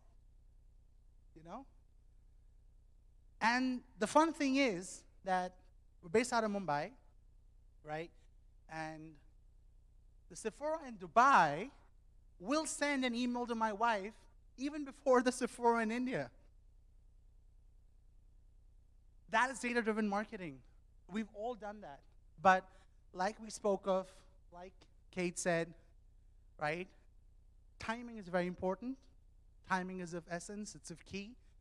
If Sephora sends an email to my wife after the anniversary and I've forgotten it, yeah, that's not going to be good, right? So since I've put in some stuff there, I'm going to read it. Okay? Data-driven marketing refers to the methodology of extracting actionable insights tied to consumer behavior from large data sets. Like I said, out of all the people in the world, they chose to email my wife. They didn't email me, they emailed my wife, right? So when I was sieving through information, when I was looking at a lot of stuff that, you know, for this presentation, because I told them I don't want a presentation, I just want to talk. I get paid to do this all the time, right? And they said, no, you have to have a presentation. So I was looking at this and I said, oh my God, I'm looking at the data and it says 64% of executives strongly agree. Who cares? We all know data works. We all know that data-driven marketing is the future. But what I'm going to talk about is the struggle. The struggle that COVID, Delta, Beta, Omicron, Decacron, I don't know. Like, it's like, you know, what the kind of impact that COVID has had, right, is something that I'm going to talk about, and why the future of data-driven marketing is precision data-driven marketing. You need to be relevant. I'm a firm believer of the fact that change is the only thing and the only goddamn thing that's constant. If I'm not going to evolve, I will be made redundant. Do you guys agree? Only the women here agree. Do you guys agree? No? Maybe? Let me give you an example, right? I have a 10-year-old daughter, and I come home, and she wants me to be goofy, right? She tells me, you know what? Dance with me on this song called Dance Monkey. And I tell her I'm really old, you know, and like, I take care of 400 people at work. And she says, I don't care. You have to dance. And I have to dance. I, as an individual, I cannot have the same kind of behavior that I have at work with my 10-year-old daughter. I can tell her, here's your target, go meet it. I can't do that. So I'll ask the question again. Do you believe that change is the only thing that's constant? Right? Okay. I have some consensus. Glad. So I'm sure you guys have looked at this. What these tell you is that what I'm saying is right. That's what this says. Okay? And we'll talk about the benefits. I'd made some notes. I hope I'm able to understand my own handwriting. So it's obvious that we're all here to increase our ROI, right? For ourselves, for our clients, for our people, and it's proven that data-driven marketing increases ROI, or else they wouldn't have this keynote speech here today, right? Okay? And it's obvious we know that traditional marketing is twofold, and then we have a couple of very, very important benefits here. It gives you time and clarity. You're able to segmentate better. It helps you personalize, which we'll talk about more in detail. It helps you improve your CX, your customer experience. It helps you in product development. We'll talk more about that later as well. And you can use that data across multiple channels. Now, let me pause here and tell you a little bit about what we do.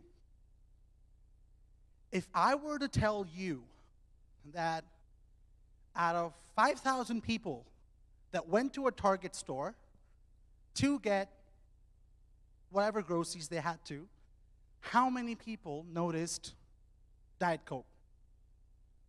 Out of the people who noticed Diet Coke, how many picked it up? Out of the people who picked it up, how many turned that bottle over, to look at how healthy this is going to make me. And if I were to tell you the reason that that individual decided to go ahead and buy that product, that's what we do. That's what we do. We work with 15 of the top 20 FMCG companies in the US.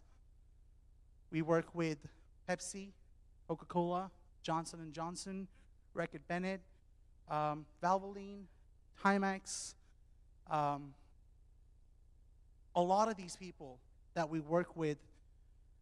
This segment of video metrics is very niche. We're the only ones who are doing it effectively, and we've been doing it for the last 6 years. A lot of you people said video is the next thing. I had a colleague here from Bangladesh who said, video is the next thing, AI is the next thing. We knew video was the next thing because our founders, and I am a firm believer of the fact that video is the largest source of untapped data. It is. It is the largest source of untapped data. I can tell you that from a 3-minute video, I can give you 400 data points that a 3-minute survey cannot. I can tell you that when the guy entered, did he go to your aisle first? Did he check out the girl next to him first? I can tell you that. I can tell you, did he find the Diet Coke himself or somebody had to help him? I can tell you that if 100 people noticed your Diet Coke, how many picked it up? How many actually bought it?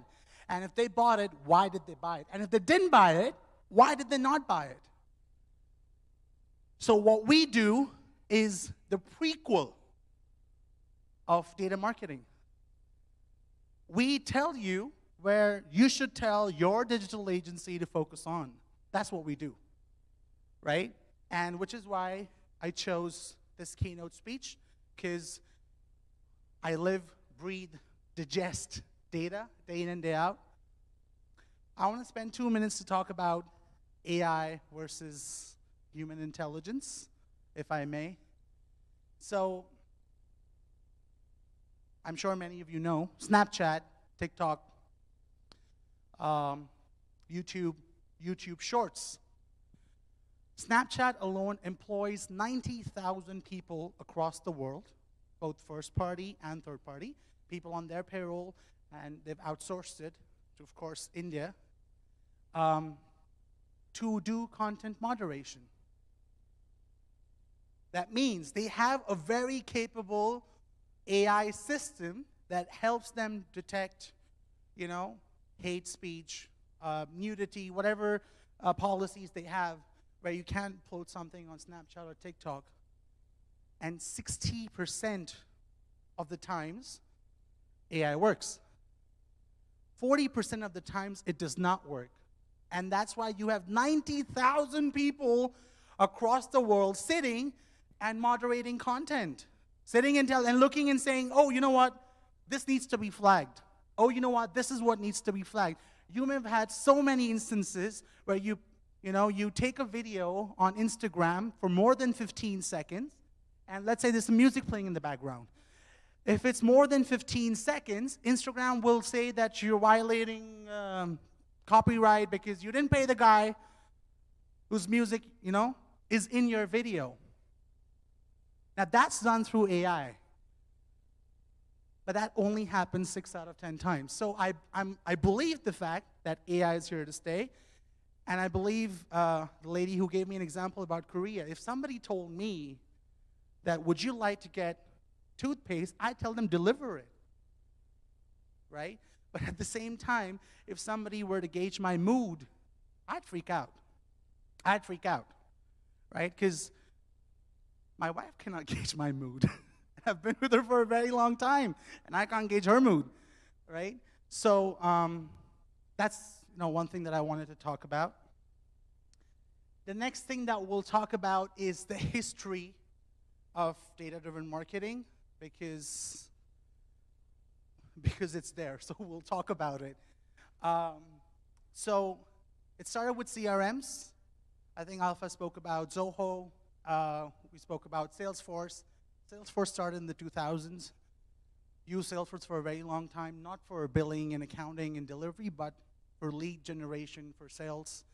And we use Salesforce as well. So to give you guys an overview of our journey, let's say, right, Kat is someone who loves shopping, and I'm sorry I'm giving you an example because you're sitting right here. I know you're going to regret it, but okay. So let's say Kat is an avid shopper, right, and I want to know how's her shopping journey, right? So, but she's not going to do it for free. So what I'm going to go ahead and do, I only have 6 minutes left. Oh, okay. What I'm going to do is I'm going to go ahead and tell Kat that, look, why don't you go to Target, make a video on our app, right, through the entire shopper journey, and go ahead and tell me how it felt. Now that video comes to us, we analyze data and pass it on. But how do we manage Kat? So in our terms, she's called a panelist. In market research, you need to have a panel that you need to field. She's called a panelist. And we do our digital marketing to generate and get more panelists. So we have referral programs. We have invitations that we give out where people are told that, if you qualify for a specific task that's given to you on our app, you get reward points or Amazon vouchers and whatever. And who doesn't love an Amazon voucher, right? So that's how CRM comes into the picture. So we are at both ends of it.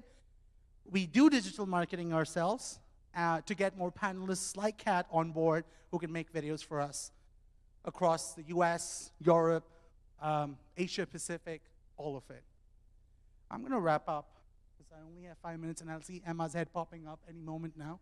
So CRMs are more significant today. We all know that, right? Salesforce is the thing. You've got Zoho outside, that's the thing. It's more significant today is because it's getting the work done. It's because it helps you manage what you do a lot more easier and in a much better way. So if you'd like to read through all the gibber that I've written, I will send you a copy of the presentation, but I can see Emma's head right there. So, okay. So the future of data-driven marketing is personalization, but to an extent where it's not creepy. Right? It's not creepy. And how do you define that line? I think intelligent marketers will be able to identify that line of what's okay versus where you're invading someone's privacy. Do you agree? I mean, you guys would be very thoughtful before sharing your information with anybody, correct? You're very, very thoughtful about it. If I came up to you and you didn't know that I could talk, and you didn't know if I was a part of this conference, if I came up to you, you wouldn't give me your information. You wouldn't tell me the hell what your name is. You wouldn't. So how can you expect somebody on the other side, right, where an exit pop-up comes up, how can you expect him to put in that information until and unless he does not feel that you know him? And I'm going to circle back to what Lady Didi Wong said. It's not who you know, it's whether they know you or not. And I think that applies to marketing as well. Because if you look at it from the way I'm looking at it, right? Content creators, TikTokers, 14-year-olds wearing very expensive shoes. Very, very expensive shoes. And people know about those shoes because of those 14-year-olds, right? I mean, I know about those shoes because I love them. I love shoes, right? But those people know about it is because of a 14-year-old TikToker who's wearing those shoes, somersaulting in the air, tying himself upside down, and that's what works, right? So it's not only personalization where Sephora sent an email to my wife saying, hey, it's your anniversary, rip your husband off, right? Or it's my birthday, or it's my daughter's birthday. We've been there. It's been happening for so many years, right? Hamleys come up with every year when it's my daughter's birthday, they invite her for a surprise birthday party in a place like Bombay where all the kids get, to participate in her birthday. That's the next level of personalization. And I think that's where we should go. And when we as an organization, as my company, what we do is Kate's entire experience is her personal experience, right? So if I'm going to get 1,000 people like Kate to give out information where she's made a video, I can analyze and personalize and tell my client to personalize their digital marketing, their outdoor marketing, their, communication marketing, whatever it is that they want to do in a much better way. Do you agree? Yes? No? Maybe? Just get over with it. What's going on in your mind? Right? Right? So, now we talked about AI, so I'm going to skip this slide. And, yep. So I'm going to talk about this briefly. And I'm going to use the notes that I made for it. So we talk about being creative. You've got creative agencies. You've got media agencies. And then you've got agencies that source that data for you. But I think if I were Coca-Cola, and because I worked with Coca-Cola, with Pepsi, with P&G, with Johnson & Johnson, with Reckitt Bennett, I think what they're looking for is a merger of all three things. They're looking for you to be creative, push it across all possible media, using relevant data.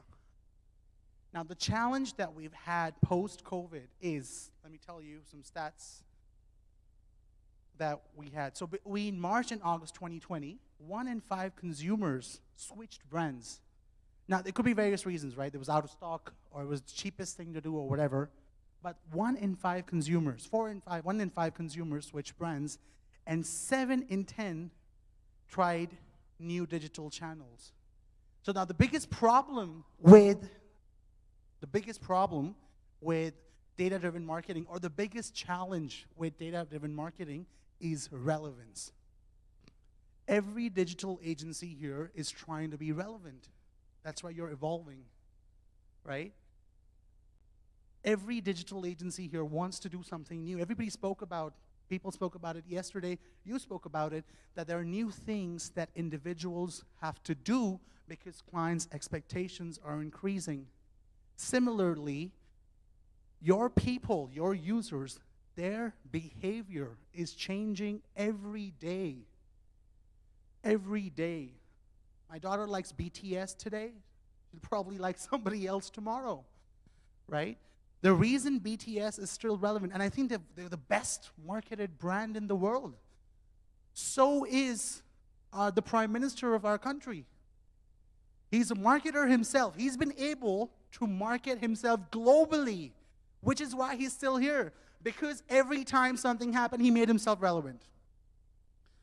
So, the future of data-driven marketing is precision data-driven marketing. That means that the data that you get today will be irrelevant in 2 weeks. And I can say that, I know many may not agree, but I can say that is because we track consumer habit every week. The same guy who bought A product last week decides to buy B product.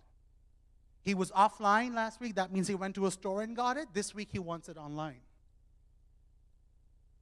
You could call it accessibility. You could call it people being lazy. You could call it people having a lot of options.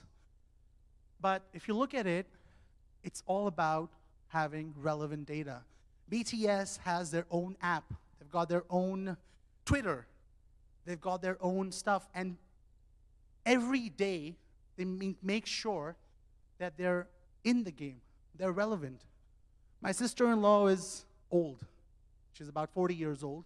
And she went to a theater here in Dubai where they screened the BTS concert. And that's like the 4th concert. And then the next day she watched it on TV at home because they're making themselves relevant. And that's the importance of having relevant data.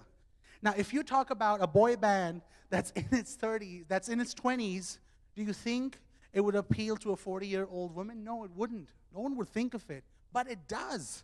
And that's why BTS is here. because they've made themselves relevant with a 10-year-old, a 15-year-old, a 20-year-old, and a 40-year-old. That is why the Prime Minister of our country is still the Prime Minister of our country. Right? It's because everybody wants and everybody needs to make sure that they're relevant. We're all here today to be relevant. This award, this felicitation, this speech, which I'm going to post 15,000 times over the next 2 years online, is to make myself feel relevant. And that's what we need. That's the future of data-driven marketing. Is Emma out of her box? Yes, she is. Okay. All right. So I don't think I had anything else to cover, but thank you very much for being so patient. And I'll just skip to the last slide. Okay, so Emma, thank you for being such a lovely MC. Do you have any questions? Yes. Very quick though, because we are really over time. Yep. Thanks. Oh, So I thought it was going minus, and it would tell me. It's gonna be a choice whether you guys want a coffee break or we just crack on. No, because we need a coffee break. I'm sure they need a coffee break. Yeah. I will be quick, don't worry. We speak a lot about future of marketing. We talk about data-driven marketing. I would like to hear your insights on, we speak about future of data-driven marketing. What is your thought on the impact of iOS 14, which has impacted a lot of advertisers? You have rightfully mentioned everybody has the right to share data now. That's one thing.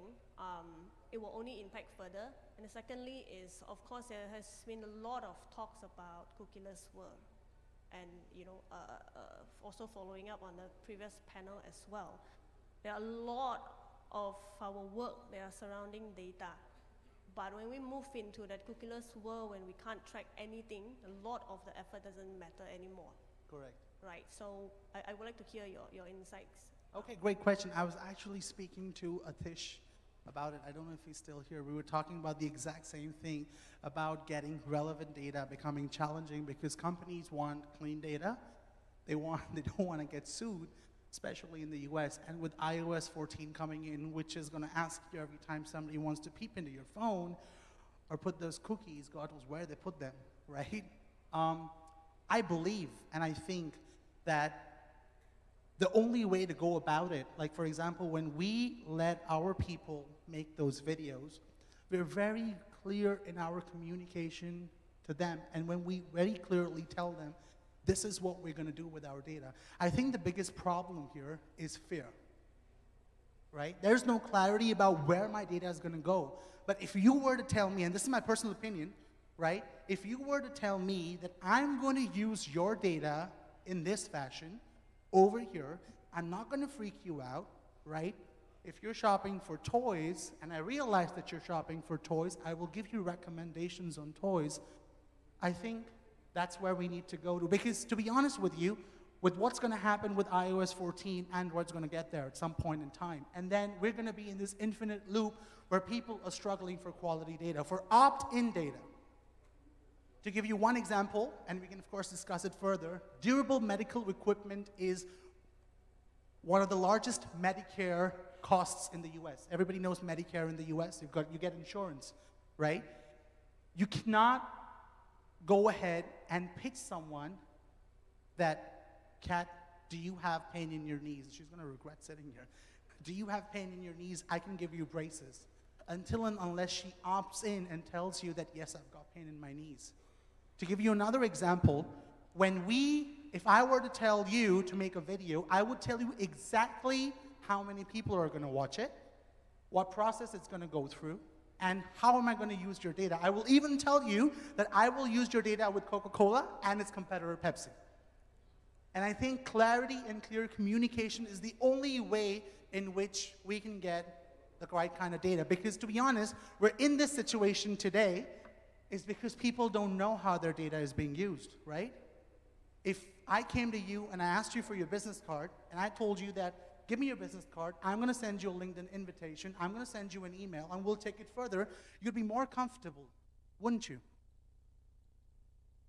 And that is what like I said, it's my personal belief. People may agree to disagree, But my personal belief is communicating, and which is why people talked about opt-in data. But I think in the future, getting or letting people know about whether their privacy is actually being violated by sending information to people who shouldn't be having it, or is she standing behind waving at me? Yes, okay. Oh, I'll just finish. I really need you to wrap up, Ralph. Okay, please. all right, sorry, yeah. I'm sorry, I told you I get paid to do this, you're gonna regret it. But, but yeah, so that's what it is, and I think, like I said, we could take this discussion further. I've got a lot of things to talk about, obviously, but I know Emma's struggling, so thank you very much for being so patient and kind. Thank you very much. Thanks, Raoul. Thank you so much.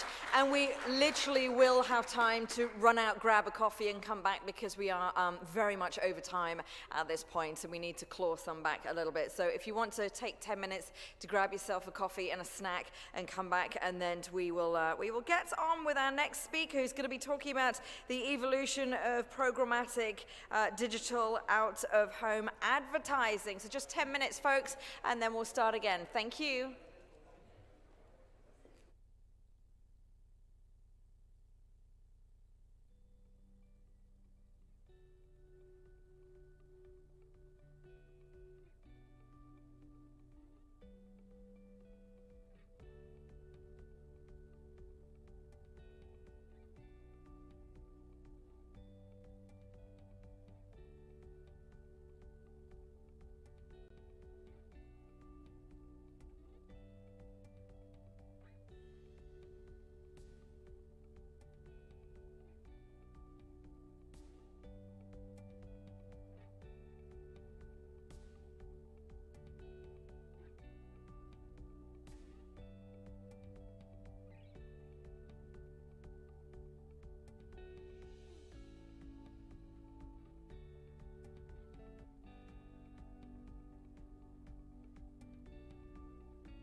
afternoon, ladies and gentlemen. Welcome back. There was a slightly longer coffee break, but it's all good. How are you doing this afternoon? Are we feeling okay?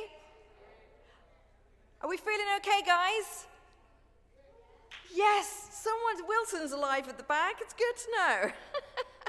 So our next speaker in this session is going to share the big picture with us on the topic evolution of programmatic digital out-of-home advertising. Please welcome up to the stage Gayatri Reddy, Managing Director of Bell Plus Media, and the stage is yours.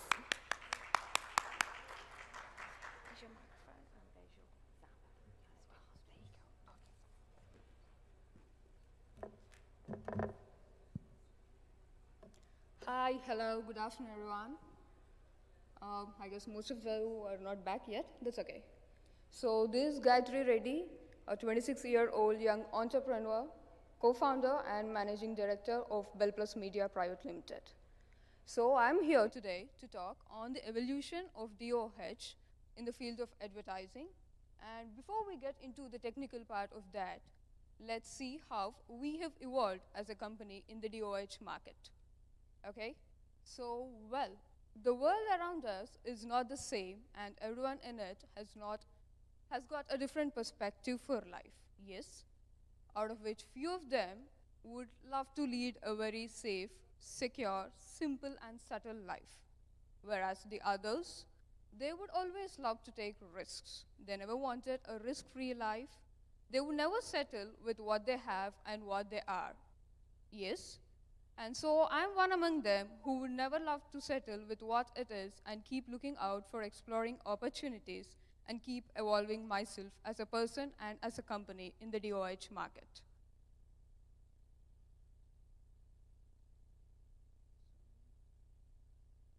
So it's like never settling for anything less rather than the first place. So having completed my education and my postgrad course at the Cambridge University, maybe I realized the facts that no B school or no tech school which will actually teach you the business right from the next immediate day once you're passed out of your grad. Oh, a lot of fans for that, good. And so what it is, like once I'm done with the education, I have actually started and looking out for opportunities. So when it was going through this phase of life, right one day I've encountered to check on an incident. That is the day when we were actually working for a social cause in the Rotary Club. Okay, so what was our task? It's like we have to get in the kids of the age from 5 to 10 years, participate in the maths quiz that we were conducting. So obviously the right target audience for us would be the kids' parents. And we try to target them right at their residences. After a long struggle of around 3 to 4 days, we were able to put up a very small flex in the elevator lobby of these residential communities, and where there is hardly any people's intervention there. So that is the time we actually realized that there are a lot of gaps that has to be filled in the field of marketing, especially in the residential and closed community private space marketing. Yes, so that is the time we came up with the smart screen solutions. So we at Bell Plus Media, what we tried to create, so before that maybe we'll just check with what are the problems that have been coming up with the traditional media. So back in the days when there were traditional flex and print media, what were the problems then faced? For example, let's take a city where there is around 400 square feet of space which has to be filled with a flex vinyl board. Okay, so, and it is a campaign, for example, of 1 month. I put up a display, I fill it up with a vinyl sheet, and right after 1 week, I just wanted it to replace with some other content. Yes, for example, it is a food delivery app, and it has got some discounts for the first week and a change in the discounts for the second and third consecutive weeks. So there is no way that we replace all these vinyl boards, flex boards with new updating content, because that again involves a lot of manpower and a lot of budgets. So these kind of problems have been taking place in the traditional marketing, which has been ruled out by the social media and digital marketing. So with the growing platforms in the social media, then the next kind of marketing was the digital marketing. And again, it was not able to completely fill in the gaps. What happened there? The measurability, the tracking, and the monitoring of your ads was a problem in the social media marketing. For example, if you're a jeweler client and you want to promote your brand, and you would definitely love to target the audience only, suppose, in a radius of 10 to 12 miles around your store, and that can definitely not be done through the social media marketing or the digital marketing. Yes? So these kind of gaps have been filled by the smart screen network, which we try to create with the Bell Plus Media. So what we do is we fix up the dual smart screens in the elevator lobbies of the private spaces. Let them be the residential communities, the premium malls, and also the IT common working spaces. So what we do, it is a dual screen where the top screen is given to the client for advertising their brand, and the bottom screen is an added advantage to the property holder, let that be any private space holder.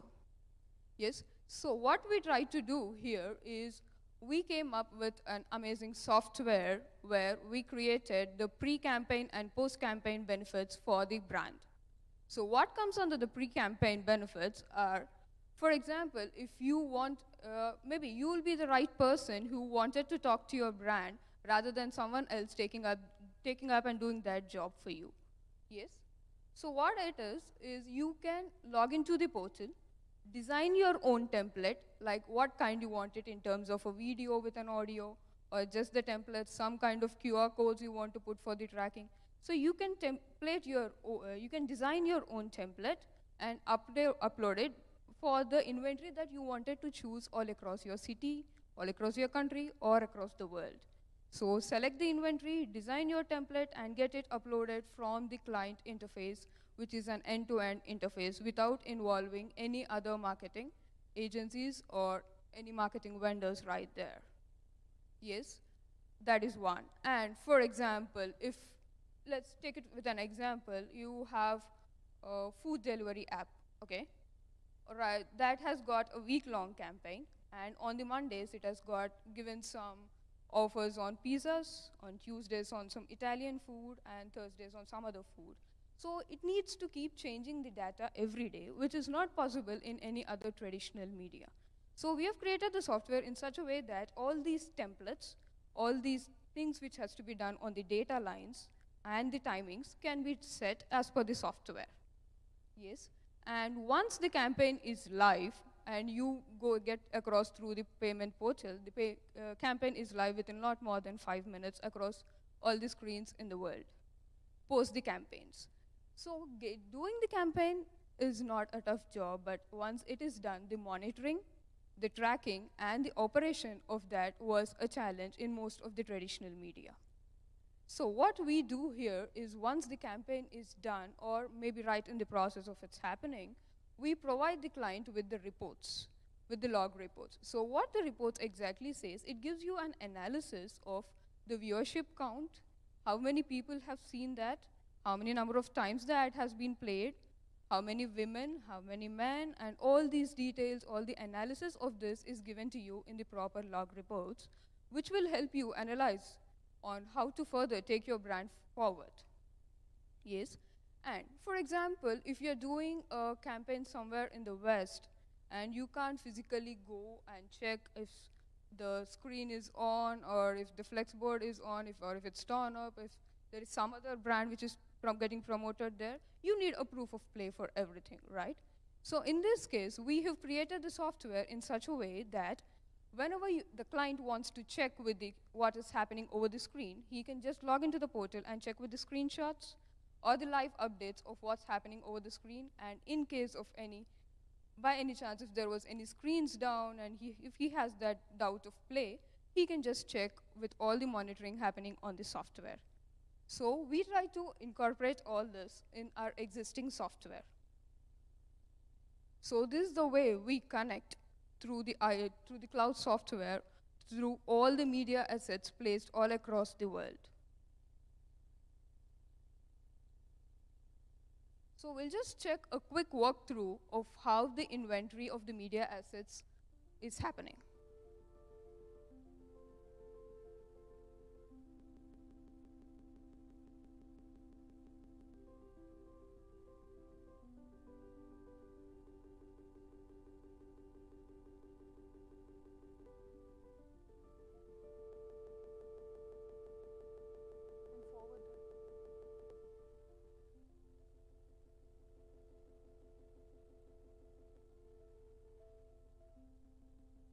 You can pause that, not a problem.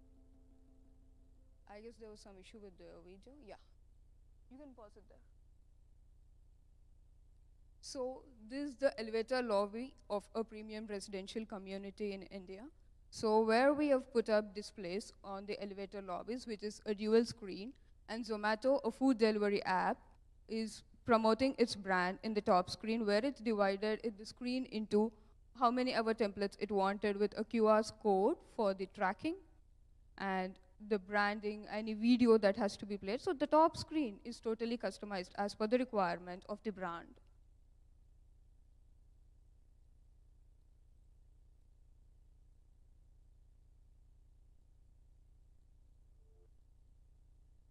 Yeah. So currently we are up with 2,500 displays in India and moving further, aiming at a 100,000 display target in India with further expansion to foreign countries like Dubai and Australia. So we didn't actually settling up with the numbers, and we were also evolving as a company in the evolution of programmatic DOH. So far what we have been seeing in the software or what is it happening in the advertising is just with the basic technology putting into the DOH, and now it is like you are incorporating and infusing the artificial intelligence and machine learning into the digital out-of-home advertising, which is nothing but the programmatic DOH. So, for example, if you are sitting somewhere in the eastern part and you wanted to run a campaign for a particular set of parameters in the west, so you need not actually rush to any media vendor or any media agency for your ad. So there is something which is coming up as the ad exchange. An ad exchange is a real-time marketplace where there is huge inventory pools set in from the supply side, and the buyer side can actually approach all this based on their particular requirements. And in these cases, the most of the media buying happens in terms of real-time bidding, or again, it happens in an auction. For example, it is a New Year's Eve, and in the Times Square, there is only one slot left out for on the digital smart screen. And it is Merck and BMW who wanted to get into those spaces. Then an auction takes place, which is the real-time bidding for that particular space. And all these can be accessed directly over the ad exchange platforms. And the next thing is how we customize the ads based on the customer behavior. For example, if there is a smart screen and a group of 24 or 25-year-old youngsters standing in front of it, and it definitely makes sense for a BMW M4 series ad to be played there rather than a knee surgical solutions ad to be played, yes? So it is customizing the content based on who the viewer is. And suppose it also works in terms of temperature.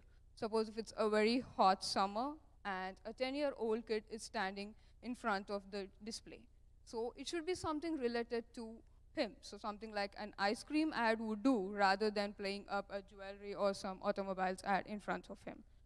And I also have checked someone asking about the emotions being used for this.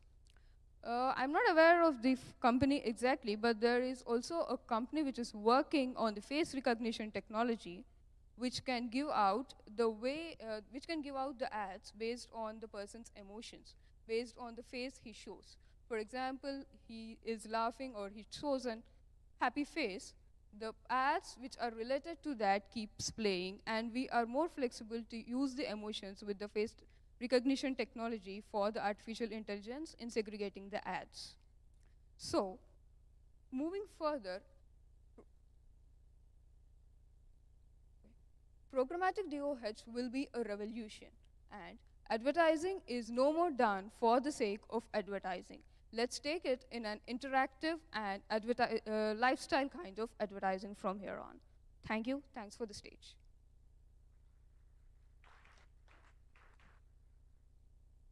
Any kind of questions from you?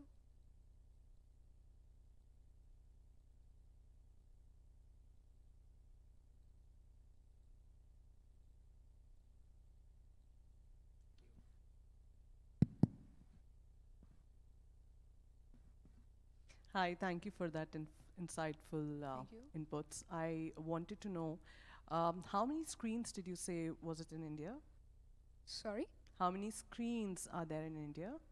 Currently, we have got 2,500 plus displays across 9 cities in India. Can you explain me the distribution, as in where all are they placed? As in So the we states? are present in Hyderabad, Chennai, Bangalore, Mumbai, Pune, Coimbatore, and Delhi. Mostly down south and then Delhi. The north. Yeah, we have covered both the Delhi, Pune, and Mumbai sector of the north as well. And do you have any plans for the US? Because Yes, so currently we are also looking out for the foreign expansions. We currently had got few leads for Dubai and Australia.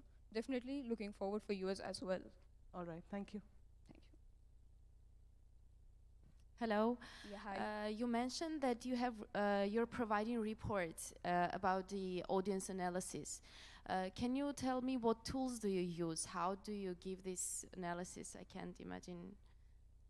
So you meant about the analysis post-campaign? Yes, about post-campaign analysis. What are the tools? Yeah, so what happens whenever there is a campaign done, the client would definitely require the reports. Like, for example, in a particular screen, there are 4 to 5 ads playing, for example.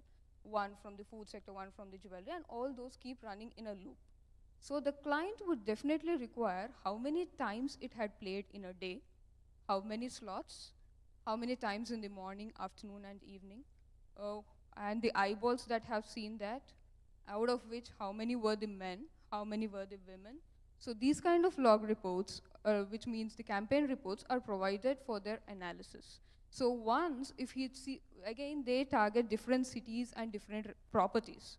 For example, if he can see a lot of eyeballs happening in one particular city and there are very less in a particular city, so that will help him design his future campaigns, like where to target more and where not to. Did I actually answer that, or was it that something else? I just wanted to know about the tools. How do you metrics? How do you use that? How do you? So far, keep the what we have metrics? been doing for the count of the eyeballs are we use motion sensors where we can count the number of people standing in the vicinity of the display. And for the men and women, we have got cameras where we use the face recognition technique to check out if it's a man of what age and women of what age, and again, which is not a breach of privacy.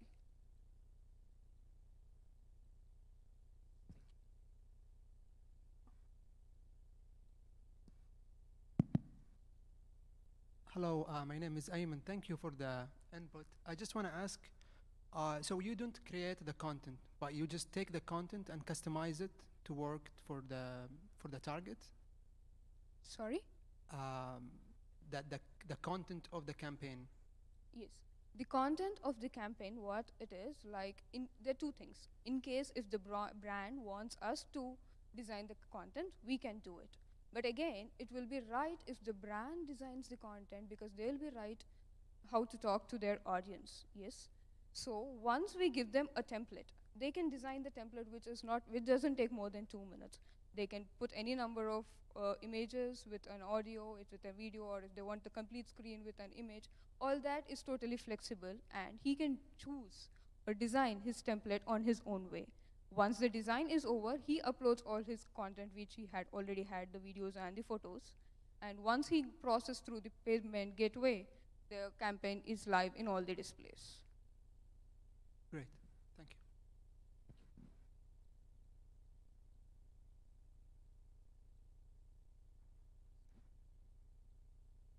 Thank you. I just have like 2 questions. Sorry.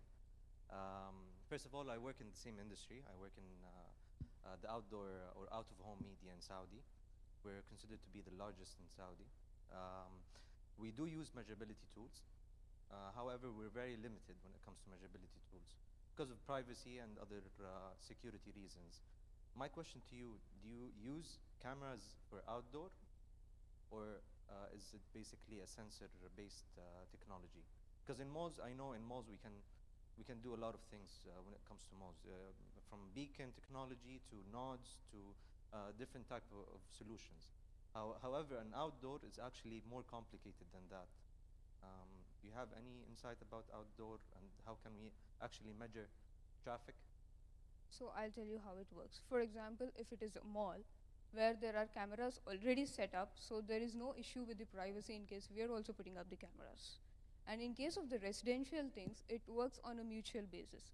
The residentials, they would require a camera to set up for the security purposes, right? A webcam kind of thing. So we also provide them with the webcam services along with what we try to capture for our internal purpose. So where there is no loss of privacy for the community, again, and it works on a mutual basis. So there is nothing like we are getting them out of their privacy without their permission. Yes. And I guess that's it. Thank you. Thank you so much. Brilliant.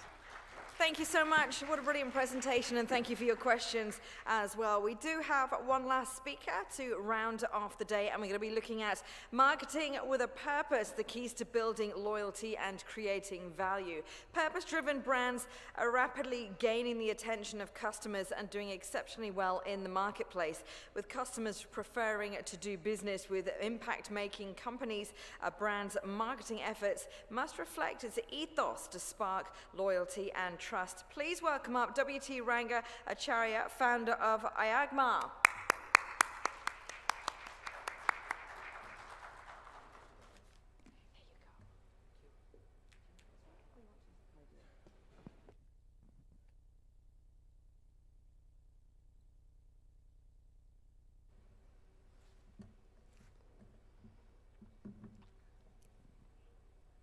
Good evening, one and all.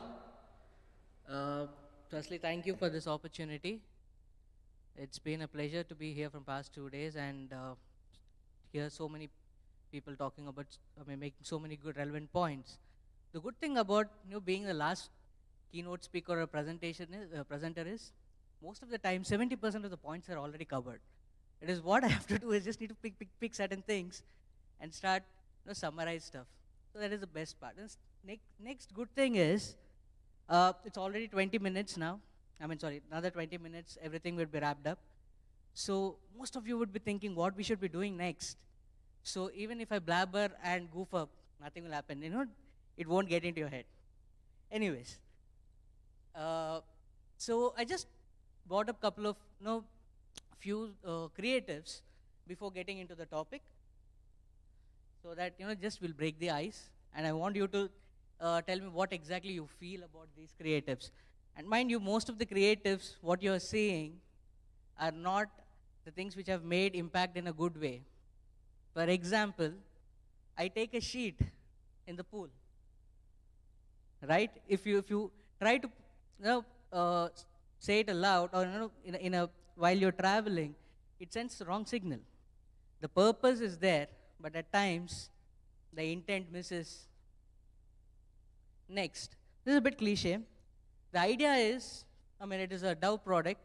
The idea is, most of the times fairness creams tend to show that if you use this from one, you will get a fairer tone or something.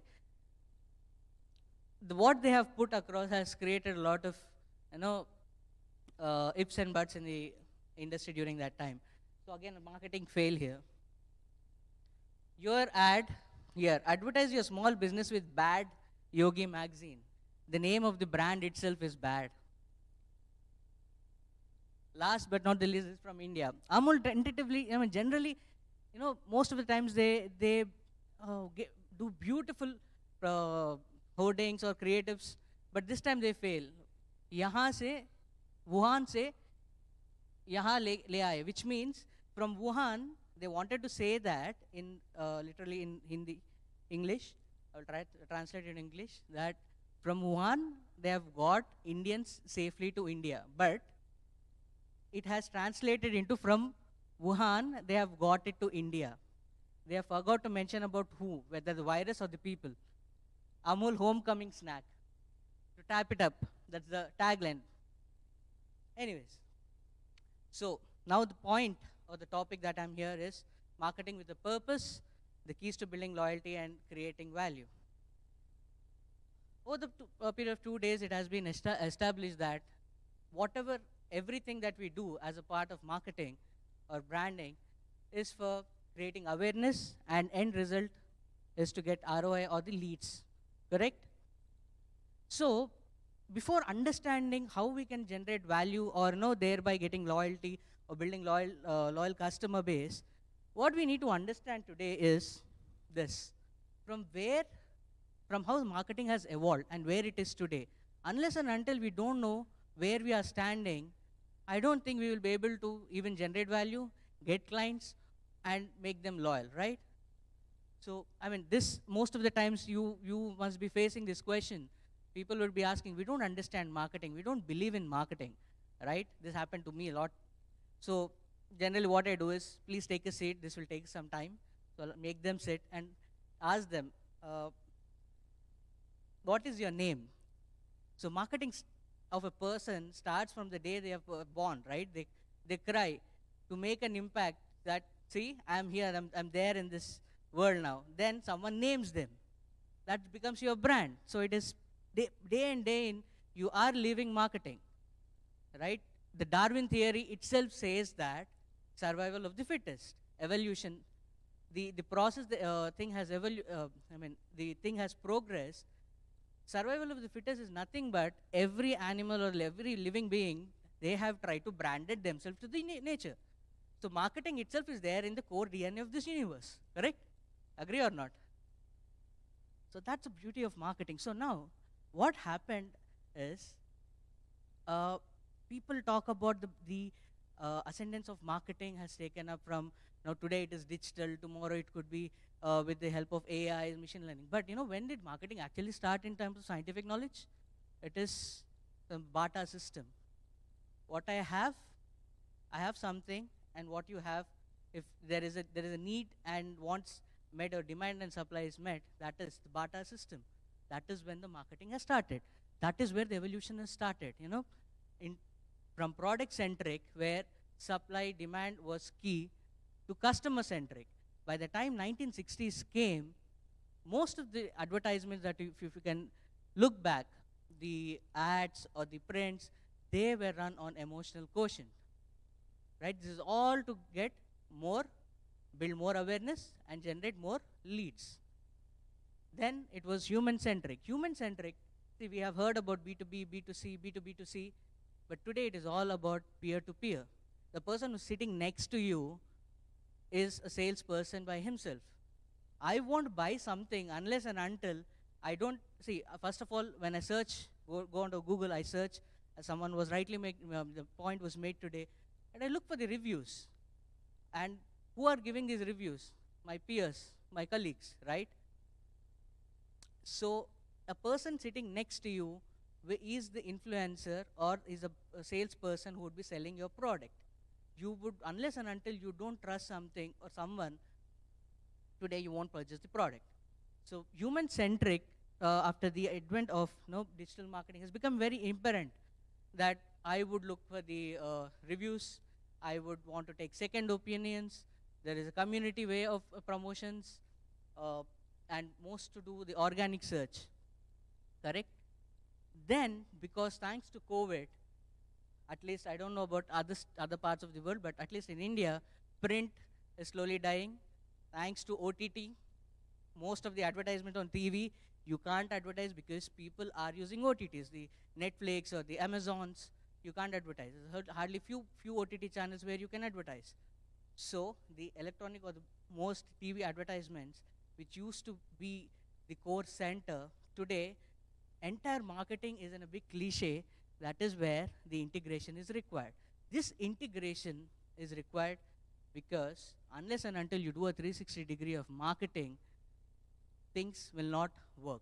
So all of the marketers today, we have to take a pledge, man. I mean, marketing is dooming. Today marketing, earlier it was part of management, and now people are not considering marketing because they don't know whether it works or not, in spite of data that we have, in spite of digital marketing that people do, the likes, shares, posts, all these things, but end of the day, most of us fail in terms of delivering the ROI.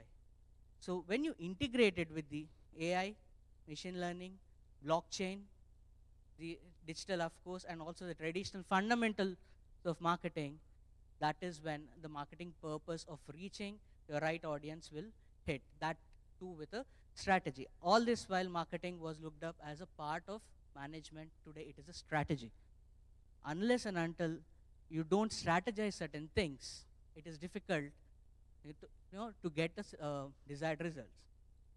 So that is the evolution, and today we are at the integration phase. So what is the purpose? See, anything that we do without a purpose is like a charity that we are doing.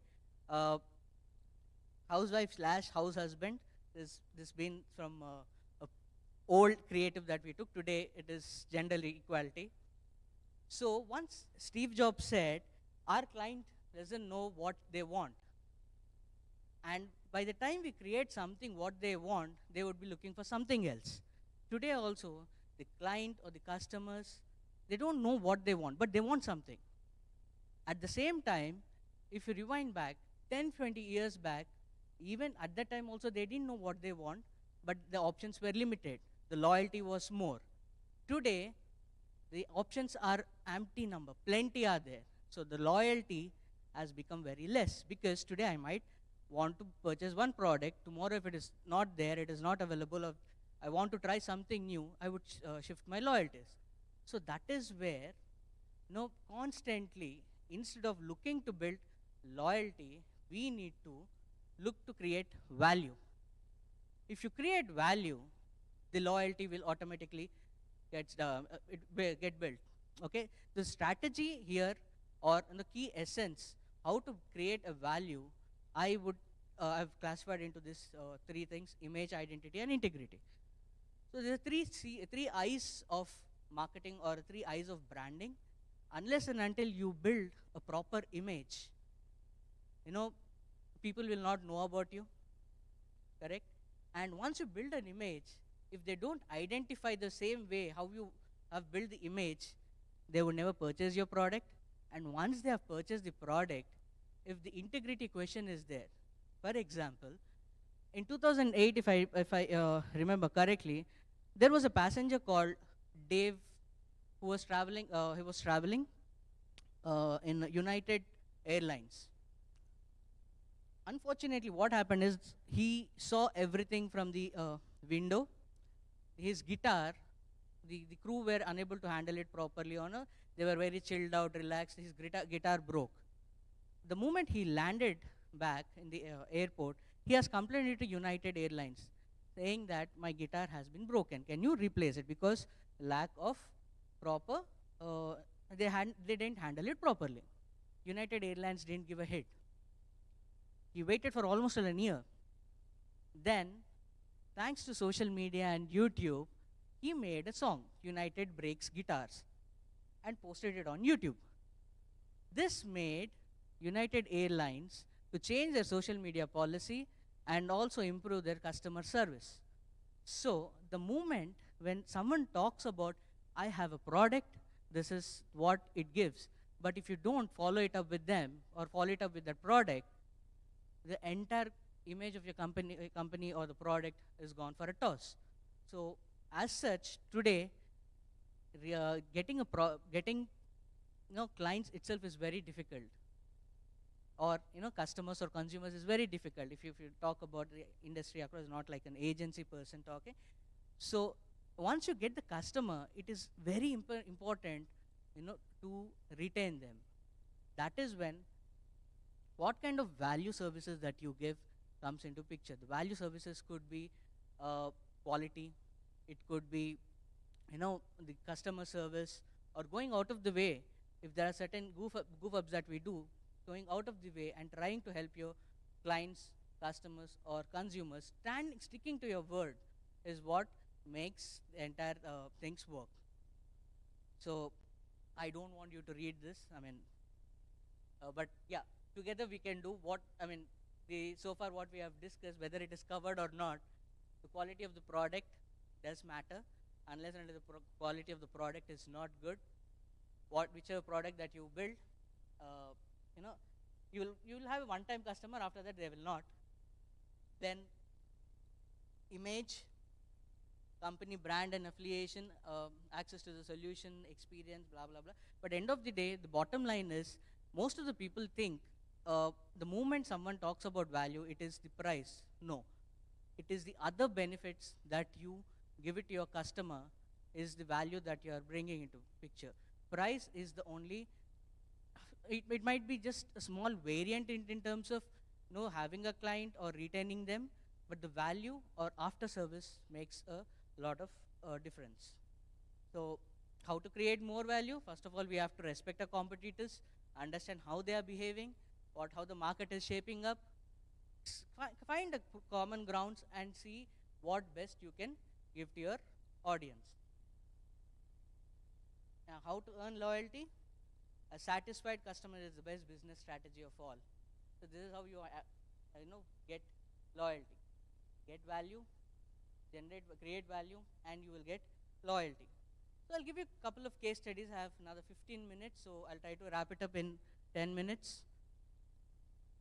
The case study, this is with one of my IPL clients, Indian client.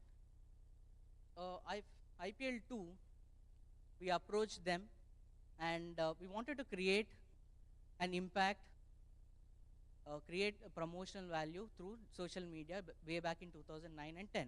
Initially, they didn't believe because at that time, Facebook was new or people didn't know, I mean, Orkut was also new, and how to use social media as a platform to generate awareness. Leads for this, it is, I mean, it's not relevant. So it is about creating that brand value, generating awareness about the company. So IPL 1, this so-called team was on the bottom of the table. So there was a lot of backlash from the fans, thinking that even IPL 2, the next session, they will not do better. So they were abusing literally on social media platforms, and that is the reason why, I mean, still they didn't have a fan page of their own. They were doing it on pseudo names and all. So the franchisee was a little apprehensive in terms of taking up. But we have convinced them, saying that today it is all about two-way communication. A loyalty can be built if you are honest, if you are transparent, and if you are ready to take charge of your mistakes or address the issues that your customers or clients want. So that is when we created the page. And first, we have to gain the trust of the audience or the fans who were there. So I devised a small quiz basing 3 C's: convince, confuse, and corrupt.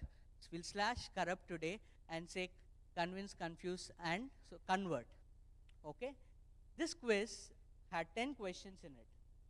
Okay? The 10 questions said, I mean, it was planned in such a way that any answer you take or any answer you give, it would be of that company's player. Say, who has hit maximum runs in IPL 1? It was some ex-player.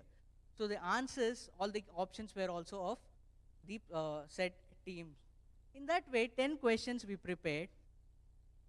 After the people took the quiz, one person has commented saying that, hey, this team is not bad. They couldn't click it in the first sense. Maybe this time they'll work. Let's start cheering them. With that message, we devised another campaign on social media asking all the fans to cheer the said team. We got more than 1,000 plus motivation. Until then, people were abusing. With this quiz, we could break the trend, the pattern, and people started posting motivational posts on the social media. So this is how we tried creating a lot of engagement. Once we got all the messages, we didn't just keep quiet. We made that into a book, got the captain of the team to sign it, share it back to the audience. So we started creating the two-way communication. And as the team was not very much interested in putting money in the traditional marketing stuff. We thought, why not create all the activities that genuinely happen on a television or outdoor or on the ground. So we started tweeting live, posting live commentary on Facebook, asking people to comment on it, on live, ball by ball. All these things has helped us in terms of getting a great number, and for next 3 years we were able to do. We have built a loyal fan base because we try to give some kind of create a value out there, because no other IPL team, which they were not doing. The first and foremost thing, most of the celebrity pages, if you see, there won't be any two-way communication option. Here, we gave that option to the audience so that they can talk to us. And taking this as a cue, next IPL session, we made merchandises, and it went like hotcakes. So the 3 IPLs, the trend continued. And next was to do with a home decor company. See, the first time when I picked up this company, their website was made in Stone Age. So that was the state of the website. So first and foremost thing, what I told them was, we have to change the website. We have to work on the social presence and create brand awareness. Unless and until we don't do all these 3 things, we will never get business. It is not about, today, because we are in a digital age and we have been talking about digital marketing and stuff, people are forgetting that the fundamental is still the same. Unless and until you don't build a brand, how much ever money you put as part of social media or Google ads, you will never get clients. It is not to do with the likes or shares, it is to do with how many people are coming on your landing page or a website. This is what we did with them. We've changed the image of how it has to be positioned. We got the human element into it. We started asking audience to engage with us. And 2, the moment they landed onto the website, we understood that, say, this is a home decor company, okay? So if they have purchased something related to, say, a living room, a dining table, we understood that this customer has purchased a dining table. Tomorrow, he might need tabletops, correct? Remarketing of relevant products or Me-Too products or usable products. The same thing we are trying to do with one of the pet companies today, back in India. It is called as Loyal Tales. Say, a product, pets do need food and supplements, right? So we would track, if they purchase a certain amount of supplement, how many days will it last? And immediately, 2-3 days before, we try to send them a message. Or say, if they have purchased a band or any accessories for the pet, we try to complement it with something else, saying that you can look at this as well. So we are trying to create that chain reaction, not just through loyalty points or cashbacks and all, but at the same time understanding the need of the customer and trying to create a value through our offerings. This is it. Thank you.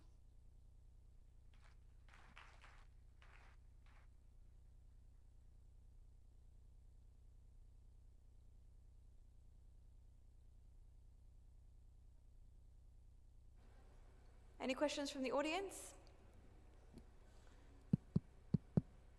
Anyone want to ask anything? It was all clear or all confusing? Oh, you were that comprehensive and you got through everything really, really well. That's good. I think so.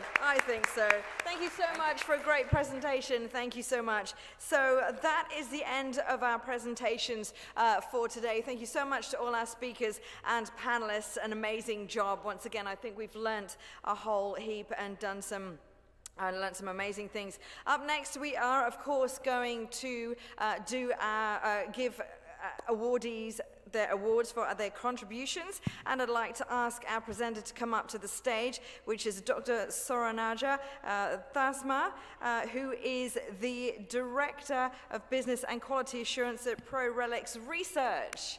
Doctor, if you'd like to come up to the stage, please.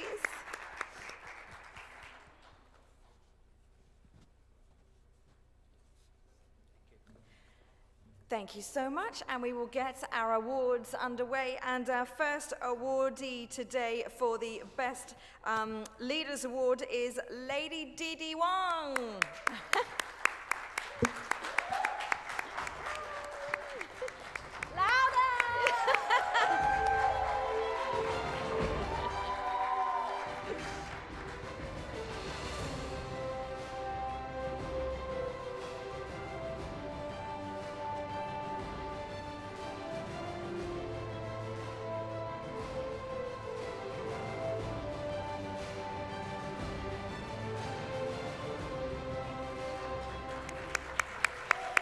Okay, I've spoken enough today, so I don't want to take too much time because there's a lot of awardees.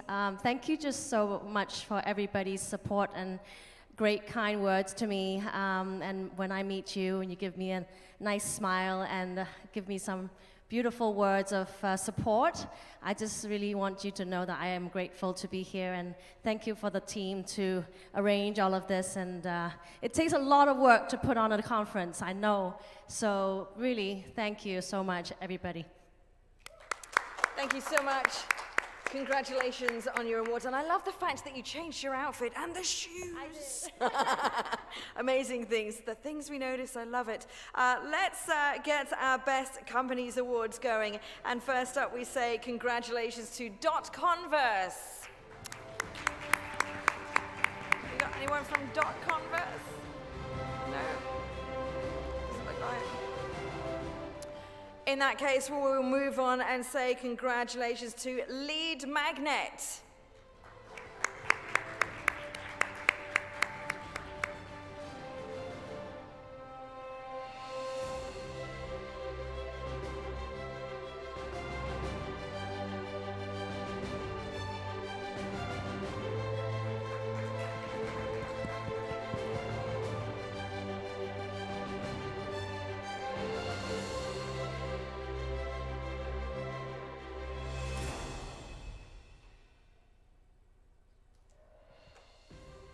Would you like to say a few words? Thank you, Lead Magnet, and thank you, my boss, Joginder Bedi, and thank you, everyone. Congratulations, and our next Best Companies Award goes to Media Systems.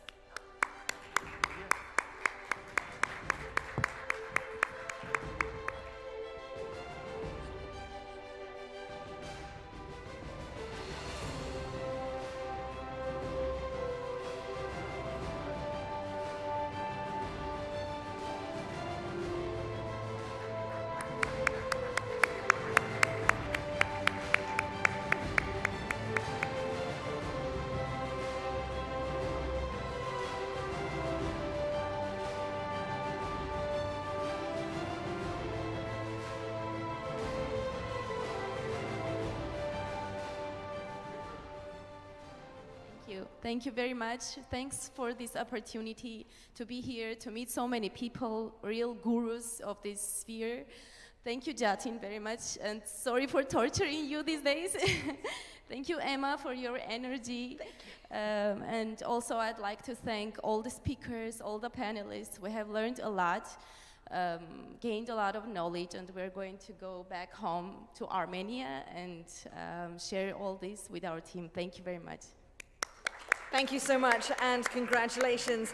And our next award winner of our Best Companies Award is New Perspective Media Group.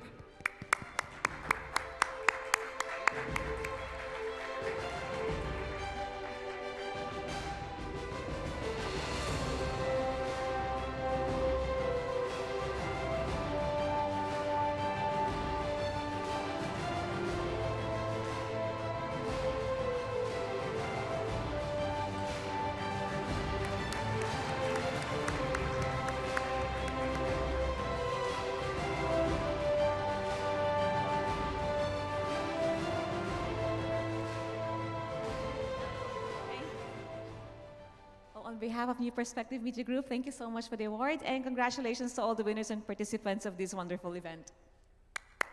Thank you so much and congratulations. And now we move on to some of our Outstanding Leadership Awards winners. And first up, Amy Lynn.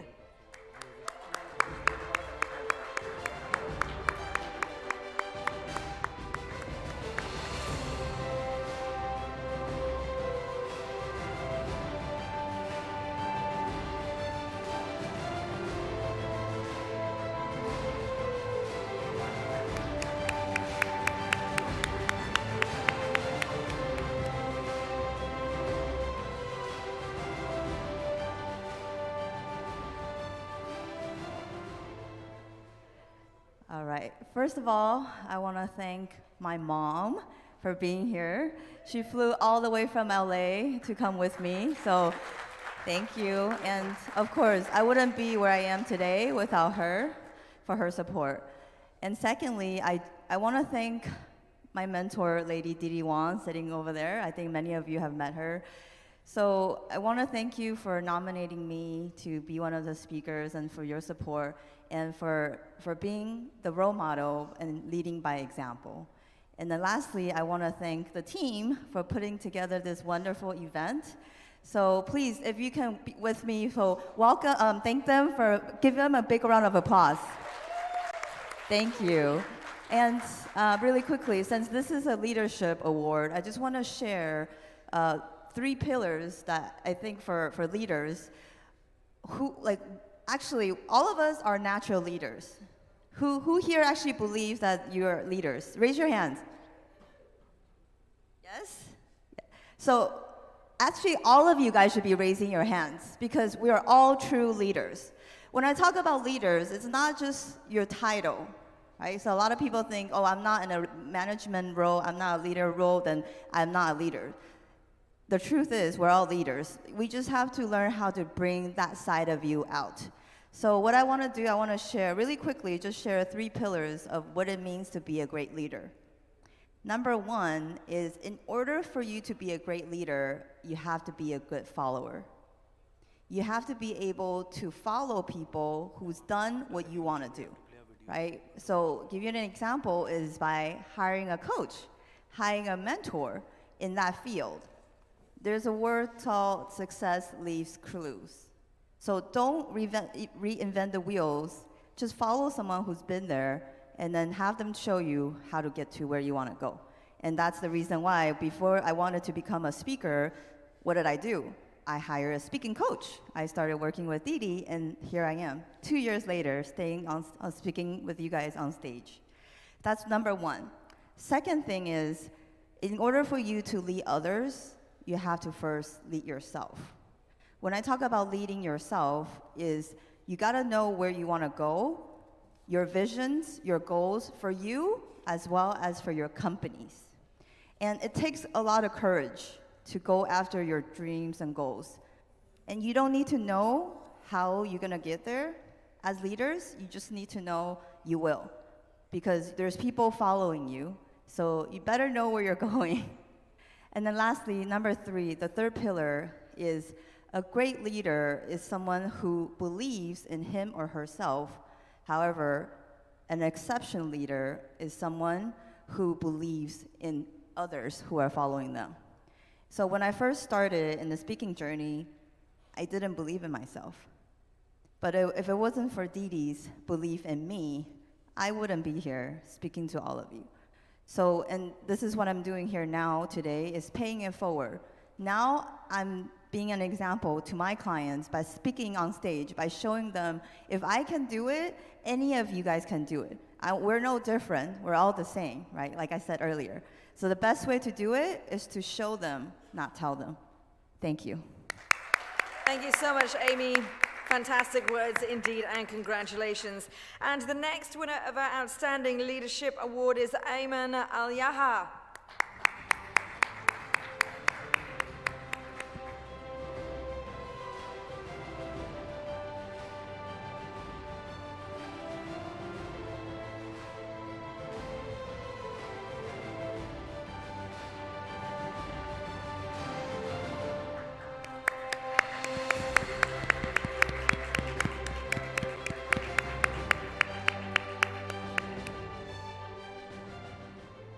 thank you, everyone. Thank you for the award. Is motivation. I just want to build what Amy says.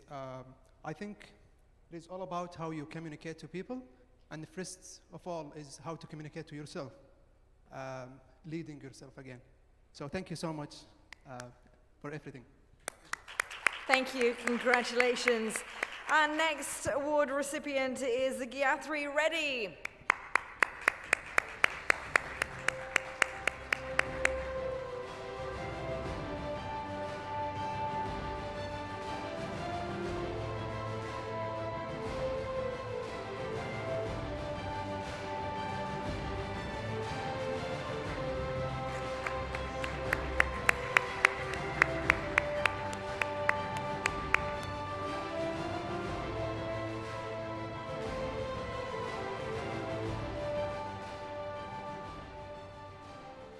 So as we already spoke, never settling for anything less. And team, thank you. Thank you so much for this, and it actually means a lot. And a special thanks to Jatin and Priya for actually coordinating it to the perfection. Thank you. Congratulations, thank you so much. And our next Outstanding Leadership Award goes to Imran Khan.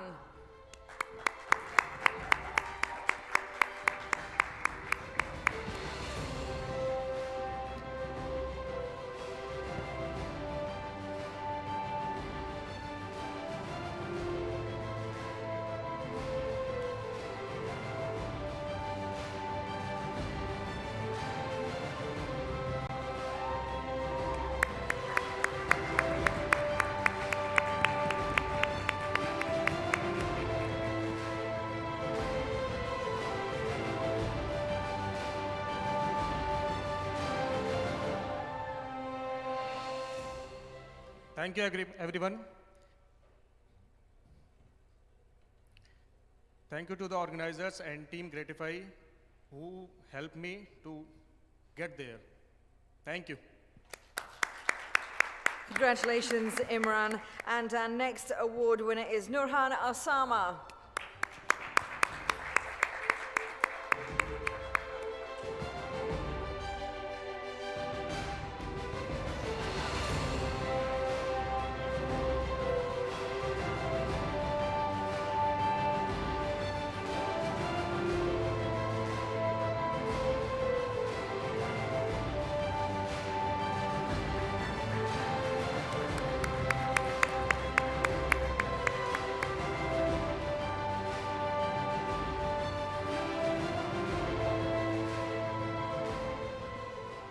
Hello all.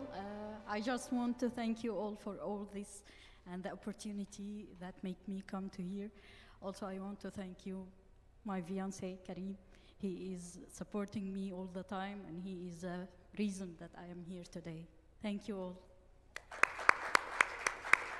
Congratulations. And our next Outstanding Leadership Award goes to Priti Mohil.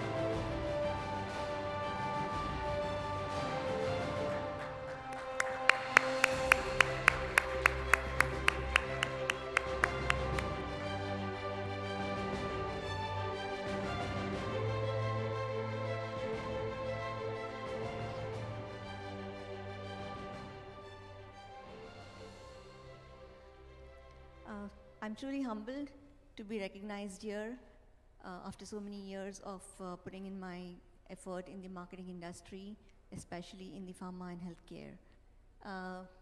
Thank you, Jatin, and the Marketing 2.0 team for reaching up and holding such a wonderful event. It was lovely for me, especially to interact with the Health 2.0 as well as the Marketing 2.0 together at this juncture.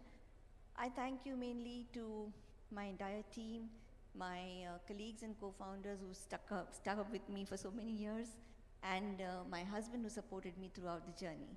Thank you. Congratulations. And the next winner of the Outstanding Leadership Award is Priyanka Ravindran.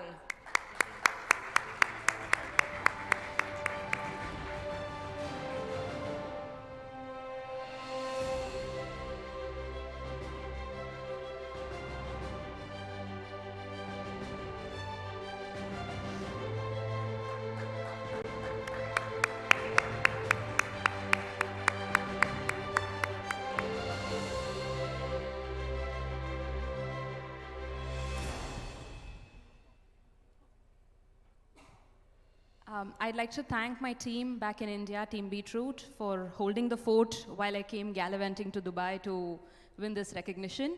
I'd like to thank my parents for always, always, always supporting me and waiting with bated breath to see a picture of me receiving the award. I'd like to thank my friends who are my biggest cheerleaders, who are sending positivity and support throughout the event. And I'd like to thank my husband who's sitting in the front row. And it's not very easy to live with a boss lady, but he is. Thank you for that. And thanks to the team. Congratulations. And our next Outstanding Leadership Award winner is Ranga Acharya.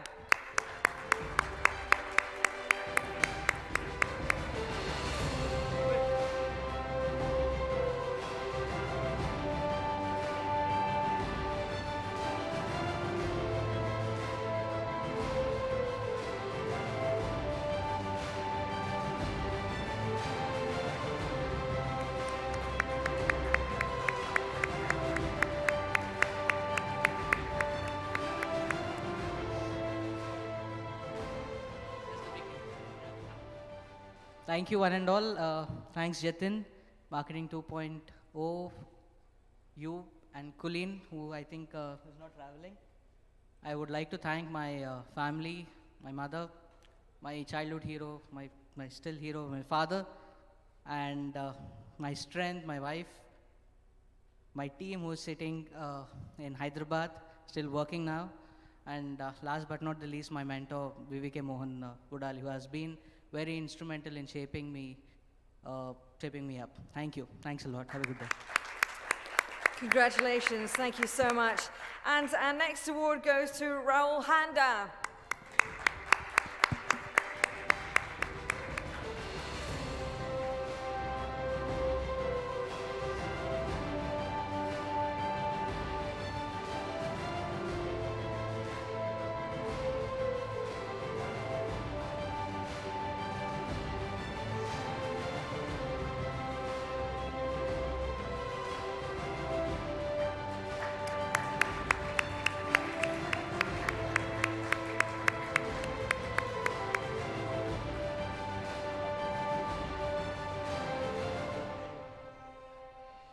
I'll keep it a few words, I promise. No.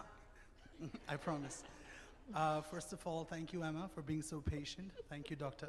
I know you've been patiently standing, burning calories. Thank you, Jatin.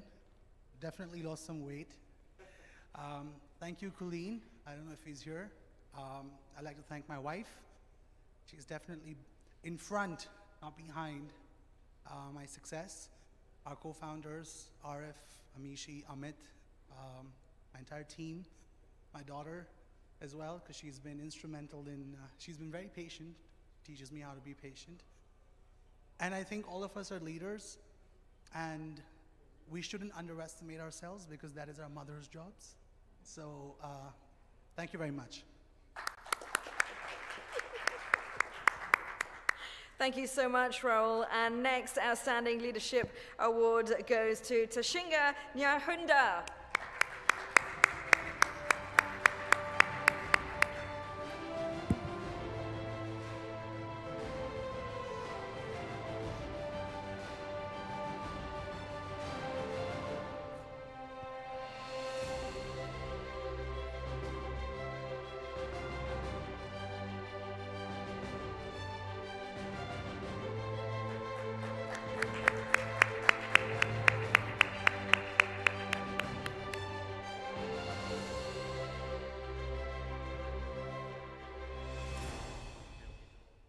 I'd like to say thank you to the Marketing 2.0 team, Jatin and Priyanka, for it being a breeze as they were taking me through this process.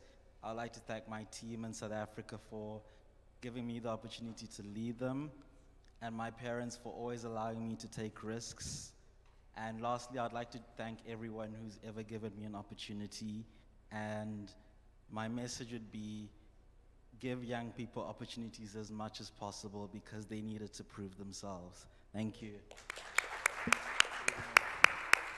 Thank you so much. Congratulations. And our next Outstanding Leadership Award goes to Ruksa Karzai.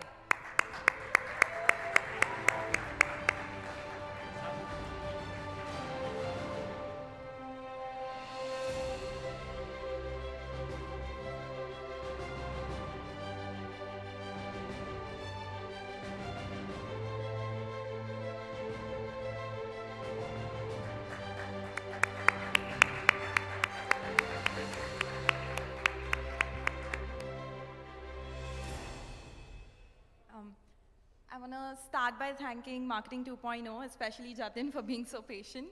I definitely want to thank my mother. She's not here, but she's always been my support, and my sisters, my friends, my clients who have given me the opportunity to prove myself via my work, my team that's currently taking care of everything so just that I could be here receiving this award, so the unconditional support by my team. And I have always kept it very simple in life. Wake up, show up, never stop. It's gotten me here, it'll take me more places. Thank you. Congratulations. And our next Outstanding Leadership Award goes to Abdul Rahman Atif.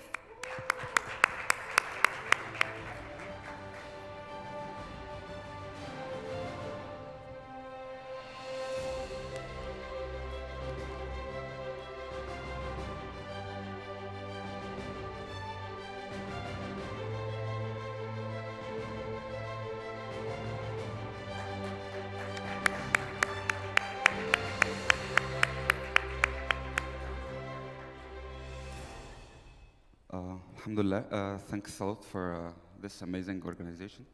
I'd like to thank my parents, my dad and my mom, who learned me how to find the real track for the life. I need to thank my wife that she's supporting me for my career journey, especially for the last years. And I need to thank all my teammates and colleagues, and especially my team right now, and anyone who teached and learned me anything through my journey. And the last thanks is for my bosses and my managers and the company that supported me to be here. Thank you all.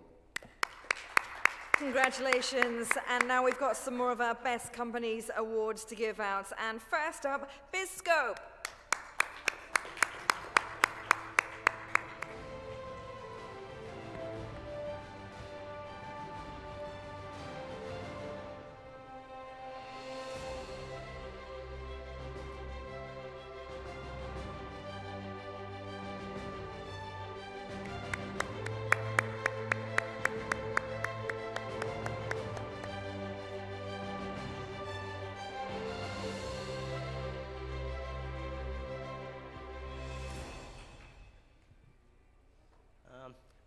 Thank you, Marketing 2.0 team. Thanks my boss and my best friend, Nahid Hassan Kaisar, sitting in the second row. And thanks everybody. Thank you and congratulations. Our next Best Companies Award goes to Wave Media.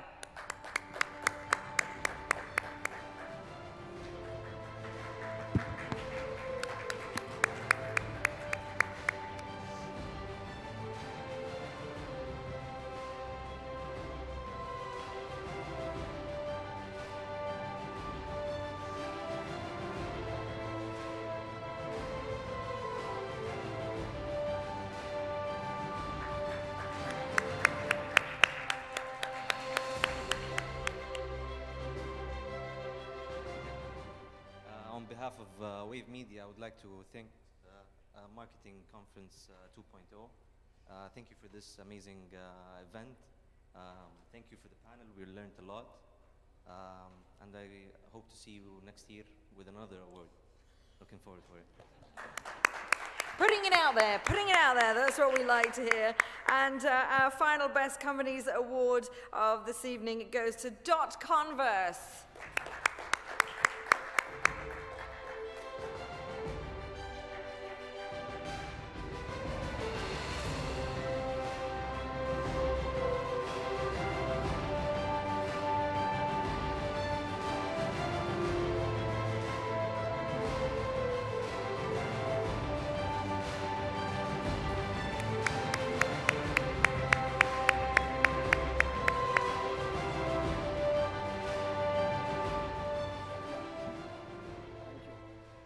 Thank you, Marketing 2.0, for bestowing this honor on us. I dedicate this award to our team members, and last but not the least, to my dear friend and mentor and partner, Arindam Day. Thank you very much. Thank you so much. Congratulations to all our award winners. Thank you, Dr. Sonaraja, for giving out our awards. And I now believe we have a short video by Flixby to play for you.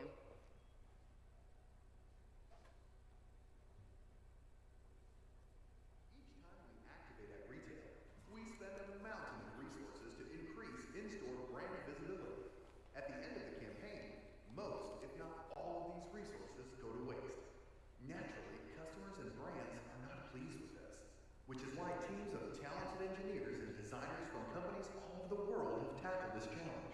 But we have yet to see a logistically optimal, eco-friendly solution that doesn't compromise its design flexibility. But isn't design the essence of stopping power? This is why we spent the last 2 years on a zero-compromise, eco-friendly POS solution with superior optimized logistics and virtually limitless design flexibility. We're proud to introduce Flixby's Jacket Stand, the first member of our growing family of solutions. A jacket stand is made out of 2 parts. 1, a sturdy, permanent, foldable structure made out of galvanized steel to keep it from rusting, the same steel used for traffic signs and other durable structures. 2, a printed cardboard jacket. The permanent structures can last up to 5 years before they are retrieved and recycled. Our printed cardboard jackets, which are replaced between campaigns, use less than 10% of the material a traditional cardboard FSU uses, and they're recyclable. At Flixby, we reduce, reuse, and recycle. Now, how about stopping power? You can get a full color transformation of the unit, and you can cover 100% of the visible structure of the jacket stand with printed brandable material. You can do freeform die cuts on the upper and front edges of the sides with our thin edge technology. You can even emboss and deboss with special printing. You can add smells, sounds, and lights. Even the shelving system changes according to your product. Want something bigger? Combine multiple jacket stands into a single unit with our combo corner design.